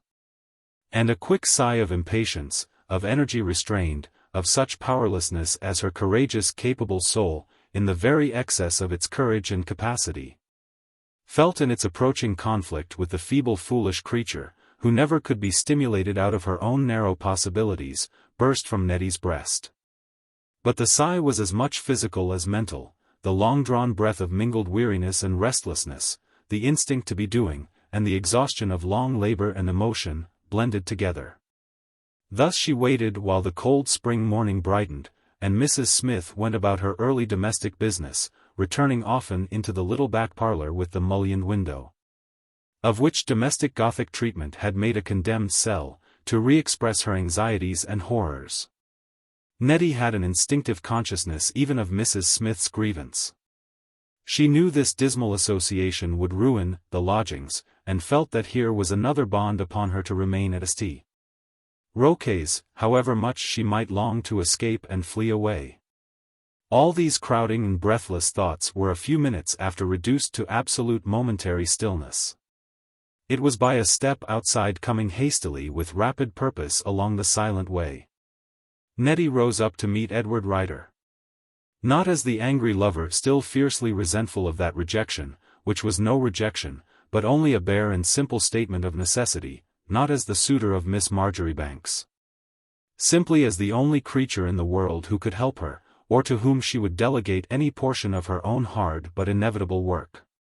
She opened the door before he had time to knock, and held out her hand to him silently, quite unawares betraying her recognition of his step, her comfort in his presence. That meeting flushed the doctor's anxious face with a mingled shame and triumph not expressible in words, but left Nettie as pale, as preoccupied, as much absorbed in her thoughts and duties as before. "Dr. Edward, I should not have sent for you if I could have done it all myself," said Nettie, "but I knew you would think it right to be here now. And I have Susan and the children to look to. I commit this to you." "Do they know?" said the doctor, taking the key she gave him, and holding fast, with an instinct of compassion almost more strong than love, the little hand which never trembled. "I will tell Susan, now that you have come. I could not before," said Nettie, with another sigh. "Poor Susan! I was glad to let her sleep." "But there is no one to think whether you sleep or not," cried Edward Ryder. "And those eyes have watched all night. Nettie, Nettie, could not you have sent for me sooner? A word would have brought me at any moment." "You were not wanted till now," said Nettie, not without a touch of womanly pride. "I have always been able to do my own work, Dr. Edward.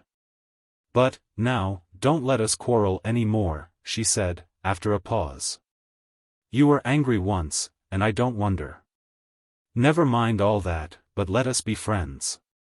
And don't let all the people, and strangers, and men who don't belong to us," cried Nettie once more, with hot tears in her eyes, "be hard upon poor Fred." The next moment she had vanished upstairs and left the doctor alone, standing in the little cold hall with the key in his hand, and Mrs. Smith's troubled countenance beholding him from far. Edward Ryder paused before he entered upon his dismal share of this morning's work. Death itself did not suffice to endear Fred Ryder to his brother. But he stood still, with a certain self-reproach, to withdraw his thoughts, if he could, from Nettie, and to subdue the thrill, the most living touch of life, which this meeting had stirred within him, before he entered that miserable chamber of death. Chapter 11. That dreadful day ebbed over slowly, tedious, yet so full of events and dismal business that it looked like a year rather than a day. The necessary investigations were got through without any special call upon Nettie. She spent the most of the day upstairs with Susan, whose wild refusal to believe at first, and sullen stupor afterwards, were little different from the picture which Nettie's imagination had already made. The children received the news with wondering stares and questions. That they did not understand it was little, but that they scarcely were interested after the first movement of curiosity, disappointed and wounded the impatient heart, which unconsciously chafed at its own total inability to convey the feelings natural to such a terrible occasion into any bosom but its own. Nettie's perpetual activity had hitherto saved her from this disgust and disappointment. She had been bitterly intolerant by moments of Fred's disgraceful content and satisfaction with his own indulgences, but had never paused to fret over what she could not help, nor contrast her own high youthful humor and sense of duty with the dull insensibility around her. But today had wrapped the heroic little girl into a different atmosphere from that she had been breathing hitherto. Today she was aware that her work had been so far taken out of her hands, and acknowledged in her heart that it was best it should be so. She heard the heavy feet of men coming and going, but was not obliged to descend into immediate conflict with all the circumstances of so horrible a crisis. It was a new sensation to Nettie. A year ago, perhaps, she would not have relinquished even that dreadful business to anyone. Today, the thought of having someone else who did it for her, and took comfort in relieving her burdened hands, fell with singular soothing power upon the heart which had come to a knowledge of its own weakness in these last tedious months. And as Nettie sat upstairs with all the remorseful thoughts of nature in her softened heart, the impossibility of impressing her own emotions upon those around her struck her with a deeper sense of impatience, disappointment, and disgust than ever before. When she went softly into the darkened room where Susan lay in her gloomy bed, divided between wailings over the injuries which poor Fred had suffered, the harshness that had driven him out of doors, and the want of his brother or somebody to take care of him, which had brought the poor fellow to such an end, and complaints of the wrong done to herself, the want of feeling shown by her sister, the neglect with which she was treated, Nettie gazed at the sobbing creature with eyes unconsciously wondering, yet but half surprised. She knew very well beforehand that this was how her dreadful tidings would be received. Yet out of her own softened, awed, compunctious heart, her pity too deep for tears over that lost life, Nettie looked with the unbelief of nature at the widowed woman, the creature who had loved him and been his wife, yet who could only think of somebody else to be blamed, and of herself injured, at that terrible moment when the companion of her life was violently withdrawn from her. And to go out of that obstinately darkened refuge of fretful sorrow, into the room where the blind had been drawn up the moment her back was turned, and where these three tearless children, totally unimpressed by the information which they had received as a piece of news with mingled curiosity and skepticism, occupied themselves with their usual sports, or listened keenly, with sharp remarks, to the sounds below, which only the utmost stretch of Nettie's authority could keep them from descending to investigate, afforded a wonderful reverse to the picture, which startled her in her momentary clearsightedness. The contrast between her own feelings, she who had no bonds of natural affection to Fred, and to whom he had been, by times, a very irksome burden, and theirs, who were his very own, and belonged to him, appeared to Nettie as no such contrast had ever appeared before.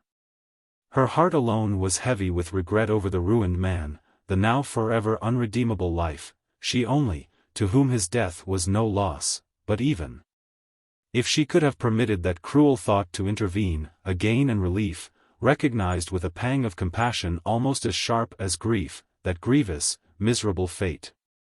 When, a few minutes after, the noise of the children's play rose to an outburst, Nettie flushed into a momentary effusion of temper, and silenced the heartless imps with a voice and look which they dared not venture to resist. Her rebuke was, however, interrupted by a sudden call from their mother. "How can you have the heart, oh, Nettie, Nettie? I knew you had no feeling.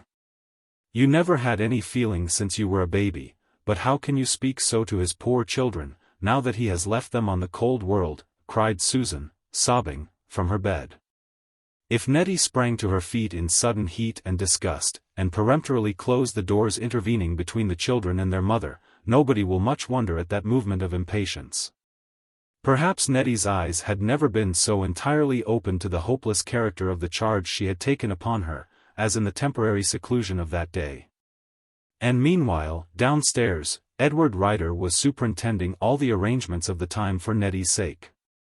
Not because it was his brother who lay there, no longer a burden to any man, nor because natural duty pointed him out as the natural guardian of the orphaned family. The doctor, indeed, would have done his duty in such a hard case, however it had been required of him.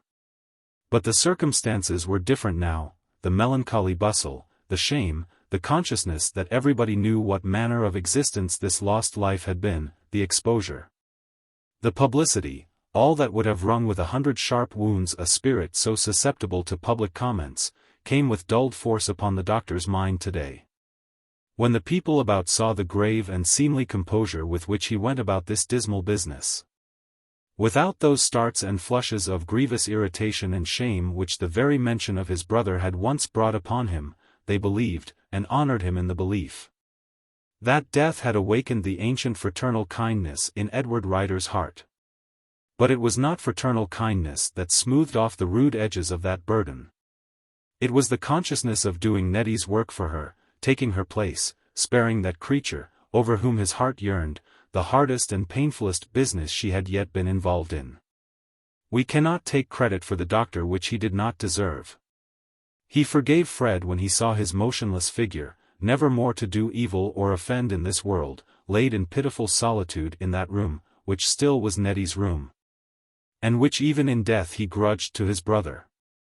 But Edward's distinct apprehension of right and wrong, and Fred's deserts in this world, were not altered by that diviner compunction which had moved Nettie. He forgave, but did not forget, nor defend with remorseful tenderness his brother's memory.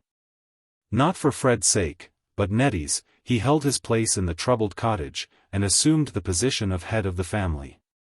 Hard certainties of experience prevented the doctor's unimaginative mind from respecting here the ideal anguish of sudden widowhood and bereavement.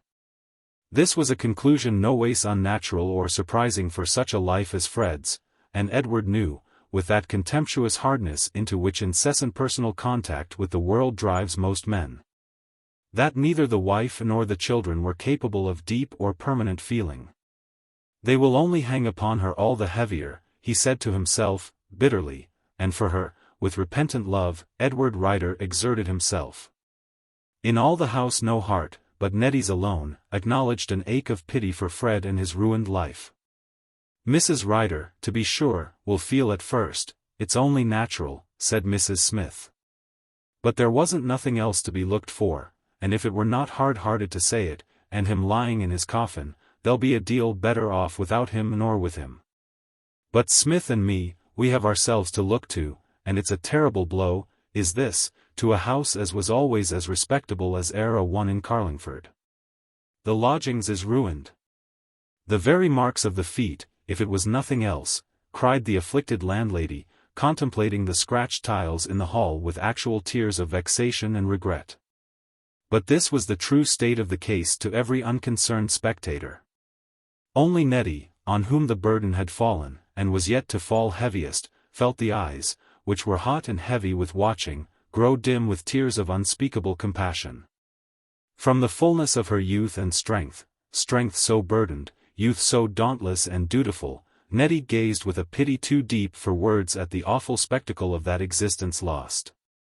That the lifeless thing in the room below could have been a man, and yet have come and gone so disastrously through the world, was terrible to think of, to that living laboring creature, in the depth of her own strange toils and responsibilities. Her heart ached over that wretched, miserable fate. Neither toil nor anguish was to be compared to the dread loss of a life sustained by that departed soul. Chapter 12. In a few days all this solemn crisis was over, and life went on again in its ordinary tame current, closing over the dishonored grave where Fred found his rest. Henceforward nameless in the world that had suffered his existence as a cumberer of the ground for so many years. Had he been the prop of his house and the light of their eyes, life would have gone on again, after that interruption, all the same, with a persistency which nothing can impair. As it was, the diminished household resumed its ordinary course of existence, after a very few days, with little more than outward marks of what had befallen them. It is true that Nettie sat down with a repugnance which she scarcely could either overcome or conceal, to dispense the domestic provisions at the table which shortly before had borne so dread a burden. But nobody thought of that except Nettie, and but for the black dresses and Susan's cap, Fred was as if he had never been. About a week after the funeral, the doctor went solemnly to visit them in one of those lengthening spring afternoons. Dr. Ryder was undeniably nervous and excited about this interview. He had been at home under pretense of having luncheon, but in reality to make a solemn toilette, and wind himself up to the courage necessary for a settlement of affairs. As he dashed with agitated haste down Grange Lane, he saw Miss Wodehouse and her sister Lucy coming from St. Roque's, where very probably they too had been making a visit of condolence to Nettie. And a little nearer that scene of all his cogitations and troubles appeared, a much less welcome sight, Miss Marjoribanks, whom all Carlingford, a month ago, had declared Dr. Ryder to be paying his addresses to. The guilty doctor took off his hat to that stout and sensible wayfarer, with a pang of self-disgust which avenged Nettie. Along the very road where that little Titania, eager and rapid, had gone upon her dauntless way so often, to see that comely well-dressed figure, handsome, sprightly, clever, but with such a world of bright youth, tenderness, loveliness, everything that touches the heart of man, between the two. No harm to Miss Marjoribanks. Only shame to the doctor, who, out of angry love, pique, and mortification, to vex Nettie, had pretended to transfer the homage due to the fairy princess to that handsome and judicious woman. The experiment had failed as entirely as it deserved to do. And here was Edward Ryder, coming back wiser and humbler, content to put that question over again, and stand once more his chance of what his pride had called a rejection. Perhaps content to make still greater sacrifices, if the truth were known, and to do anything Nettie asked him, if Nettie would but condescend to ask or enter into terms at all. He drew up before St. Roquet's with a dash, which was much more of agitation than display, and, throwing the reins at the head of his little groom, leaped out like a man who did not see where he was going. He saw Mr. Wentworth, however, coming out of the church, and turning round amazed to look what vehicle had come to so sudden a standstill there. All the world seemed to be on the road to St. Roquet's cottage that spring afternoon. The doctor made a surly gesture of recognition as he passed the curate, who gazed at him in calm astonishment from the church porch. No other intruder appeared between him and the cottage. He hurried along past the willow trees with their drooping tassels, surrounded by a certain maze of excitement and agitation. As he went up to the door, it occurred to him suddenly how Nettie had recognized his step that dread morning of Fred's death. The thought came like a stimulus and encouragement to the doctor. He went in with a brighter look, a heart more hopeful. She had opened the door to him before he could knock, held out to him that tiny morsel of a hand which labored so hard and constantly, said, "What did Nettie say?" How many times had the doctor conned it over as he went between his patients, "You were angry once, and, indeed, I don't wonder." The doctor went boldly in under the cordial of these simple words.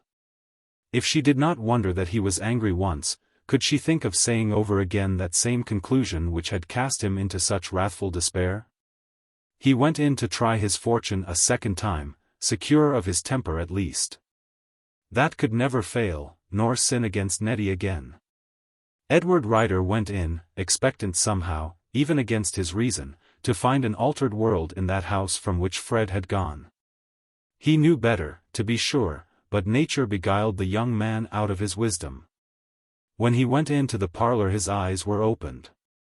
Upon the sofa, that same sofa where Fred had lain, all slovenly and mean in his idleness, with his pipe, polluting Nettie's sole retirement, Mrs. Fred lay now in her somber black dress, with the white cap circling her faded face.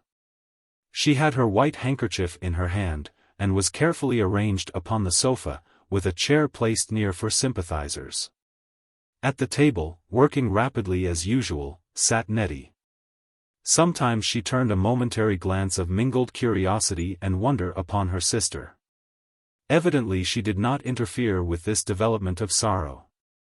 Nettie had enough to do, besides, with her needlework, and to enjoin a moderate amount of quietness upon Freddie and his little sister, who were building wooden bricks into houses and castles on the floor by her side. When the doctor entered the room he saw how it was with instantaneous insight. Mrs. Fred was sitting in state, in the pomp of woe, to receive all the compassionate people who might come to condole with her. Nettie, half impatient, half glad that her sister could amuse herself so, sat in busy toleration, putting up with it, carrying on her own work through it all, and still, as always, those bonds of her own making closed hard and tenacious upon the prop of the house. Even the chance of speaking with her by herself died off into extreme distance. Young Ryder, who came in with the full conviction that anger could never more rise in his heart against Nettie, grew pale with passion, resentment, and impatience before he had been a minute in the room. Always the same.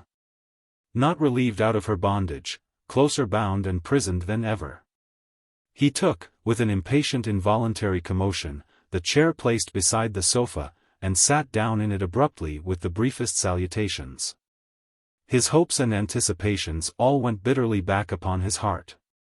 The very rustle of Nettie's arm as she spread out that little black frock upon the table, and put on its melancholy trimmings, exasperated afresh the man who 5 minutes ago did not believe it possible that he ever could feel an impulse of displeasure against her again. "I cannot say that I expected to see you, Mr. Edward," said Mrs. Fred, lifting her handkerchief to her eyes. "Indeed, when I remember the last time you were here, I wonder you could think of coming near us. But now my poor dear Fred is gone, we have nobody to protect us, and of course you don't mind how you hurt my feelings. If you had done your duty by my poor fellow when he was living, he might never, never."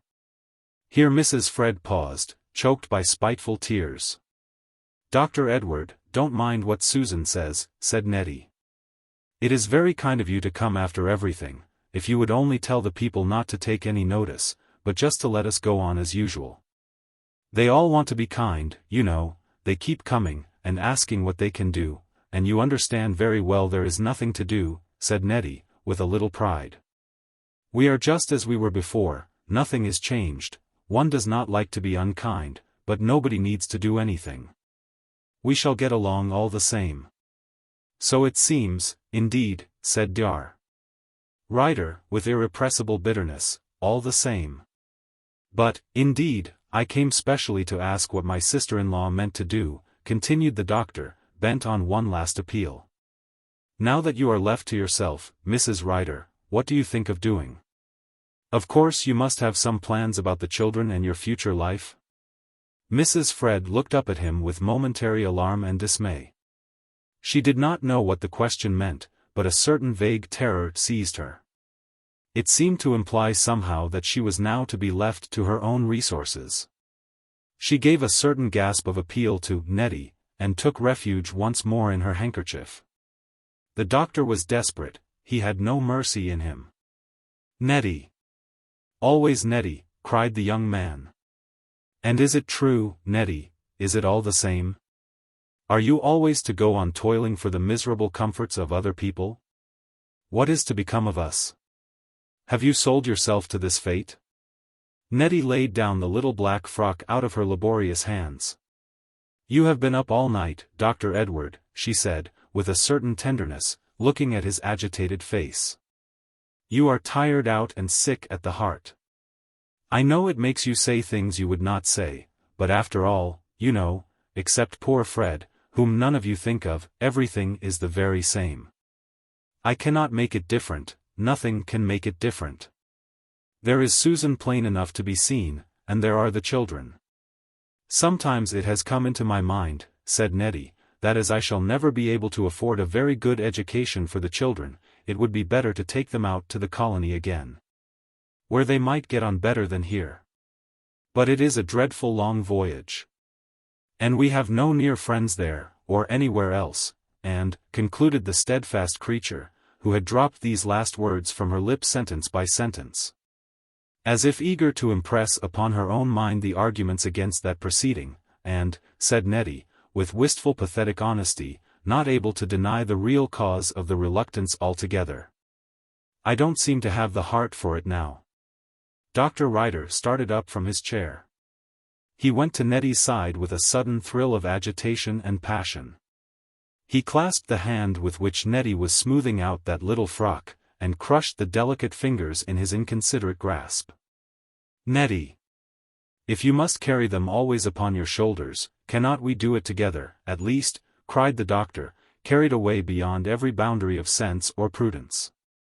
He got down on his knees beside the table, not kneeling to her, but only compelling her attention, demanding to see the answer of her eyes, the quiver of her mouth. For that moment Nettie's defenses too fell before this unlooked-for outburst of a love that had forgotten prudence. Her mouth quivered, her eyes filled. If it were possible, if it were only possible. They had both forgotten the spectators who gazed with curious eyes, all unaware how deeply their own fate was involved. And that fate was still trembling in the breathless interval, when a vulgar finger touched those delicate balances of possibility, and the crisis was over, perhaps never to return. "Nettie!" cried Mrs. Fred, "if Edward Ryder has no respect for me, nor for my poor Fred, my poor, dear, injured husband, that helped to bring him up, and gave up his practice to him, and died, as I might say, by his neglect, Nettie. How can you be so cruel to your sister? How can you go taking his hand, and looking as if he were your lover? You never had any feeling for me, though everybody thinks so much of you. And now I know what I have to expect. The moment my poor dear Fred's head is laid in the grave, as soon as ever you have me in your own hands, and nobody to protect me, oh, my Fred. My Fred. As soon as you are gone, this is how they are using your poor helpless family, and soon I shall die too, and you will not be encumbered with me." Long before this sobbing speech was concluded, Dr. Ryder had risen to his feet, and was pacing through the little room with hasty steps of disgust and rage, and an agitation which overwhelmed all his attempts to master it. While Nettie sat supporting her head in her hands, pressing her fingers upon her hot eyes, beholding that fair impossible vision break and disappear from before her. Nettie's heart groaned within her, and beat against the delicate bosom which, in its tender weakness, was mighty as a giant's. She made no answer to her sister's outcry, nor attempted to comfort the hysterical sobbing into which Susan fell. Nettie gave up the hopeless business without being deceived by those selfish demonstrations. She was not even fortunate enough to be able to persuade herself into admiring love and enthusiasm for those to whom necessity obliged her to give up her own life. She said nothing. She knew the sobs would subside, the end would be gained, the insignificant soul lapse into comfort, and with a sigh of compulsory resignation Nettie yielded once more to her fate. "Dr. Edward, do not think of me any more," she said, resolutely, rising and going out to the door with him, in her simplicity and courage. "You see very well it is impossible. I know you see it as well as I do. If we could be friends as we once were, I should be very, very glad, but I don't think it is possible just now. Don't say anything. We both know how it is, and neither of us can help it. If we could get not to think of each other, that would be best," said Nettie, with another sigh. "But in the meantime let us say goodbye, and speak of it no more." If the doctor did not take his dismissal exactly so, if Nettie's identification of her own sentiments with his did lead to a warmer tenderness in that farewell, which could not be final while such a bond united them, it was at least with an absolute conviction of the impossibility of any closer union that they parted. The doctor sprang into his drag and dashed away to his patients, plunging into the work which he had somewhat neglected during that exciting day. He was not without some comfort as he went about his business with care behind him, but that very comfort embittered the pang of the compulsory submission. To think he must leave her there with those burdens upon her delicate shoulders, to believe her his, yet not his, the victim of an unnatural bondage, drove Edward Ryder desperate as he devoured the way. 100 times in an hour he made up his mind to hasten back again and snatch her forcibly out of that thraldom, and yet 100 times had to fall back consuming his heart with fiery irritation, and chafing at all that seemed duty and necessity to Nettie. As he was proceeding on his troubled way it occurred to him to meet, surely everybody in Carlingford was out of doors this particular afternoon. That prosperous wife, Mrs. John Brown, who had once been Bessie Christian. She was a very pale apparition now to the doctor, engrossed as he was with an influence much more imperious and enthralling than hers had ever been. But the sight of her, on this day of all others, was not without its effect upon Edward Ryder. Had not she too been burdened with responsibilities which the doctor would not venture to take upon his shoulders, but which another man, more daring, had taken and rendered bearable? As the thought of that possibility occurred to him, a sudden vision of Mrs. Fred's faded figure flashed across his eyes. In the excitement of the moment he touched too sharply with his whip that horse which had suffered the penalty of most of his vagaries of temper and imagination for some time past. The long-suffering beast was aggravated out of patience by that unexpected irritation. It was all the doctor could do for the next 10 minutes to keep his seat and his command over the exasperated animal, whose sudden frenzy terrified Mrs. Brown, and drove her to take refuge in the nearest shop. How little the Carlingford public, who paused at a respectful distance to look on, guessed those emotions which moved the doctor as they watched him subduing his rebellious horse with vigorous arm and passionate looks. Bessie, with a little palpitation at her heart, could not refrain from a passing wonder whether the sight of herself had anything to do with that sudden conflict. Mrs. Brown knew little about St. Roque's cottage, but had heard of Miss Marjoribanks, who it was not to be supposed could hold a very absolute sway over the doctor. Meanwhile Dr. Ryder struggled with his horse with all the intensity of determination with which he would have struggled against his fate had that been practicable. With set teeth and eyes that blazed with sudden rage and resolution, he subdued the unruly brute, and forced it to acknowledge his mastery. When he drove the vanquished animal, all quivering with pain and passion, on its further course, the struggle had refreshed his mind a little. Ah, if life and adverse fortune could but be vanquished so! But all Edward Ryder's resolution and courage died into hopeless disgust before the recollection of Mrs. Fred upon that sofa. Even with Nettie at one hand, that peevish phantom on the other, those heartless imps in insolent possession of the wonderful little guardian who would not forsake them, made up a picture which made the doctor's heart sick. No. Nettie was right. It was impossible. Love, patience, charity, after all, are but human qualities, when they have to be held against daily disgusts, irritations, and miseries. The doctor knew as well as Nettie did that he could not bear it.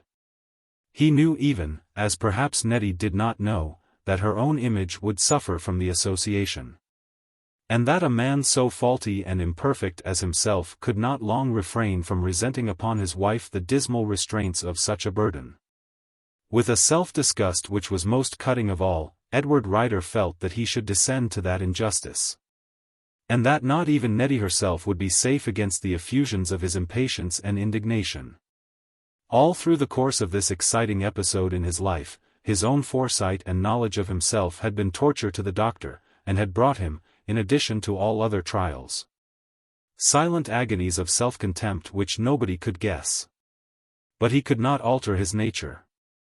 He went through his day's work very wretched and dejected, yet with an ineffable touch of secret comfort behind all, which sometimes would look him in the face for a moment like a passing sunbeam, yet sometimes seemed to exasperate beyond bearing the tantalizing misery of his fate.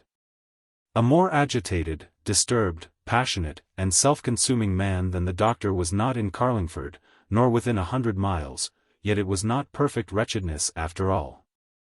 Nettie, on her part, went back to Mrs. Fred in the parlour after she had parted from Edward Ryder, with feelings somewhat different from the doctor's.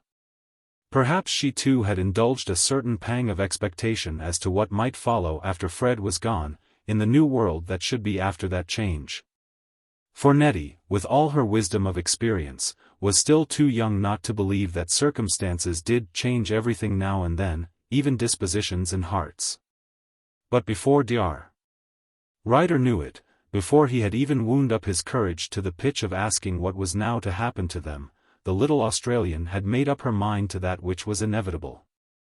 The same Susan whose ceaseless discontents and selfish love had driven Nettie across the seas to look for Fred, was now reposing on that sofa in her widow's cap, altogether unchanged. As helpless and unabandonable, as dependent, as much a fool as ever. The superior wretchedness of Fred's presence and life had partially veiled Susan's character since they came to Carlingford. Now she had the field to herself again, and Nettie recognized at once the familiar picture. From the moment when Susan in her morning came downstairs, Nettie acknowledged the weakness of circumstances, the pertinacity of nature. What could she do? She gave up the scarcely formed germ of hope that had begun to appear in her breast. She made up her mind silently to what must be. No agonies of martyrdom could have made Nettie desert her post and abandon these helpless souls. They could do nothing for themselves, old or young of them, and who was there to do it all? She asked herself, with that perpetual reference to necessity which was Nettie's sole process of reasoning on the subject. Thus considered, the arguments were short and telling, the conclusion unmistakable. Here was this visible piece of business, for helpless creatures to be supported and provided and thrust through life somehow, with nobody in the world but Nettie to do it. To bring them daily bread and hourly tendance, to keep them alive, and shelter their helplessness with refuge and protection. She drew up her tiny Titania figure, and put back her silken flood of hair, and stood upright to the full extent of her little stature, when she recognized the truth. Nobody could share with her that warfare which was hard to flesh and blood. There was nothing to be said on the subject, no possibility of help. She was almost glad when that interview, which she foresaw, was over, and when Edward had recognized as well as herself the necessities of the matter. She went back again out of the little hall where, for one moment and no more, the lights of youth and love had flushed over Nettie, suffusing her paleness with rose blushes. Now it was all over. The romance was ended, the hero gone, and life had begun anew. "I can't say I ever liked this place," sighed Mrs. Fred, when the lamp was lit that evening, and Nettie had come downstairs again after seeing the children in bed. "It was always dull and dreary to me. If we hadn't been so far out of Carlingford, things might have been very different. My poor Fred. Instead of taking care of him, all the dangers that ever could be were put in his way." This sentence was concluded by some weeping, of which, however, Nettie did not take any notice. Making mourning by lamplight is hard work, as all poor seamstresses know. Nettie had no tears in the eyes that were fixed intently upon the little coat which was to complete Freddie's outfit. And she did not even look up from that urgent occupation to deprecate Susan's tears. "I tell you, Nettie, I never could bear this place," said Mrs. Fred. "And now, whenever I move, the dreadful thoughts that come into my mind are enough to kill me. You always were strong from a baby, and of course it is not to be expected that you can understand what my feelings are. And Mrs. Smith is anything but kind, or indeed civil, sometimes. And I don't think I could live through another of these cold English winters. I am sure I never could keep alive through another winter, now my poor Fred's gone." "Well?" asked Nettie, with involuntary harshness in her voice. "I don't care for myself," sobbed Mrs. Fred, "but it's dreadful to see you so unfeeling, and to think what would become of his poor children if anything were to happen to me. I do believe you would marry Edward Ryder if it were not for me, and go and wrong the poor children, and leave them destitute. Nobody has the feeling for them that a mother has. But if I live another winter in England, I know I shall die." "You have thought of dying a great many times," said Nettie, "but it has never come to anything. Never mind that just now. What do you want? Do you want me to take you back to the colony all these thousands of miles, after so many expenses as there have been already, or what is it you want me to do?" "You always speak of expenses, Nettie, you are very poor-spirited, though people think so much of you," said Susan. "And don't you think it is natural I should wish to go home, now my poor Fred has been taken away from me? And you confessed it would be best for the children. We know scarcely anybody here, and the very sight of that Edward that was so cruel to my poor Fred." "Susan, don't be a fool," said Nettie, "you know better in your heart. If you will tell me plainly what you want, I shall listen to you, but if not, I will go upstairs and put away Freddie's things. Only one thing I may tell you at once. You may leave Carlingford if you please, but I shall not. I cannot take you back again to have you ill all the way, and the children threatening to fall overboard 20 times in a day. I did it once, but I will not do it again." "You will not?" cried Susan. "Ah, I know what you mean, I know very well what you mean. You think Edward Ryder." Nettie rose up and faced her sister with a little gasp of resolution which frightened Mrs. Fred. "I don't intend to have anything said about Edward Ryder," said Nettie. "He has nothing to do with it one way or another. I tell you what I told him, that I have not the heart to carry you all back again, and I cannot afford it either. And if you want anything more, Susan, added the peremptory creature, flashing forth into something of her old spirit, I shan't go, and that is surely enough. With which words Nettie went off like a little sprite to put away Freddie's coat, newly completed, along with the other articles of his wardrobe, at which she had been working all day.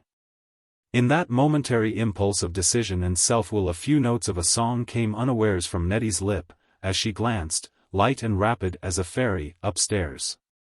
She stopped a minute after with a sigh. Were Nettie's singing days over? She had at least come at last to find her life hard, and to acknowledge that this necessity which was laid upon her was grievous by times to flesh and blood. But not the less for that did she arrange Freddie's little garments daintily in the drawers, and pause, before she went downstairs again, to cover him up in his little bed. Susan still sat pondering and crying over the fire. Her tears were a great resource to Mrs. Fred.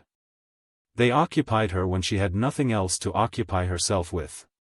And when she cast a weeping glance up from her handkerchief to see Nettie draw her chair again to the table, and lay down a little pile of pinafores and tuckers which required supervision, Susan wept still more, and said it was well to be Nettie, who never was overcome by her feelings. Thus the evening passed dully enough. Just then, perhaps, Nettie was not a very conversable companion. Such interviews as that of this day linger in the heads of the interlocutors, and perhaps produce more notable effects afterwards than at the moment. Nettie was not thinking about it. She was simply going over it again, finding out the tones and meanings which, in the haste and excitement of their occurrence, did not have their full force. The fullness of detail that lingers about such pictures, which are not half apprehended till they have been gone over again and again, is marvelous. The pinafores went unconsciously through Nettie's fingers. She was scarcely aware of Susan crying by the fire. Though it had been in some degree a final and almost hopeless parting, there was comfort behind the cloud to Nettie as well as to the doctor. She had forgotten all about the discussion with which the evening began before Susan spoke again. Richard Chatham came home with the last mail, said Susan, making a feeble effort to renew the fight. He sent me a letter last week, you know. I dare say he will come to see us. Richard Chatham from Melbourne, Nettie. I dare say he will not stay out of the colony long. Nettie, who was lost in her own thoughts, made no reply. I dare say, repeated Mrs. Fred, he will be going out again in a month or two. I do not believe he could bear this dreadful English winter any more than I could. I dare say he'd be glad to take care of us out, if you should change your mind about going, Nettie. Nettie gave her sister a glance of resolution and impatience, a swift glance upward from her work, enough to show she marked and understood, but still did not speak.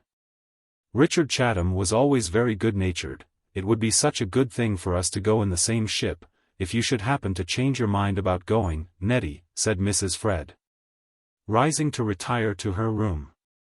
I am going to bed to try to get a little sleep. Such wretched nights as I have would kill anybody. I should not wonder if Richard Chatham came some of these days to see us. Poor fellow!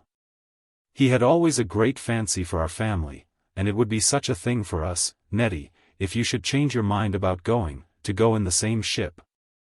With which Parthian shot Mrs. Fred made her way upstairs and retired from the field.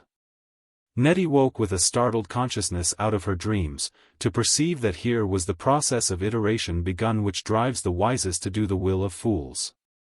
She woke up to it for a moment, and, raising her drooping head, watched her sister make her way, with her handkerchief in her hand, and the broad white bands of her cap streaming over her shoulders, to the door.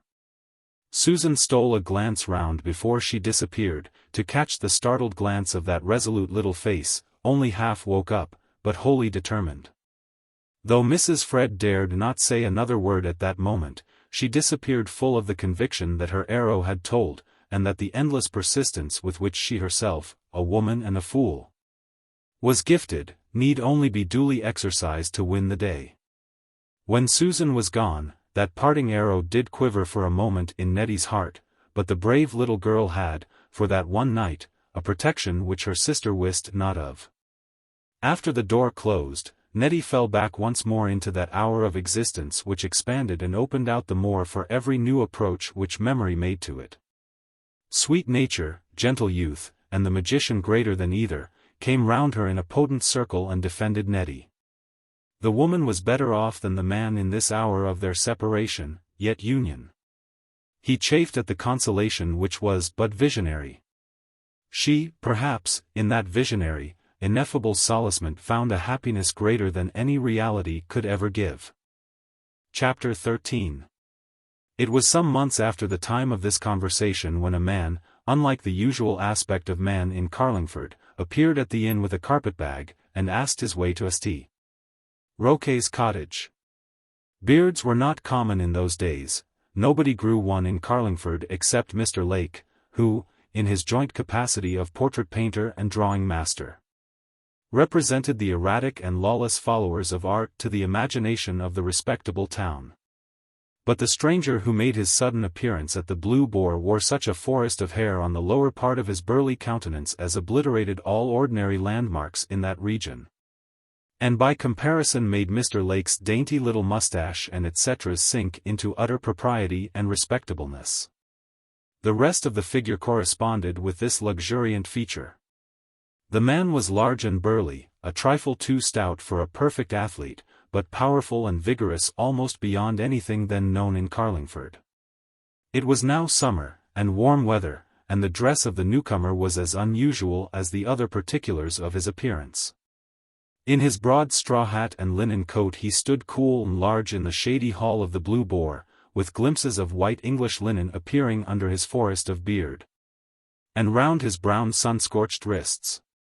A very small stretch of imagination was necessary to thrust pistols into his belt and a cutlass into his hand, and reveal him as the settler adventurer of a half-savage disturbed country, equally ready to work or to fight, and more at home in the shifts and expedients of the wilderness than among the bonds of civilization, yet always retaining, as English adventurers will, certain dainty personal particulars, such, for instance, as that prejudice in favor of clean linen, which only the highest civilization can cultivate into perfection. He went off down Grange Lane with the swing and poise of a Hercules when the admiring waiters directed him to the cottage.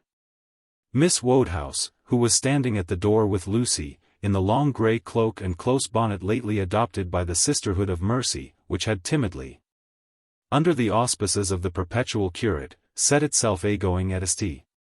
Roque's, looked after the salvage man with an instinct of gentle curiosity, wondering where he was going and where he came from. To tell the truth, that tender-hearted soul could with more comfort to herself have stepped down a little on the road to St. Roque's, and watched whether that extraordinary figure was in search of Nettie, a suspicion which immediately occurred to her, then she could set out upon the district visiting, to which Lucy now led her forth. But Miss Wodehouse had tremulously taken example by the late rector, whose abrupt retirement from the duties for which he did not feel himself qualified, the good people in Carlingford had scarcely stopped discussing. Miss Wodehouse, deeply impressed in her gentle mind by the incidents of that time, had considered it her duty to reclaim if possible, she who had no circle of college dons to retire into, her own life from its habits of quiet indolence. She consented to go with Lucy into all the charitable affairs of Carlingford. She stood silent with a pitying face, and believed in all the pretences of beggary which Lucy saw through by natural insight. But it was no more her natural element than the long grey cloak was a natural garment for that spotless, dove-coloured woman. Her eyes turned wistfully after the stranger with suppressed impulses of gentle curiosity and gossip. She knew very well he did not belong to Carlingford. She knew nobody in Grange Lane or the neighbourhood to whom he could belong. She wanted very much to stop and inquire at the stable boy of the Blue Boar, their own gardener's son, who and what this newcomer was, and turned back to look after him before she turned out of George Street following Lucy, with lively anxiety to know whether he was going to St. Roque's. Perhaps the labors of a sisterhood of mercy require a special organization even of the kind female soul. Miss Wodehouse, the most tender-hearted of human creatures, did not rise to that development. And, with a little pang of unsatisfied wonder, saw the unaccustomed Hercules disappear in the distance without being able to make out whither he was bound. Nobody, however, who had been privileged to share the advantages of Mrs. Fred Ryder's conversation for some time back, could be at a loss to guess who this messenger from the wilderness was. It was Richard Chatham come at last, he with whose name Nettie had been bored and punctured through and through from the first day of his introduction into Susan's talk till now. Mrs. Fred had used largely in the interval that all-potent torture of the continual dropping. Used it so perpetually as, though without producing any visible effect upon Nettie's resolution, to introduce often a certain sickness and disgust with everything into that steadfast soul. Nor did she content herself with her own exertions, but skillfully managed to introduce the idea into the minds of the children, ready, as all children are, for change and novelty. Nettie had led a hard enough life for these 3 months. She could not meet Edward Ryder, nor he her, with a calm pretense of friendship. And Susan, always insolent and spiteful, and now mistress of the position, filled the doctor with an amount of angry irritation which his longings for Nettie's society could not quite subdue. That perpetual barrier between them dismayed both. Meetings which always ended in pain were best avoided, except at those intervals when longing love could not, even under that penalty, refuse itself the gratification. But the dismal life which was lighted up only by those unfrequent, agitating, exasperating encounters, and which flowed on through 100 petty toilsome duties to the fretful accompaniment of Susan's iterations and the novel persecution now carried on by the children, was naturally irksome to the high-spirited and impatient nature which, now no longer heart-whole or fancy-free, did not find it so easy to carry its own way triumphantly through those heavy clogs of helplessness and folly. In the days when Miss Wodehouse pitied and wondered, Nettie had required no sympathy. She had carried on her course victorious, more entirely conscious of the supreme gratification of having her own way than of the utter self-sacrifice which she made to Fred and his family. But now the time predicted by Miss Wodehouse had arrived. Nettie's own personal happiness had come to be at stake, and had been unhesitatingly given up. But the knowledge of that renunciation dwelt with Nettie. Not all the natural generosity of her mind, not that still stronger argument which she used so often.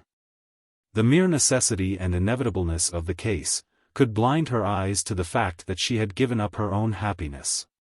And bitter flashes of thought would intervene, notwithstanding even the self-contempt and reproach with which she became aware of them. That doubtful complicated matter, most hard and difficult of mortal problems, pressed hard upon Nettie's mind and heart. In former days, when she scornfully denied it to be self-sacrifice, and labored on, always indomitable, unconscious that what she did was anything more than the simplest duty and necessity, all was well with the dauntless, all-enterprising soul. But growing knowledge of her own heart, of other hearts, cast dark and perplexing shades upon Nettie, as upon all other wayfarers, in these complex paths. The effect upon her mind was different from the effect to be expected according to modern sentimental ethics. Nettie had never doubted of the true duty, the true necessity, of her position, till she became conscious of her vast sacrifice. Then 100 doubts appalled her.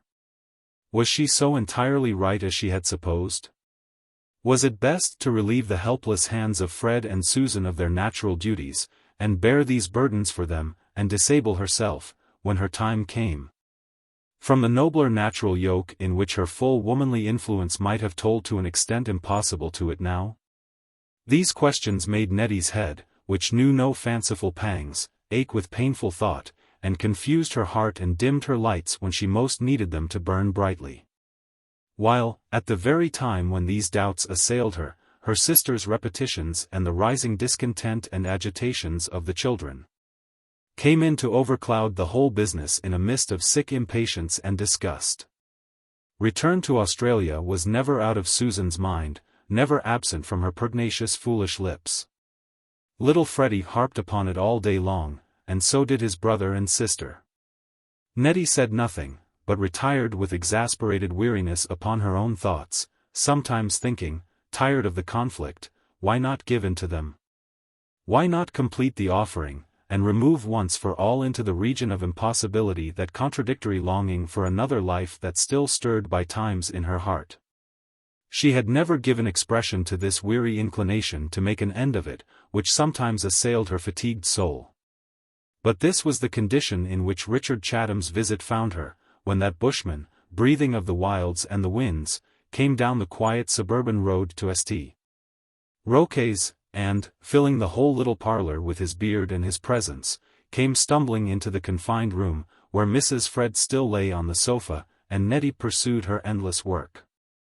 "Sorry to hear of the poor doctor's accident," said the Australian, to whom Fred bore that title.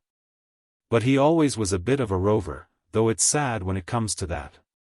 And so you are thinking of a return to the old colony? Can't do better, I should say. There ain't room in this blessed old country for anything but tax-gatherers and gossips. I can't find enough air to breathe, for my part, and what there is taxed, leastways the light is, which is all the same. Well, Mrs. Ryder, say the word, ma'am, and I'm at your disposal. I'm not particular for a month or two, so as I get home before next summer, and if you'll only tell me your time, I'll make mine suit, and do the best I can for you all." "Miss Nettie's afraid of the voyage, is she? That's a new line for her, I believe. Something taken her fancy in this horrid old box of a place, eh? Ha! Ha! But I'll be head nurse and courier to the party, Miss Nettie, if you trust yourselves to me." "We don't mean to go back, thank you," said Nettie. "It is only a fancy of Susan's.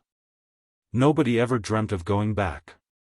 It is much too expensive and troublesome to be done so easily. Now we are here, we mean to stay." The bushman looked a little startled, and his lips formed into a whistle of astonishment, which Nettie's resolute little face kept inaudible.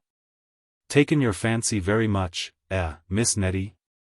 said the jocular savage, who fancied raillery of one kind or other the proper style of conversation to address to a young lady. Nettie gave that big hero a flashing sudden glance which silenced him. Mr. Chatham once more formed an inaudible few with his lips, and looked at Mrs. Fred. "But your heart inclines to the old colony, Miss Susan?" "I beg your pardon, didn't remember what I was saying at that moment." "Somehow you look so much as you used to do, barring the cap," said the Australian, "that one forgets all that has happened. You incline to cross the seas again, Mrs. Ryder, without thinking of the expense, and very sensible too. There never was a place like this blessed old country for swallowing up a man's money. You'll save as much in a year in the colony as will take you across." "That is what I always say, but of course my wishes are little thought of," said Mrs. Fred, with a sigh. "Of course it's Nettie we have to look to now. If she does not choose, to be sure, it does not matter what I wish. Ah! If I don't look different, I feel different, things are changed now." The bushman gave a puzzled glance, first at one sister and then at the other. It occurred to him that Fred had not been so much of a strength and protection to his family as this speech implied. And that Nettie had been the person whom Mrs. Ryder had to look to even before they left that colony for which she now sighed.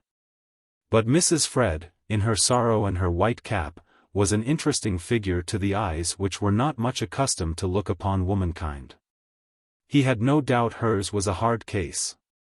Nettie sat opposite, very busy, silent, and resolute, flashing dangerous sudden glances occasionally at her languid sister and their big visitor. It was confusing to meet those brilliant impatient wrathful eyes, though they were wonderfully bright, they put out the wild man of the woods, and made him feel uncomfortable. He turned with relief to those milder orbs which Mrs. Fred buried in her handkerchief. Poor little oppressed woman, dependent upon that little arbitrary sister. The sincerest pity awoke in the bushman's heart. "Well," he said, good-humoredly, "I hope you'll come to be of one mind when Miss Nettie thinks it over again. And you have only to drop me a line to let me know when your plans are formed, and it will go hard with me, but I'll make mine suit them one way or another. All that I can do for you in the way of outfit or securing your passages, or even, if you would allow me." Here the good fellow paused, afraid to venture any further. Nettie looked up in a sudden blaze, and transfixed him with her eye. "We have enough for everything we want, thank you," said Nettie, looking through and through his guilty benevolent intentions, and bringing a flush of confusion to his honest cheeks. "When I say I cannot afford anything, I don't mean to ask anybody's assistance, Mr. Chatham. We can do very well by ourselves. If it came to be best for the children, or if Susan keeps on wishing it, and gets her own way, as she generally does," said Nettie, with heightened color, dropping her eyes, "and going on at double speed with her work, I dare say we shall manage it as we did before. But that is my concern.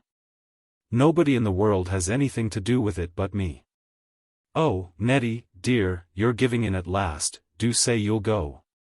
And Mr. Chatham promises he'll take care of us on the way," cried Mrs. Fred, clasping her hands. They were thin hands, and looked delicate in contrast with her black dress. She was very interesting, pathetic, and tender to the rough eyes of the bushranger. He thought that imperative little creature opposite, with her brilliant glances, her small head drooping under those heavy braids of hair, her tiny figure and rapid fingers, looked like a little cruel sprite oppressing the melancholy soul. When Nettie rose from the table, goaded into sudden intolerance by that appeal, the climax of the continual dropping, and threw her work indignantly on the table, and called Freddie to come directly, and get dressed for his walk, the impression made by her supposed arbitrary and imperious behavior was not diminished. She went out disdainful, making no reply, and left those two to a private conference. Then Mrs. Fred unbosomed her bereaved heart to that sympathetic stranger. She told him how different everything was now, how hard it was to be dependent even on one sister, how far otherwise things might have been. If poor dear Fred had been more prudent, one way or other, all her life through, Susan had been an injured woman. All her desire was to take the children back to the colony before she died. If Nettie would but yield, sighed Mrs. Fred, clasping her hands. "Nettie must yield," cried the bushranger, full of emotion, and Susan cried a little, and told him how much the poor dear children wished it, and knew in her fool's heart that she had driven Nettie to the extremest bounds of patience, and that a little more persistence and iteration would gain the day. In the meantime Nettie went out with Freddie, the other two being at school, and took him across the fields for his afternoon walk. The little fellow talked of Australia all the way, with a childish treachery and betrayal of her cause which went to Nettie's heart. She walked by his side, hearing without listening, throbbing all over with secret disgust, impatience, and despair. She too perceived well enough the approaching crisis. She saw that once more all her own resolution, the purpose of her heart, would be overborne by the hopeless pertinacity of the unconvincible, unreasoning fool. She did not call her sister hard names, she recognized the quality without giving it its appropriate title, and recognized also, with a bitterness of resistance, yet a sense of the inevitable, not to be described, the certain issue of the unequal contest. What chance had the generous little heart, the hasty temper, the quick and vivacious spirit, against that unwearying, unreasoning pertinacity? Once more she must arise, and go forth to the end of the world, and the sacrifice must be final now. Chapter 14. Well, it's to be hoped she's going to do well for herself, that's all we've got to do with it, eh? I suppose so, said Mr. Wodehouse. She's nothing to you, is she, but a little girl you've taken a deal of notice of, more notice than was wanted, if I am any judge. If she does go and marry this fellow from Australia, and he's willing to take the whole bundle back to where they came from, it is the best thing that could happen, in my opinion. Sly young dog, that doctor, though, I must say, don't you think so? Well, that's how it appears to me. Let's see, there was Bessie, Perhaps it's as well, in present circumstances, to name no names. There was her, in the first instance, you know, and the way he got out of that was beautiful. It was what I call instructive, was that. And then, why then, there was Miss Marjoribanks, you know, capital match that, just the thing for young Ryder, set him up for life. "Papa, pray don't talk nonsense," said Miss Wodehouse, with gentle indignation. "Miss Marjoribanks is at least 10 years. "Oh, stuff, keep your old maidish memory to yourself, Molly. Who cares for a dozen years or so?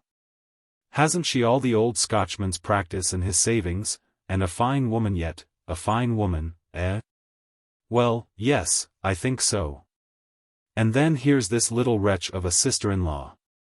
Why, the doctor's taken your role, Wentworth, eh?"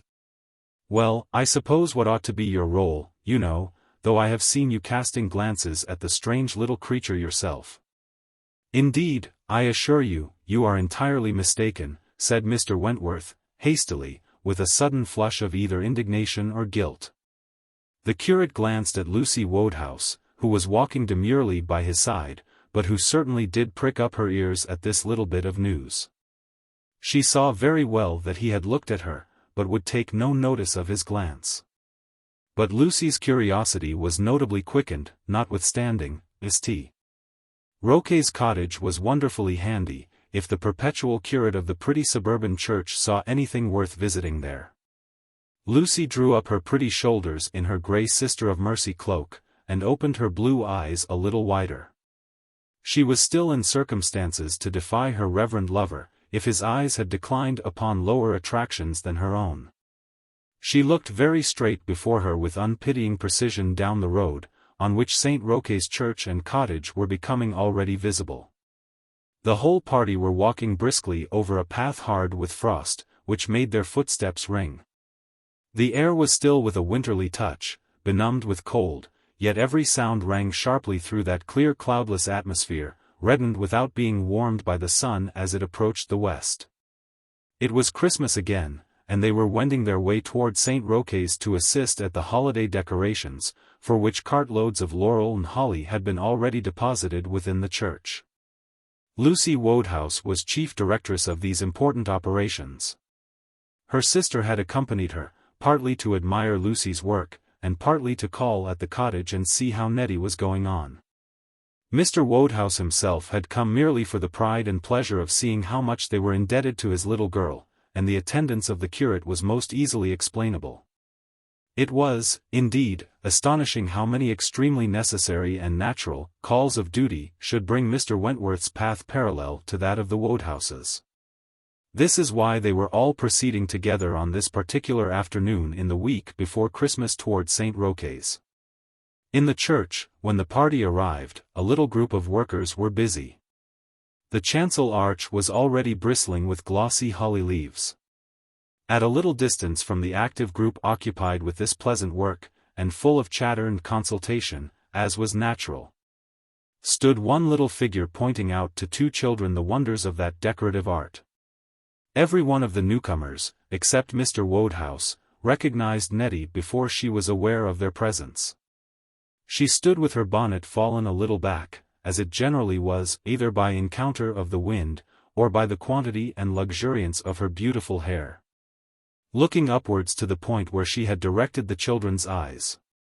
She looked a little forlorn and solitary, as was natural, all by herself, so near that group of busy girls in the chancel, so little separated from them by age, so entirely divided by circumstances. If a certain softening of half-tender pity shone in the curate's eye, could Lucy Wodehouse blame him?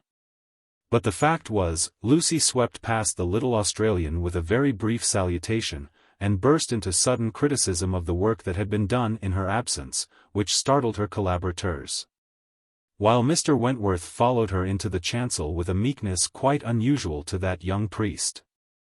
Nettie noted both circumstances with a little surprise, but, not connecting them in the most distant degree with herself, turned round with a little twitch of Freddie's arm to go away. And in doing so almost walked into the arms of her older and more faithful friend. Miss Wodehouse kissed her quite suddenly, touching with her soft old cheek that rounder, fairer, youthful face, which turned, half wondering, half pleased, with the look of a child, to receive her caress. Nettie was as unconscious that Miss Wodehouse's unusual warmth was meant to make up for Lucy's careless greeting, as that Lucy had passed her with a positive flutter of resentment and indignation. and that she had been the subject of the conversation and thoughts of all the party. Miss Wodehouse turned with her, taking Freddie's other hand, a proceeding to which that hero rather demurred. They went out together to the frosty road, where the bare willow branches rustled between the church and the cottage. When they reached the porch of St. Roque's, Nettie instinctively held her breath, and stood still for a moment. Along the footpath in front of them a big figure was passing, and beyond that bearded shadow the doctor's drag flew past with all the separate tones of the horse's feet, the wheels. The jingle of the harness, ringing clear through the sharp unsoftened medium of that frosty atmosphere. The doctor himself had all his attention concentrated upon the windows of the cottage, in which the sun was blazing red. He did not see Nettie in the church porch. He was looking for her too intently in the crimsoned windows, to which he turned his head back as he dashed on. Unawares Nettie clasped the fingers of her little companion tighter in her hand as she watched that unexpected homage. The drag was out of sight in another moment.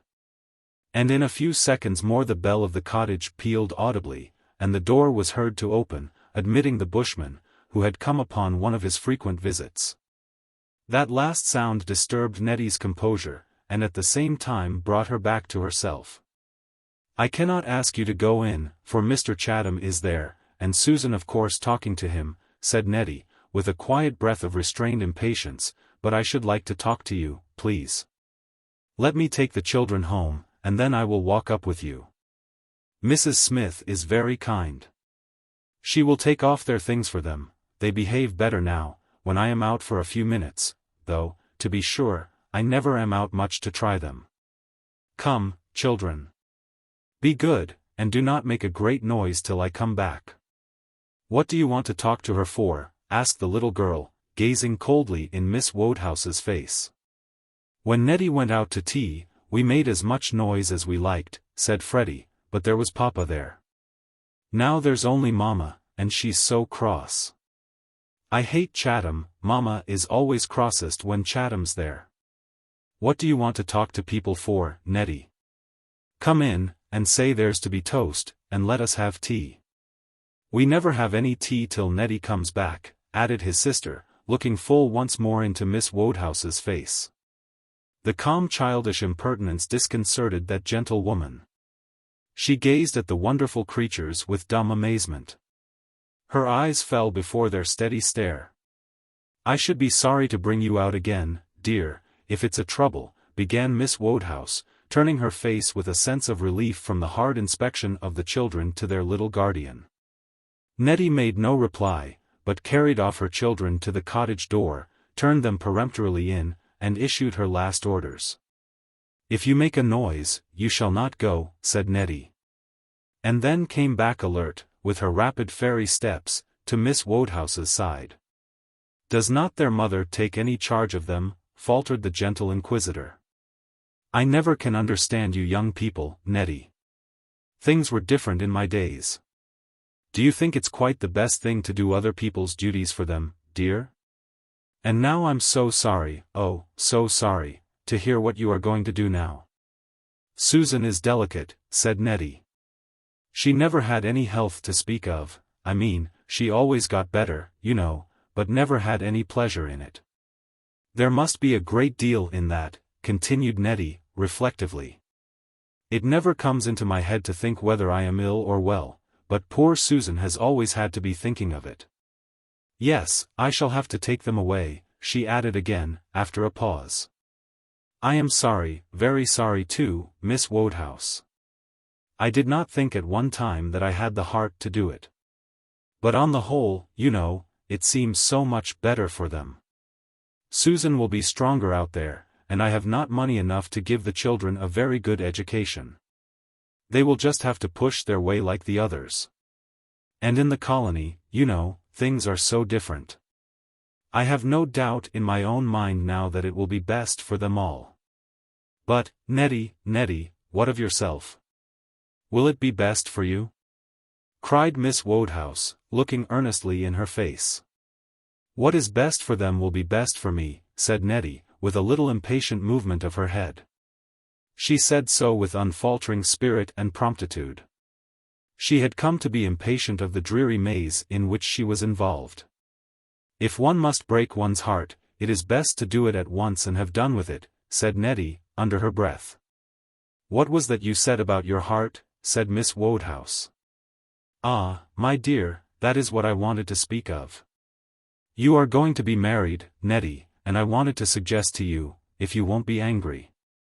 Don't you think you could make some arrangement about your sister and her family, dear, not to say a word against the Australian gentleman, Nettie, whom, of course, I don't know. A man may be the best of husbands, and yet not be able to put up with a whole family. I have no doubt the children are very nice clever children, but their manner is odd, you know, for such young creatures. You have been sacrificing yourself for them all this time. But remember what I say, if you want to live happily, my dear, you'll have to sacrifice them to your husband. I could not be content without saying as much to you, Nettie. I never was half the good in this world that you are, but I am nearly twice as old, and one does pick up some little hints on the way. That is what you must do, Nettie. Make some arrangement, dear. If he has promised to take them out with you, that is all right enough, but when you come to settle down in your new home, make some arrangement, dear." When Miss Wodehouse arrived breathless at the conclusion of a speech so unusually long for her, she met Nettie's eyes flashing upon her with the utmost surprise and curiosity. "I shall never marry anybody," said Nettie. "What do you mean?" "Don't say anything so foolish," said Miss Wodehouse, a little nettled. "Do you suppose I don't know and see that Mr. Chatham coming and going? How often has he been seen since the first time, Nettie? And do you suppose it's all been benevolence?" "My dear, I know better." Nettie looked up with a startled glance. She did not blush, nor betray any pleasant consciousness. She cast one dismayed look back towards the cottage, and another at Miss Wodehouse. "Can that be why he comes?" said Nettie, with quiet horror. "Indeed, I never thought of it before, but all the same, I shall never marry anybody." "Do you imagine," cried the brilliant creature, flashing round upon poor Miss Wodehouse, so as to dazzle and confuse that gentlewoman, "that a man has only to intend such a thing and it's all settled? I think differently. 20,000 Chathams would not move me. I shall never marry anybody, if I live to be as old as you, or Methuselah, or anybody. It is not my lot. I shall take the children out to Australia, and do the best I can for them. 3 children want a great deal of looking after, and after a while in Carlingford, you will all forget that there ever was such a creature as Nettie. No, I am not crying. I never cry. I should scorn to cry about it. It is simply my business. That is what it is. One is sorry, of course, and now and then it feels hard, and all that. But what did one come into the world for, I should like to know? Does anybody suppose it was just to be comfortable, and have one's own way? I have had my own way a great deal, more than most people. If I get crossed in some things, I have to bear it. That is all I am going to say. I have got other things to do, Miss Wodehouse. I shall never marry anybody all my life. My dear, if you are thrown upon this Mr. Chatham for society all the time of the voyage, and have nobody else to talk to," said the prudent interlocutor. "Then we'll go in another ship," cried Nettie, promptly, "that is easily managed. I know what it is, a long voyage with 3 children, they fall up the cabin stairs, and they fall down the forecastle, and they give you 20 frights in a day that they will drop overboard. One does not have much leisure for anything, not even for thinking, which is a comfort sometimes," added Nettie, confidentially, to herself. "It depends upon what you think of, whether thinking is a comfort or not," said good Miss Wodehouse. "When I think of you young people, and all the perplexities you get into. There is Lucy now, vexed with Mr. Wentworth about something, oh, nothing worth mentioning, and there was poor Dr. Ryder. How he did look behind him, to be sure, as he went past St. Roquet's. I dare say it was you he was looking for, Nettie. I wish you and he could have fancied each other, and come to some arrangement about poor Mr. Fred's family, to give them so much to live on, or something.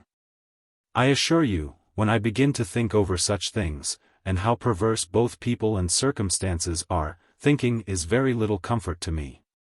Miss Wodehouse drew a long sigh, and was by no means disinclined to cry over her little companion.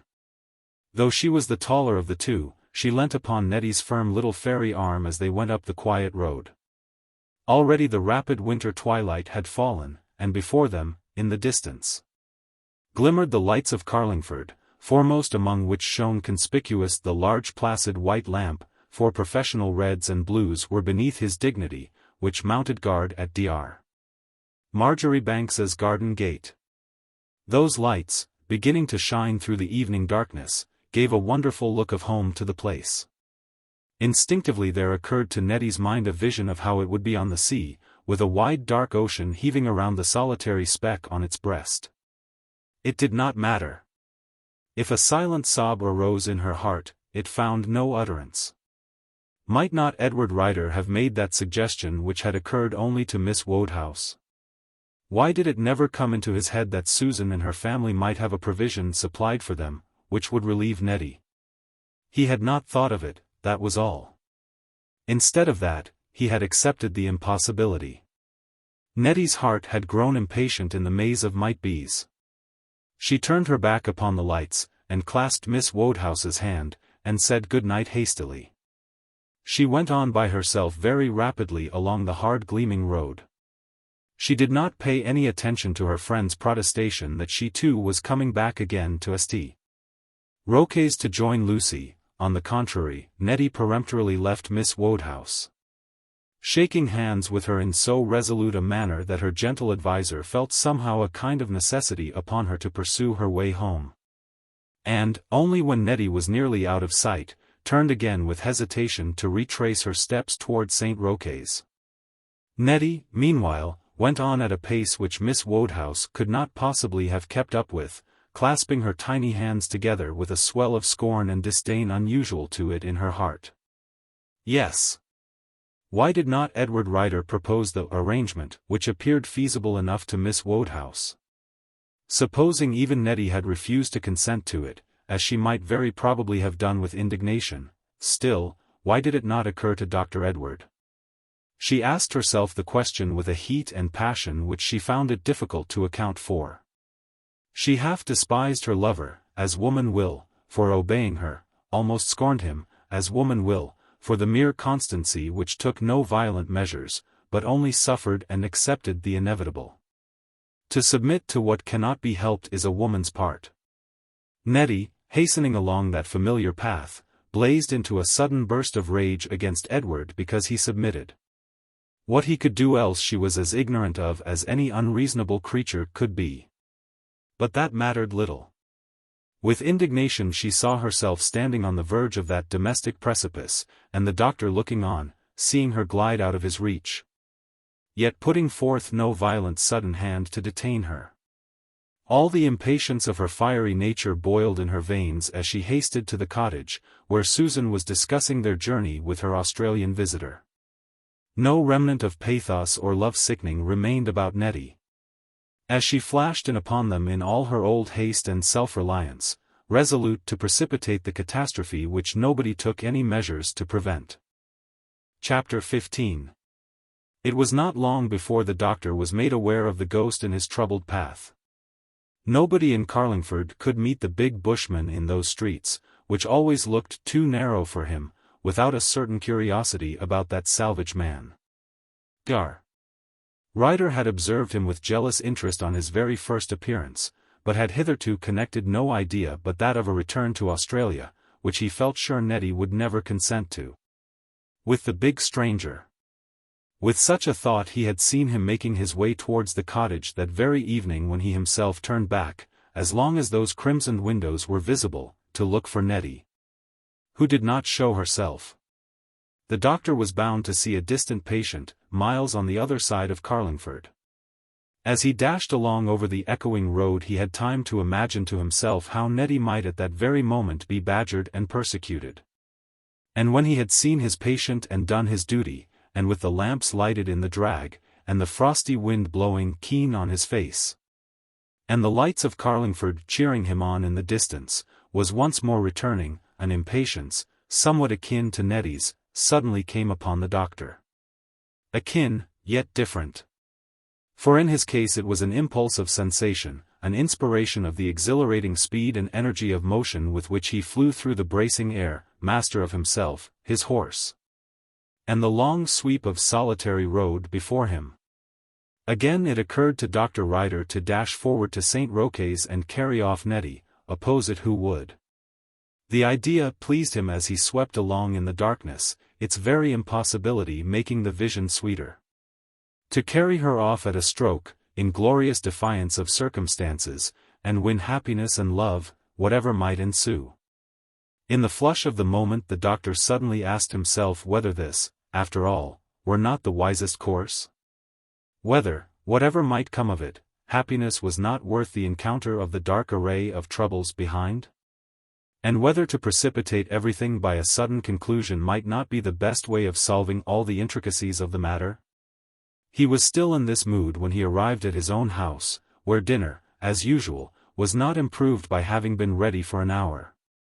The lamp was not lighted when he came in, and only the cold reflection of the street lights outside, with a party-colored gleam at the corner window from his own red and blue professional ensign at the surgery door, lighted the solitary little room, where he looked in vain even for so much as a note or letter to bring some shadow of human fellowship to his home. The fire smoldering dully, the big chair turned with a sullen back against the wall, as if nobody ever sat there, though Nettie had once and forever appropriated it to her use. Everything in such inhuman trim and good order disgusted the doctor. He rang his bell violently for the lights and refreshments which were so slow of coming, and, throwing himself into that chair, bit his nails and stared out at the lamplight in the rapid access of thought that came upon him. The first thing that disturbed him in this was the apparition of a figure outside peering in with some anxiety at the blank windows, somebody who was evidently curious to know whether the doctor had yet come home. The unhappy doctor started, and rang his bell once more with furious iteration. He knew what was coming.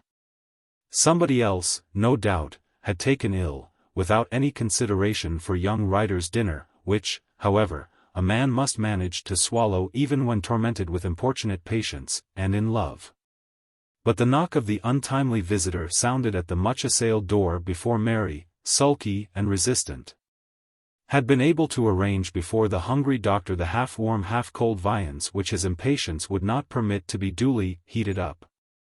And he had just seated himself to dispose of the unsatisfactory meal when the little groom, who was as tired as his master, opened the door for Mrs. Smith from St. Roque's.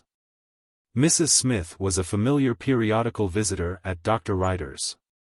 She had not ceased to hold to that hasty and unwise financial arrangement into which the doctor was persuaded to enter when Fred's pipe had exasperated the landlady into rebellion. He had supplemented the rent at that exciting moment rather than have Nettie disturbed. And now that poor Fred's pipe was extinguished forever, the doctor still paid the imposition demanded from him, half because he had no time to contest it, half because it was, however improper and unnecessary, a kind of pleasure to do something for Nettie, little as she knew and deeply as she would have resented it. Dr. Ryder's brows cleared up at sight of Nettie's landlady. He expected some little private anecdotes of her and her ways, such as no one else could give him. He gave Mrs. Smith a chair with a benignity to which she had no personal claim. Her arrival made Dr. Ryder's beefsteak palatable, though the cookery and condition of the same were, to say the least, far from perfect. Mrs. Smith evidently was a little embarrassed with the gracious reception she received. She twisted the corner of her shawl in her fingers as if it had been that apron with which women of her class habitually relieve their feelings. She was in a false position. She came with the worst of news to the melancholy lover, and he treated her as if she brought some special message or favor from the lady of his thoughts.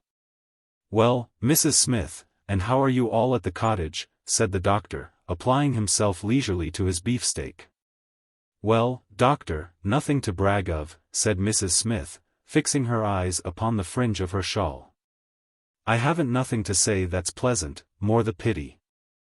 I don't know, sir, how you'll take it when you come to hear, but it's come very hard upon me. Not for the sake of the lodgings, as I'll let again fast enough, now the poor gentleman's sad fate is partly forgotten. But you know, doctor, a body gets attached like when one set of people stays long enough to feel at home, and there ain't many young ladies like Miss if you were to search the country through. But, now she's really given to it herself, there ain't no more to be said. I never could bring myself to think Miss would give in till tonight when she told me. Though Smith he always said, when the stranger gentleman took to coming so constant, as he knew how it would be. For heaven's sake, what do you mean? Cried Dr. Ryder, pushing away his plate, and rising hurriedly from that dinner which was fated never to be eaten.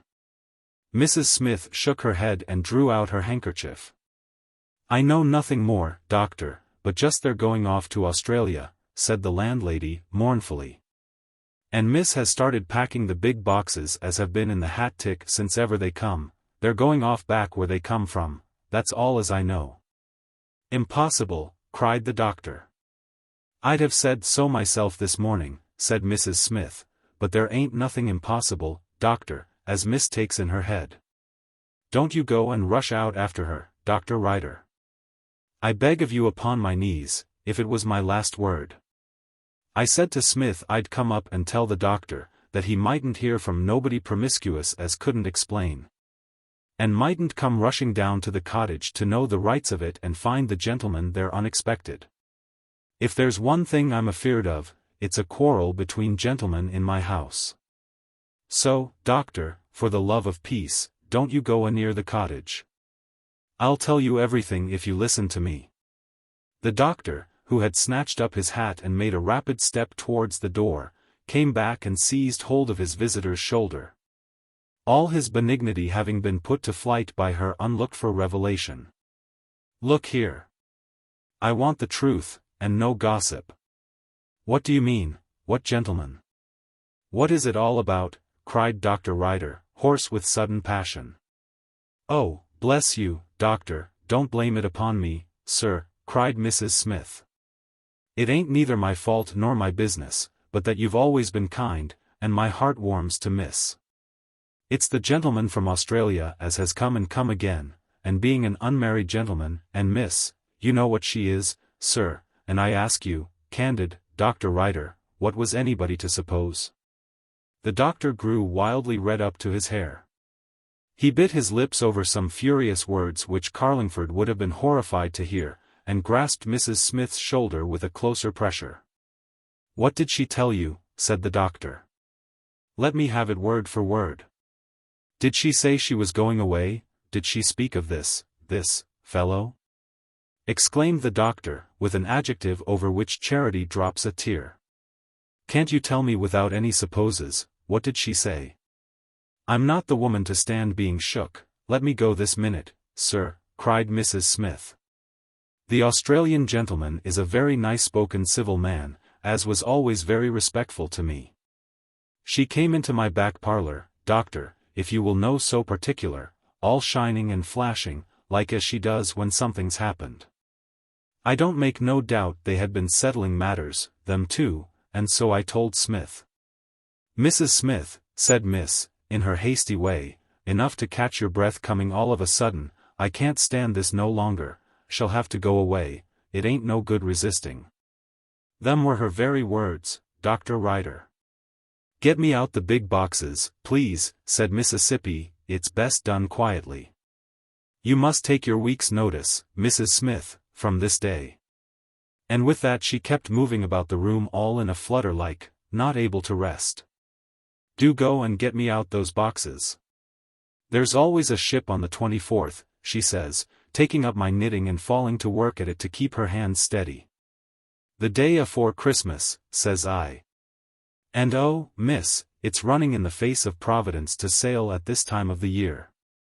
You'll have dreadful weather, as sure as life. You should have seen her, doctor. She gave a sort of smile up at me, all flashing as if those eyes of her were the sides of a lantern, and the light bursting out both there and all over. All the better, she says, as if she'd have liked to fight the very wind and sea, and have her own way even there. Bless you, she's dreadful for having her own way. A good easy gentleman now, as didn't mind much. Dr. Ryder, doctor, you're not going, after all I've told you?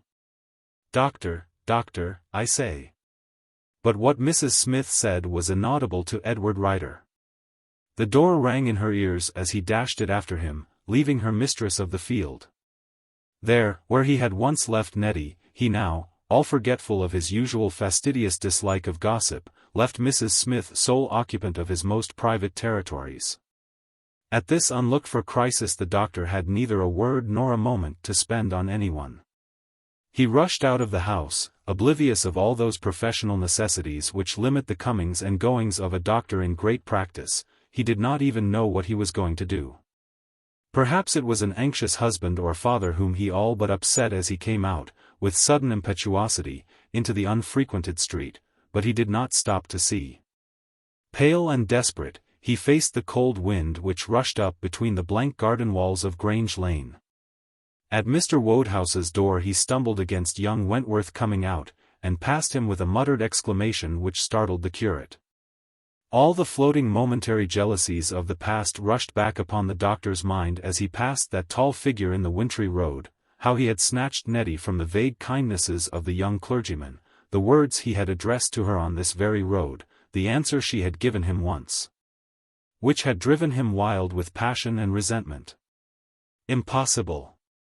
The Australian, it appeared, had found nothing impossible in those circumstances in which Nettie had entrenched herself. Had the doctor's wisdom been monstrous folly, and his prudence the blindest short-sightedness? He asked himself the question as he rushed on towards that lighted window shining far along the dark road, the same window which he had seen Nettie's shadow cross, which had been opened to light poor Fred upon the way he never could tread again. Within that jealous blind, shining in that softened domestic light, what drama, murderous to the doctor's peace, might be going on now? Chapter 16. Nettie had taken her resolution all at once. Breathless in sudden conviction, angry, heated, yet seeing in the midst of her excitement no help but an immediate action, the hasty little woman had darted into the heart of the difficulty at once. Every moment she lingered wore her out and disgusted her more with the life and fate which, nevertheless, it was impossible to abandon or shrink from. Nothing was so safe as to make matters irrevocable, to plunge over the verge at once. All gleaming with resolve and animation, with the frosty, chill, exhilarating air which had kindled the color in her cheeks and the light in her eyes, with haste, resentment. Every feeling that can quicken the heart and make the pulses leap, Nettie had flashed into the little parlor, where all was so quiet and leisurely.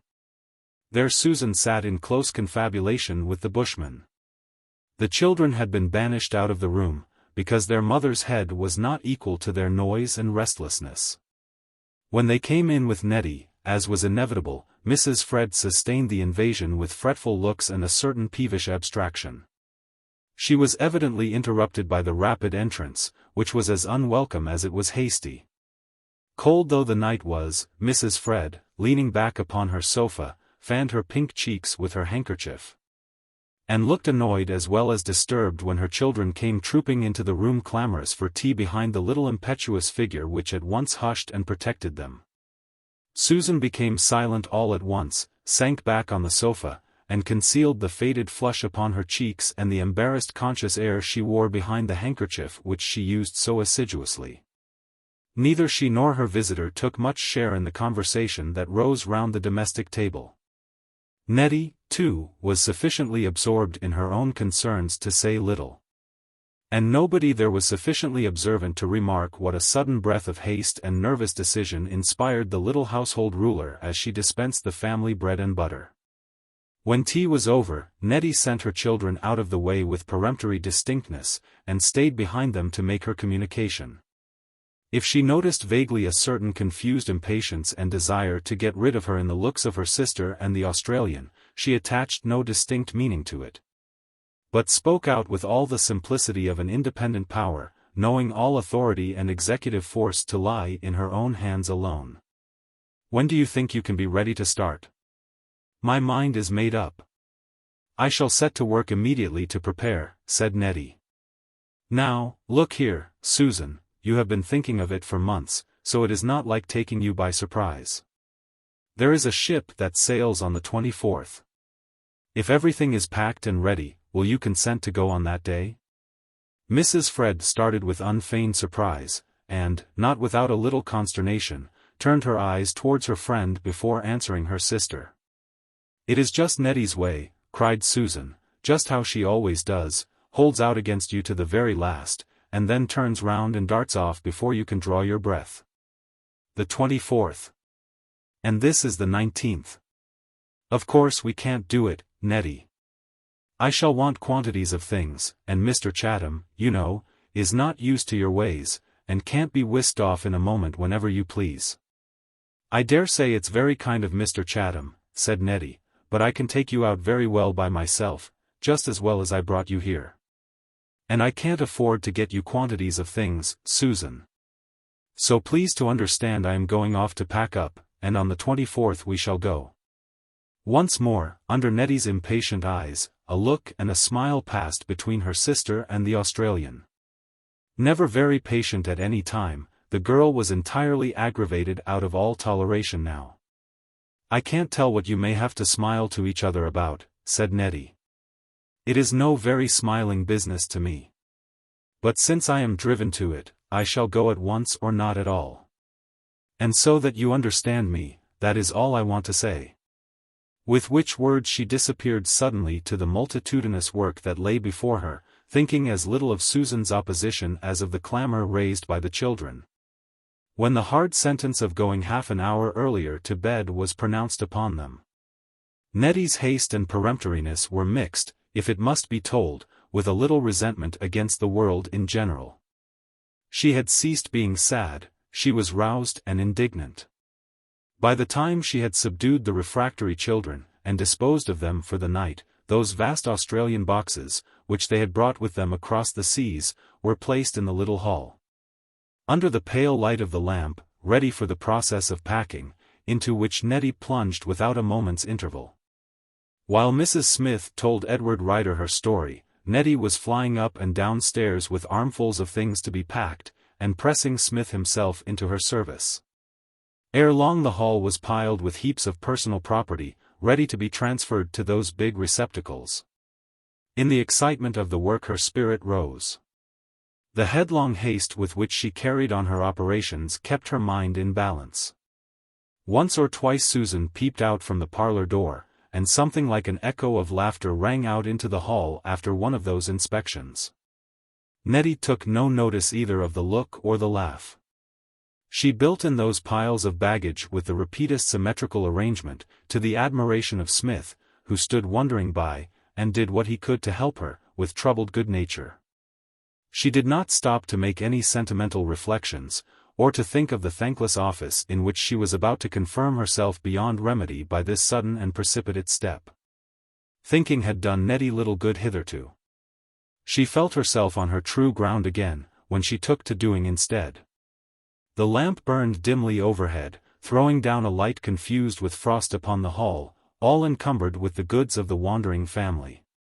Perhaps it was with a certain unconscious symbolism that Nettie buried her own personal wardrobe deep in the lowest depths, making that the foundation for all the after superstructure.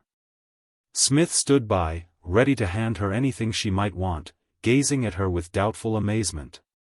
The idea of setting off to Australia at a few days' notice filled him with respect and admiration. A matter of a 3 months' voyage, said Smith. And if I might make bold to ask, miss, if the weather ain't too bad for anything, how will you pass away the time on board ship when there ain't nobody to speak to? But, to be sure, the gentleman. The gentleman is not going with us, said Nettie, peremptorily, and there are the children to pass away the time. My time passes too quick, whatever other people's may do. Where is Mrs. Smith, that I see nothing of her tonight? Gone out, how very odd she should go out now, of all times in the world. Where has she gone, do you suppose? Not to be ungrateful to you, who are very kind, a woman is, of course, 20 times the use a man is, in most things. Thank you, not that. Those colored frocks now, there. That bundle with the pink and the blue. One would suppose that even a man might know colored frocks when he saw them, said Nettie, with despairing resignation, springing up from her knees to seize what she wanted. Thank you, I think, perhaps, if you would just go and make yourself comfortable, and read your paper, should get on better. I am not used to having anybody to help me. I got on quite as well, thank you, by myself. Smith withdrew, not without some confusion and discomfort, to his condemned cell, and Nettie went on silent and swift with her labors. Quite as well. Better, said Nettie to herself. Other people never will understand. Now, I know better than to try anybody. If that hasty breath was a sigh, there was little sound of sorrow in it. It was a little gust of impatience, indignation, intolerance even, and hasty self-assertion. She alone knew what she could do, and must do. Not one other soul in the world beside could enter into her inevitable work and way. Nettie did not hear the footstep which she might have recognized ringing rapidly down the frosty road. She was too busy rustling about with perpetual motion, folding and refolding, and smoothing into miraculous compactness all the heterogeneous elements of that mass. When a sudden knock came to the door she started, struck with alarm, then paused a moment, looking round her. And perceiving at one hasty glance that nobody could possibly enter without seeing both herself and her occupation, made one prompt step to the door, which nobody appeared to open. It was Mrs. Smith, no doubt, but the sudden breathless flutter which came upon Nettie cast doubts upon that rapid conclusion. She opened it quickly, with a certain breathless, sudden promptitude, and looked out pale and dauntless, understanding by instinct that some new trial to her fortitude was there. On the other hand, Edward Ryder pressed in suddenly, almost without perceiving it was Nettie. They were both standing in the hall together, before they fully recognized each other. Then the doctor, gazing round him at the unusual confusion, gave an involuntary groan out of the depths of his heart. Then it is true, said Dr. Ryder. He stood among the chaos, and saw all his own dreams broken up and shattered in pieces. Even passion failed him in that first bitterness of conviction. Nettie stood opposite, with the sleeves of her black dress turned up from her little white nimble wrists, her hair pushed back from her cheeks, pushed quite behind one delicate ear. Her eyes shining with all those lights of energy and purpose which came to them as soon as she took up her own character again. She met his eye with a little air of defiance, involuntary, and almost unconscious. It is quite true, said Nettie, bursting forth in sudden self-justification. I have my work to do, and I must do it as best I can. I cannot keep considering you all, and losing my life. I must do what God has given me to do, or I must die. Never had Nettie been so near breaking down, and falling into sudden womanish tears and despair. She would not yield to the overpowering momentary passion. She clutched at the bundle of frocks again, and made room for them spasmodically in the box which she had already packed. Edward Ryder stood silent, gazing at her as in her sudden anguish Nettie pulled down and reconstructed that curious honeycomb. But he had not come here merely to gaze, while the catastrophe was preparing. He went up and seized her busy hands, raised her up in spite of her resistance, and thrust away, with an exclamation of disgust, that great box in which all his hopes were being packed away. There is first a question to settle between you and me, cried the doctor, you shall not do it. No, I forbid it, Nettie. Because you are wilful, cried Edward Ryder, hoarse and violent, grasping the hands tighter, with a strain in which other passions than love mingled, am I to give up all the rights of a man? You are going away without even giving me just warning, without a word, without a sign, and you think I will permit it, Nettie? Never, by heaven. Dar. Edward, said Nettie, trembling, half with terror, half with resolution, you have no authority over me. We are two people, we are not one. I should not have gone away without a word or a sign. I should have said goodbye to you, whatever had happened, but that is different from permitting or forbidding. Let us say goodbye now and get it over, if that will please you better, she cried, drawing her hands from his grasp, "but I do not interfere with your business, and I must do mine my own way." The doctor was in no mood to argue. He thrust the big box she had packed away into a corner, and closed it with a vindictive clang. It gave him a little room to move in that little commonplace hall, with its dim lamp, which had witnessed so many of the most memorable scenes of his life. "Look here," cried Dr. Ryder. "Authority has little to do with it. If you had been my wife, Nettie, to be sure you could not have deserted me. It is as great a cruelty, it is as hard upon me, this you are trying to do. I have submitted hitherto, and heaven knows it has been bitter enough, and you scorn me for my submission," said the doctor, making the discovery by instinct. "When a fellow obeys you, it is only contempt you feel for him, but I tell you, Nettie, I will bear it no longer. You shall not go away. This is not to be. I will neither say goodbye, nor think of it. What is your business is my business, and I declare to you, you shall not go unless I go too. Ah, I forgot. They tell me there is a fellow, an Australian, who ventures to pretend, I don't mean to say I believe it. You think he will not object to your burdens. Nettie. Don't let us kill each other.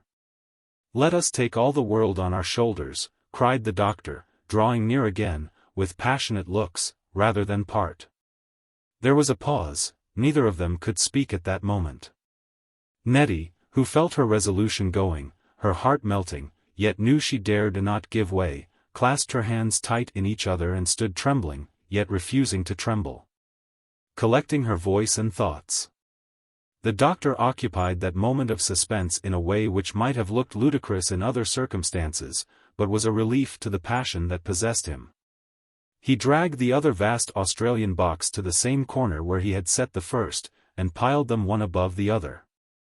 Then he collected with awkward care all the heaps of garments which lay about, and carried them off in the other direction to the stairs, where he laid them carefully with a clumsy tenderness. When he had swept away all these encumbrances, as by a sudden gust of wind, he came back to Nettie, and once more clasped the firm hands which held each other fast. She broke away from him with a sudden cry. "You acknowledged it was impossible," cried Nettie. "It is not my doing, or anybody's. No one shall take the world on his shoulders for my sake, I ask nobody to bear my burdens. Thank you for not believing it, that is a comfort at least.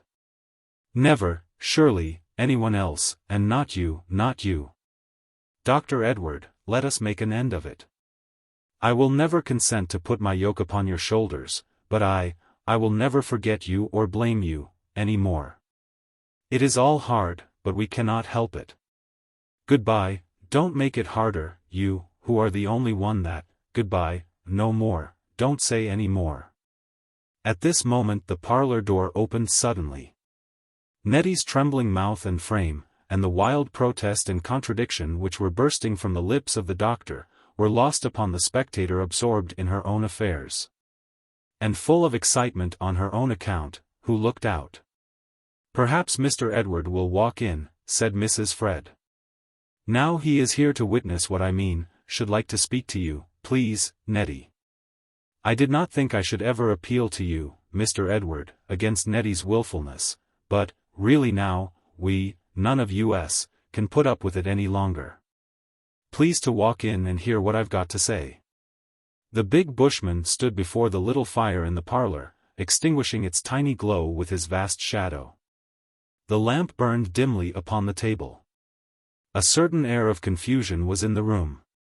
Perhaps it was because Nettie had already swept her own particular belongings out of that apartment, which once, to the doctor's eyes, had breathed of her presence in every corner, but it did not look like Nettie's parlor tonight. Mrs. Fred, with the broad white bands of her cap streaming over her black dress, had just assumed her place on the sofa, which was her domestic throne. Nettie, much startled and taken by surprise, stood by the table, waiting with a certain air of wondering impatience what was to be said to her, with still the sleeves turned up from her tiny wrists, and her fingers unconsciously busy expressing her restless intolerance of this delay by 100 involuntary tricks and movements. The doctor stood close by her, looking only at Nettie, watching her with eyes intent as if she might suddenly disappear from under his very gaze.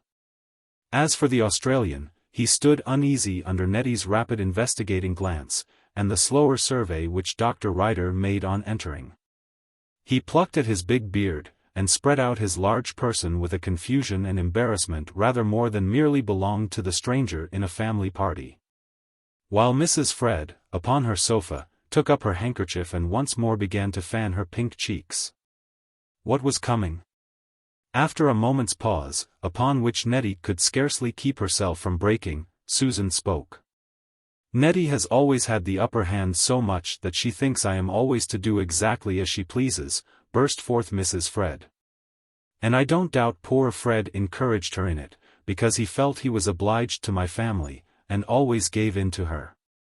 But now I have somebody to stand by me, added Susan, fanning still more violently. And with a sound in her voice which betrayed a possibility of tears, now I have somebody to stand by me. I tell you once for all, Nettie, I will not go on the 24th. Nettie gazed at her sister in silence without attempting to say anything. Then she lifted her eyes inquiringly to the Australian, in his uneasy spectator position before the fire. She was not much discomposed, evidently, by that sudden assertion of will. Possibly Nettie was used to it, but she looked curious and roused, and rather eager to know what was it now. I will not go on the 24th, cried Mrs. Fred, with a hysterical toss of her head. I will not be treated like a child, and told to get ready whenever Nettie pleases. She pretends it is all for our sake, but it is for the sake of having her own will, and because she has taken a sudden disgust at something. I asked you in, Mr. Edward, because you are her friend, and because you are the children's uncle, and ought to know how they are provided for. Mr. Chatham and I, said Susan, overcome by her feelings, and agitating the handkerchief violently, have settled, to be, married first before we set out. If a shell had fallen in the peaceful apartment, the effect could not have been more startling. The two who had been called in to receive that intimation, and who up to this moment had been standing together listening languidly enough, too much absorbed in the matter between themselves to be very deeply concerned about anything Mrs. Fred could say or do, fell suddenly apart with the wildest amazement in their looks. Susan, you are mad, cried Nettie, gazing aghast at her sister, with an air of mingled astonishment and incredulity. The doctor, too much excited to receive with ordinary decorum information so important, made a sudden step up to the big embarrassed Australian, who stood before the fire gazing into vacancy, and looking the very embodiment of conscious awkwardness. Dr. Ryder stretched out both his hands and grasped the gigantic fist of the bushman with an effusion which took that worthy altogether by surprise. My dear fellow, I wish you joy, I wish you joy. Anything I can be of use to you in, command me, cried the doctor, with a suppressed shout of half-incredulous triumph. Then he returned restlessly towards Nettie. They all turned to her with instinctive curiosity. Never in all her troubles had Nettie been so pale. She looked in her sister's face with a kind of despair. Is this true, Susan? She said, with a sorrowful wonder as different as possible from the doctor's joyful surprise. Not something said to vex us, really true? And this has been going on, and I knew nothing of it. And all this time you have been urging me to go back to the colony, me, as if you had no other thoughts. If you had made up your mind to this, what was the use of driving me desperate? Cried Nettie, in a sudden outburst of that incomprehension which aches in generous hearts. Then she stopped suddenly and looked from her sister, uttering suppressed sobs, and hiding her face in her handkerchief on the sofa, to the Australian before the fire. What is the good of talking? Said Nettie, with a certain indignant impatient indulgence, coming to an abrupt conclusion. Nobody knew so well as she did how utterly useless it was to remonstrate or complain. She dropped into the nearest chair, and began with hasty tremulous hands to smooth down the cuffs of her black sleeves. In the bitterness of the moment it was not the sudden deliverance, but the heartlessness and domestic treachery that struck Nettie.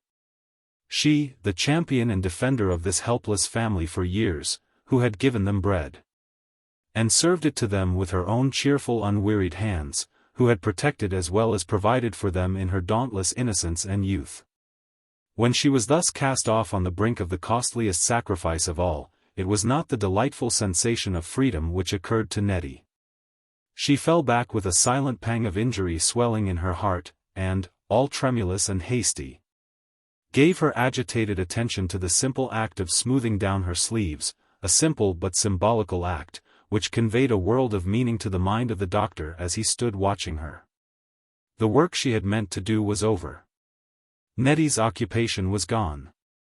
With the next act of the domestic drama she had nothing to do. For the first time in her life utterly vanquished, with silent promptitude she abdicated on the instant. She seemed unable to strike a blow for the leadership thus snatched from her hands. With proud surprise and magnanimity she withdrew, forbearing even the useless reproaches of which she had impatiently asked, what was the good? Never abdicated emperor laid aside his robes with more ominous significance, than Nettie, with fingers trembling between haste and agitation, smoothed down round her shapely wrists those turned-up sleeves. The doctor's better genius saved him from driving the indignant Titania desperate at that critical moment by any ill-advised rejoicings, and the sight of Nettie's agitation so far calmed Dr. Ryder that he made the most sober and decorous congratulations to the sister-in-law, whom for the first time he felt grateful to.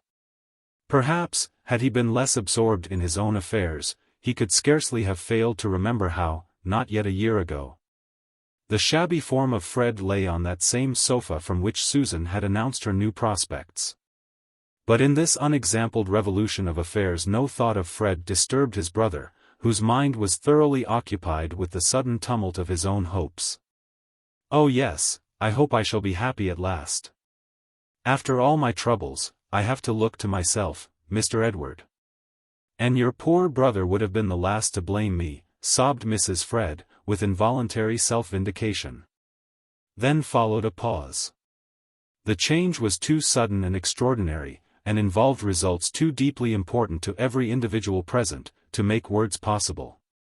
Mrs. Fred, with her face buried in her handkerchief, and Nettie, her whole frame thrilling with mortification and failure, tremulously trying to button her sleeves, and bestowing her whole mind upon that operation, were discouraging interlocutors. And after the doctor and the bushman had shaken hands, their powers of communication were exhausted. The silence was at length broken by the Australian, who, clearing his voice between every 3 words, delivered his embarrassed sentiments as follows. "I trust, Miss Nettie, you'll not think you've been unfairly dealt by, or that any change is necessary so far as you are concerned." "Of course," said Mr. Chatham, growing red, and plucking at his beard, "neither your sister nor I found out, till quite lately, how things were going to be. And as for you making any change in consequence, or thinking we could be anything but glad to have you with us." Here the alarming countenance of Nettie, who had left off buttoning her sleeves, brought her new relation to a sudden stop. Under the blaze of her inquiring eyes the bushman could go no farther. He looked at Susan for assistance, but Susan was still absorbed in her handkerchief. And while he paused for expression, the little abdicated monarch took up the broken thread. "Thank you," said Nettie, rising suddenly, "I knew you were honest. It is very good of you, too, to be glad to have me with you. You don't know any better. I'm abdicated, Mr. Chatham. But because it's rather startling to have one's business taken out of one's hands like this, it will be very kind of everybody not to say anything more tonight. I don't quite understand it all just at this moment. Good night, Dr. Edward. We can talk tomorrow, please, not tonight. You surely understand me, don't you? When one's life is changed all in a moment, one does not exactly see where one is standing just at once. Good night. I mean what I say," she continued, holding her head high with restrained excitement, and trying to conceal the nervous agitation which possessed her as the doctor hastened before her to open the door. "Don't come after me, please, don't say anything, I cannot bear any more tonight." "But tomorrow," said the doctor, holding fast the trembling hand. Nettie was too much overstrained and excited to speak more. A single sudden sob burst from her as she drew her hand out of his, and disappeared like a flying sprite. The doctor saw the heaving of her breast, the height of self-restraint which could go no further. He went back into the parlour like a true lover, and spied no more upon Nettie's hour of weakness. Without her, it looked a vulgar scene enough in that little sitting-room, from which the smoke of Fred's pipe had never fairly disappeared, and where Fred himself had lain in dismal state. Ryder said a hasty good night to Fred's successor, and went off hurriedly into the changed world which surrounded that unconscious cottage. Though the frost had not relaxed, and the air breathed no balm. No sudden leap from December to June could have changed the atmosphere so entirely to the excited wayfarer who traced back the joyful path towards the lights of Carlingford twinkling brilliant through the Christmas frost. As he paused to look back upon that house which now contained all his hopes, a sudden shadow appeared at a lighted window, looking out.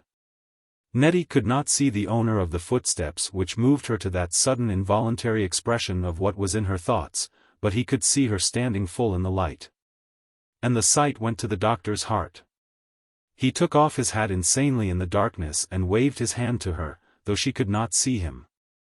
And, after the shadow had disappeared, continued to stand watching with tender folly if perhaps some indication of Nettie's presence might again reveal itself. He walked upon air as he went back, at last, cold but joyful, through the blank solitude of Grange Lane. Nothing could have come amiss to the doctor in that dawn of happiness. He could have found it in his heart to mount his drag again and drive 10 miles in celestial patience at the call of any capricious invalid. He was half disappointed to find no summons awaiting him when he went home, no outlet for the universal charity and loving kindness that possessed him. Instead, he set his easy chair tenderly by the side of the blazing fire, and, drawing another chair opposite, gazed with secret smiles at the visionary Nettie, who once had taken up her position there. Was it by prophetic instinct that the little colonial girl, whose first appearance so discomposed the doctor, had assumed that place? Ryder contemplated the empty chair with smiles that would have compromised his character for sanity with any uninstructed observer. When the mournful Mary disturbed his reverie by her noiseless and penitent entrance with the little supper which she meant at once for a peace offering and compensation for the dinner lost, she carried downstairs with her a vivid impression that somebody had left her master a fortune. Under such beatific circumstances closed the evening that had opened amid such clouds.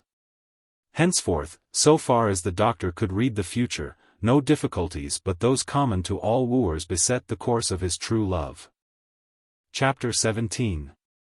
When the red gleams of the early sunshine shone into that window from which Nettie had looked out last night, the wintry light came in with agitating revelations not simply upon another morning, but upon a new world. As usual, Nettie's thoughts were expressed in things tangible. She had risen from her sleepless bed while it was still almost dark, and to look at her now. A stranger might have supposed her to be proceeding with her last night's work with the constancy of a monomaniac. Little Freddie sat up in his crib rubbing his eyes and marveling what Nettie could be about, as indeed anybody might have marveled. With all those boxes and drawers about, and heaps of personal belongings, what was she going to do? She could not have answered the question without pain. But had you waited long enough, Nettie's object would have been apparent. Not entirely free of that air of agitated haste, not recovered from the excitement of this discovery, she was relieving her restless activity by a significant rearrangement of all the possessions of the family. She was separating with rapid fingers those stores which had hitherto lain lovingly together common property. For the first time for years Nettie had set herself to discriminate what belonged to herself from the general store. And, perhaps by way of softening that disjunction, was separating into harmonious order the little wardrobes which were no longer to be under her charge. Freddie opened his eyes to see all his own special belongings, articles which he recognized with all the tenacious proprietorship of childhood, going into one little box by themselves in dreadful isolation. The child did not know what horrible sentence might have been passed upon him while he slept. He gazed at those swift inexorable fingers with the gradual sob rising in his poor little breast. That silent tempest heaved and rose as he saw all the well-known items following each other. And when his last new acquisition, the latest addition to his wardrobe, lay solemnly smoothed down upon the top, Freddie's patience could bear no more. Bursting into a long howl of affliction, he called aloud upon Nettie to explain that mystery. Was he going to be sent away? Was some mysterious executioner, black man, or other horrid vision of fate, coming for the victim? Freddie's appeal roused from her work the abdicated family sovereign. "If I'm to be sent away, I shan't go," cried Freddie. "I'll run off and come back again. I shan't go anywhere unless you go, Nettie. I'll hold on so fast, you can't put me away, and, oh, I'll be good. I'll be so good." Nettie, who was not much given to caresses, came up and put sudden arms round her special nursling. She laid her cheek to his, with a little outbreak of natural emotion. "It is I who am to be sent away," cried Nettie, yielding for a moment to the natural bitterness. Then she bethought herself of certain thoughts of comfort which had not failed to interject themselves into her heart, and withdrew with a little precipitation. Alarmed by the inconsistency, the insincerity of her feelings. "Get up, Freddie, you are not going away, except home to the colony, where you want to go," she said. "Be good, all the same, for you know you must not trouble Mama. And make haste, and don't be always calling for Nettie. Don't you know you must do without Nettie sometime? Jump up, and be a man."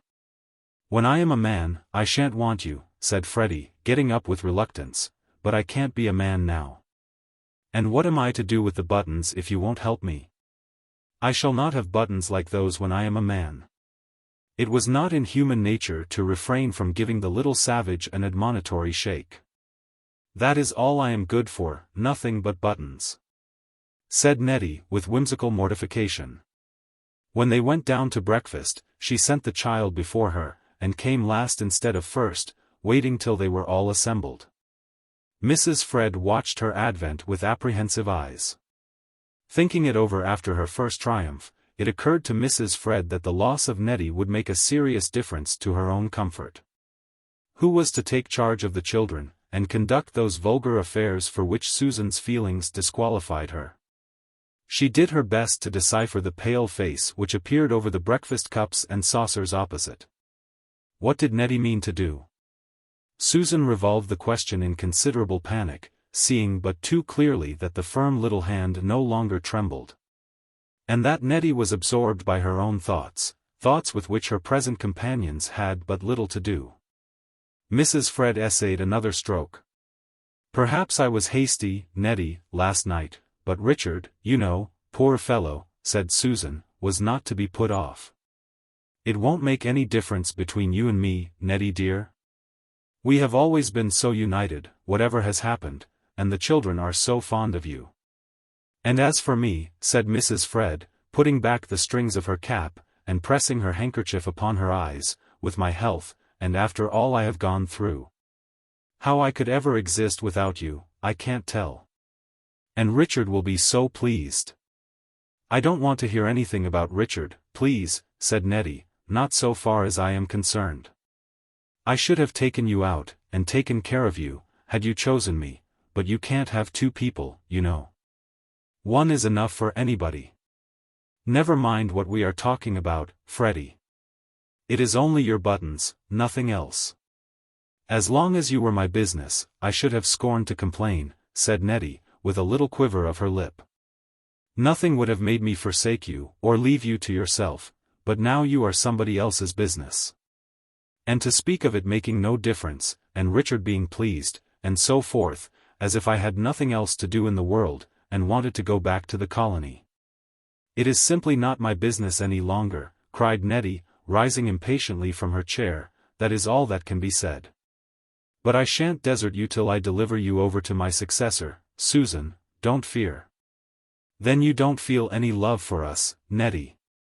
It was only because you could not help it." "Children, Nettie is going to leave us," said Mrs. Fred, in a lamentable voice. "Then who is to be instead of Nettie?" "Oh, look here, I know, it's Chatham," said the little girl. "I hate Chatham," said Freddie, with a little shriek. "I shall go where Nettie goes, all my things are in my box. Nettie is going to take me, she loves me best of you all. I'll kick Chatham if he touches me." "Why can't someone tell Nettie she's to go too?" said the eldest boy. "She's most good of all. What does Nettie want to go away for?" "But I don't mind. For we have to do what Nettie tells us, and nobody cares for Chatham," cried the sweet child, making a triumphant somersault out of his chair. Nettie stood looking on, without attempting to stop the tumult which arose. She left them with their mother, after a few minutes, and went out to breathe the outside air, where at least there was quiet and freedom. To think as she went out into the red morning sunshine that her old life was over, made Nettie's head swim with bewildering giddiness. She went up softly, like a creature in a dream, past St. Roque's, where already the Christmas decorators had begun their pretty work, that work which, several ages ago, being yesterday, Nettie had taken the children in to see. Of all things that had happened between that moment and this, perhaps the impulse of escaping out into the open air without anything to do, was one of the most miraculous. Insensibly Nettie's footsteps quickened as she became aware of that extraordinary fact. The hour, the temperature, the customs of her life, were equally against such an indulgence. It was a comfort to recollect that, though everything else in the universe was altered, the family must still have some dinner. And that it was as easy to think while walking to the butcher's as while idling and doing nothing. She went up, accordingly, towards Grange Lane, in a kind of wistful solitude, drifted apart from her former life, and not yet definitely attached to any other. Feeling as though the few passengers she met must perceive in her face that her whole fortune was changed. It was hard for Nettie to realize that she could do absolutely nothing at this moment, and still harder for her to think that her fate lay undecided in Edward Ryder's hands. Though she had not a doubt of him, yet the mere fact that it was he who must take the first step was somewhat galling to the pride and temper of the little autocrat. Before she had reached the butcher, or even come near enough to recognize Lucy Wodehouse, where she stood at the garden gate, setting out for St. Roque's, Nettie heard the headlong wheels of something approaching which had not yet come in sight. She wound herself up in a kind of nervous desperation for the encounter that was coming. No need to warn her who it was. Nobody but the doctor flying upon wings of haste and love could drive in that breakneck fashion down the respectable streets of Carlingford. Here he came sweeping round that corner at the Blue Boar, where Nettie herself had once mounted the drag, and plunged down Grange Lane in a maze of speed which confused horse, vehicle, and driver in one indistinct gleaming circle to the excited eyes of the spectator, who forced herself to go on, facing them with an exertion of all her powers, and strenuous resistance of the impulse to turn and escape. Why should Nettie escape? It must be decided one way or other. She held on dimly with rapid trembling steps. To her own agitated mind, Nettie, herself, left adrift and companionless, seemed the suitor. The only remnants of her natural force that remained to her united in the one resolution not to run away.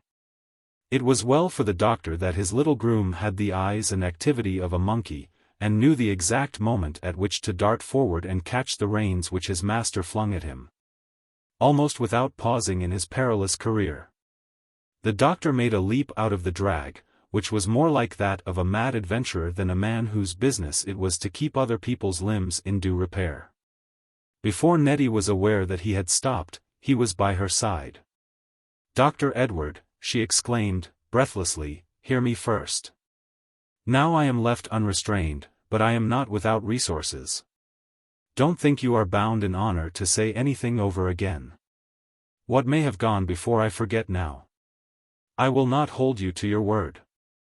You are not to have pity upon me," cried Nettie, not well aware what she was saying. The doctor drew her arm into his. Found out, sorely against her will, that she was trembling, and held her fast, not without a sympathetic tremor in the arm on which she was constrained to lean. "But I hold you to yours," said the doctor. "There has not been any obstacle between us for months but this, and now it is gone. Do you think I will forget what you have said, Nettie? You told me it was impossible once. And you did not contradict me, Dr. Edward, said the wilful creature, withdrawing her hand from his arm. I can walk very well by myself, thank you. You did not contradict me. You were content to submit to what could not be helped. And so am I. An obstacle which is only removed by Richard Chatham, said Nettie, with female cruelty, turning her eyes full and suddenly upon her unhappy lover, does not count for much. I do not hold you to anything. We are both free. What dismayed answer the doctor might have made to this heartless speech can never be known. He was so entirely taken aback that he paused, clearing his throat with but one amazed exclamation of her name. But before his astonishment and indignation had shaped itself into words, their interview was interrupted. An irregular patter of hasty little steps, and outcries of a childish voice behind, had not caught the attention of either in that moment of excitement. But just as Nettie delivered this cruel outbreak of feminine pride and self-assertion, the little pursuing figure made up to them, and plunged at her dress. Freddie, in primitive unconcern for anybody but himself, rushed headforemost between these two at the critical instant. He made a clutch at Nettie with one hand, and with all the force of the other thrust away the astonished doctor. Freddie's errand was of life or death. I shan't go with anyone but Nettie, cried the child, clinging to her dress. I hate Chatham and everybody. I will jump into the sea and swim back again. I will never, never leave go of her, if you should cut my hands off. Nettie. Nettie, take me with you. Let me go where you are going. I will never be naughty any more. I will never, never go away till Nettie goes. I love Nettie best. Go away, all of you, cried Freddie, in desperation, pushing off the doctor with hands and feet alike. I will stay with Nettie. Nobody loves Nettie but me. Nettie had no power left to resist this new assault. She dropped down on one knee beside the child, and clasped him to her in a passion of restrained tears and sobbing. The emotion which her pride would not permit her to show before, the gathering agitation of the whole morning broke forth at this irresistible touch. She held Freddie close and supported herself by him, leaning all her troubled heart and trembling frame upon the little figure which clung to her bewildered. Suddenly growing silent and afraid in that passionate grasp. Freddie spoke no more, but turned his frightened eyes upon the doctor, trembling with the great throbs of Nettie's breast. In the early wintry sunshine, on the quiet rural highroad, that climax of the gathering emotion of years befell Nettie. She could exercise no further self-control. She could only hide her face, that no one might see, and close her quivering lips tight that no one might hear the bursting forth of her heart. No one was there either to hear or see, nobody but Edward Ryder, who stood bending with sorrowful tenderness over the wilful fairy creature, whose words of defiance had scarcely died from her lips. It was Freddie, and not the doctor, who had vanquished Nettie, but the insulted lover came in for his revenge. Dar. Ryder raised her up quietly, asking no leave, and lifted her into the drag, where Nettie had been before, and where Freddie, elated and joyful, took his place beside the groom. Convinced that he was to go now with the only true guardian his little life had known. The doctor drove down that familiar road as slowly as he had dashed furiously up to it. He took quiet possession of the agitated, trembling creature who had carried her empire over herself too far. At last Nettie had broken down, and now he had it all his own way. When they came to the cottage, Mrs. Fred, whom excitement had raised to a troublesome activity, came eagerly out to the door to see what had happened. And the two children, who, emancipated from all control, were sliding down the banisters of the stair, one after the other, in wild glee and recklessness, paused in their dangerous amusement to watch the new arrival. "Oh! Look here, Nettie's crying," said one to the other, with calm observation. The words brought Nettie to herself. "I am not crying now," she said, waking into sudden strength. "Do you want to get them killed before they go away, all you people? Susan, go in, and never mind. I was not quite well out of doors. But I don't mean to suffer this, you know, as long as I am beside them. Dr. Edward, come in. I have something to say to you. We have nowhere to speak to each other but here, said Nettie, pausing in the little hall, from which that childish tumult had died away in sudden awe of her presence. But we have spoken to each other here before now. I did not mean to vex you then, at least, I did mean to vex you, but nothing more. Here she paused with a sob, the echo of her past trouble breaking upon her words, as happened from time to time, like the passion of a child. Then burst forth again a moment after in a sudden question. Will you let me have Freddie? She cried, surrendering at discretion, and looking eagerly up in the doctor's face. If they will leave him, may I keep him with me? It is unnecessary to record the doctor's answer. He would have swallowed not Fred only, but Mrs. Fred and the entire family, had that gulp been needful to satisfy Nettie. But was not sufficiently blinded to his own interests to grant this except under certain conditions satisfactory to himself. When the doctor mounted the drag again he drove away into Elysium, with a smiling Cupid behind him, instead of the little groom who had been his unconscious master's confidant so long, and had watched the fluctuations of his wooing with such lively curiosity. Those patients who had paid for Dr. Ryder's disappointments in many a violent prescription, got compensation today in honeyed draughts and hopeful prognostications. Wherever the doctor went he saw a vision of that little drooping head, reposing, after all the agitation of the morning, in the silence and rest he had enjoined, with brilliant eyes, half-veiled, shining with thoughts in which he had the greatest share. And, with that picture before his eyes, went flashing along the wintry road with secret smiles, and carried hope wherever he went. Of course it was the merest fallacy, so far as Nettie's immediate occupation was concerned. That restless little woman had 20 times too much to do to think of rest, more to do than ever in all the suddenly changed preparations which fell upon her busy hands. But the doctor kept his imagination all the same, and pleased himself with thoughts of her reposing in a visionary tranquillity, which, wherever it was to be found, certainly did not exist in St. Roquet's cottage, in that sudden tumult of new events and hopes. Chapter 18. I always thought there was good in him by his looks, said Miss Wodehouse, standing in the porch of St. Roquet's, after the wedding party had gone away. To think he should have come in such a sweet way and married Mrs. Fred. Just what we all were wishing for, if we could have ventured to think it possible. Indeed, I should have liked to have given Mr. Chatham a little present, just to mark my sense of his goodness. Poor man! I wonder if he repents.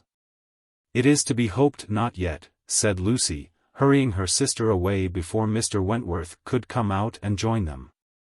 For affairs were seriously compromised between the perpetual curate and the object of his affections. And Lucy exhibited a certain acerbity under the circumstances which somewhat amazed the tender-hearted old maid. When people do repent, my belief is that they do it directly, said Miss Wodehouse. I dare say he can see what she is already, poor man, and I hope, Lucy, it won't drive him into bad ways. As for Nettie, I am not at all afraid about her. Even if they should happen to quarrel, you know, things will always come right. I am glad they were not married both at the same time. Nettie has such sense.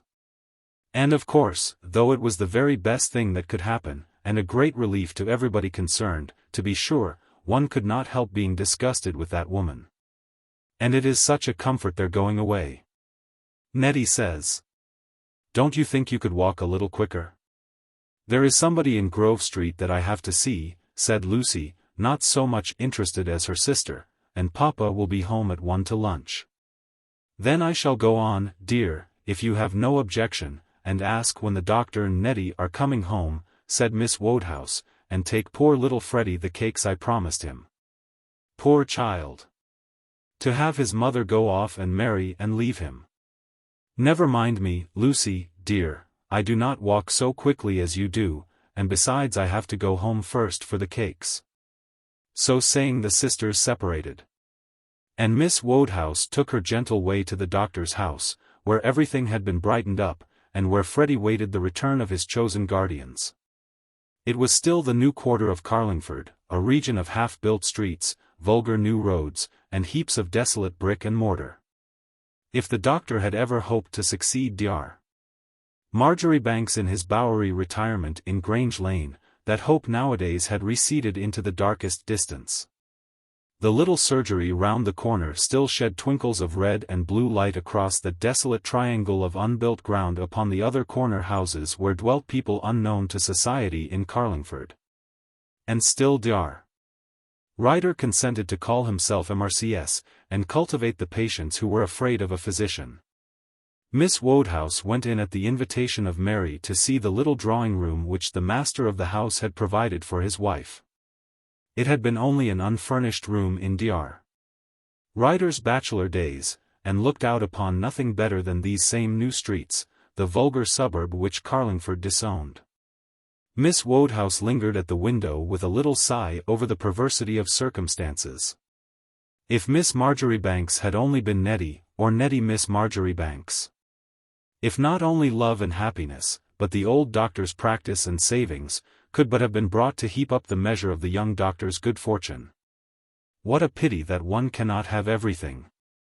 The friendly visitor said so with a real sigh as she went downstairs after her inspection. If the young people had but been settling in Grange Lane, in good society, and with Dr. Marjoribanks's practice, this marriage would have been perfection indeed. But when the doctor brought Nettie home, and set her in that easy chair which her image had possessed so long, he saw few drawbacks at that moment to the felicity of his lot. If there was one particular in which his sky threatened clouds, it was not the want of Dr. Marjoribanks's practice, but the presence of that little interloper, whom the doctor in his heart was apt to call by uncomplimentary names, and did not regard with unmixed favour. But when Susan and her Australian were fairly gone, and all fear of any invasion of the other imps, which Dr. Ryder inly dreaded up to the last moment, was over, Freddie grew more and more tolerable. Where Fred once lay and dozed, and filled the doctor's house with heavy fumes and discreditable gossip, a burden on his brother's reluctant hospitality. Little Freddie now obliterated that dismal memory with prayers and slumbers of childhood. And where the discontented doctor had grumbled many a night and day over that bare habitation of his, which was a house, and not a home, Nettie diffused herself till the familiar happiness became so much a part of his belongings that the doctor learned to grumble once more at the womanish accessories which he had once missed so bitterly. And the little wayward heroine who, by dint of hard labor and sacrifice, had triumphantly had her own way in St. Roquet's cottage, loved her own way still in the new house, and had it as often as was good for her. But so far as this narrator knows, nothing calling for special record has since appeared in the history of the doctor's family, thus reorganized under happier auspices, and discharging its duties, social and otherwise, though not exactly in society, to the satisfaction and approval of the observant population of Carlingford.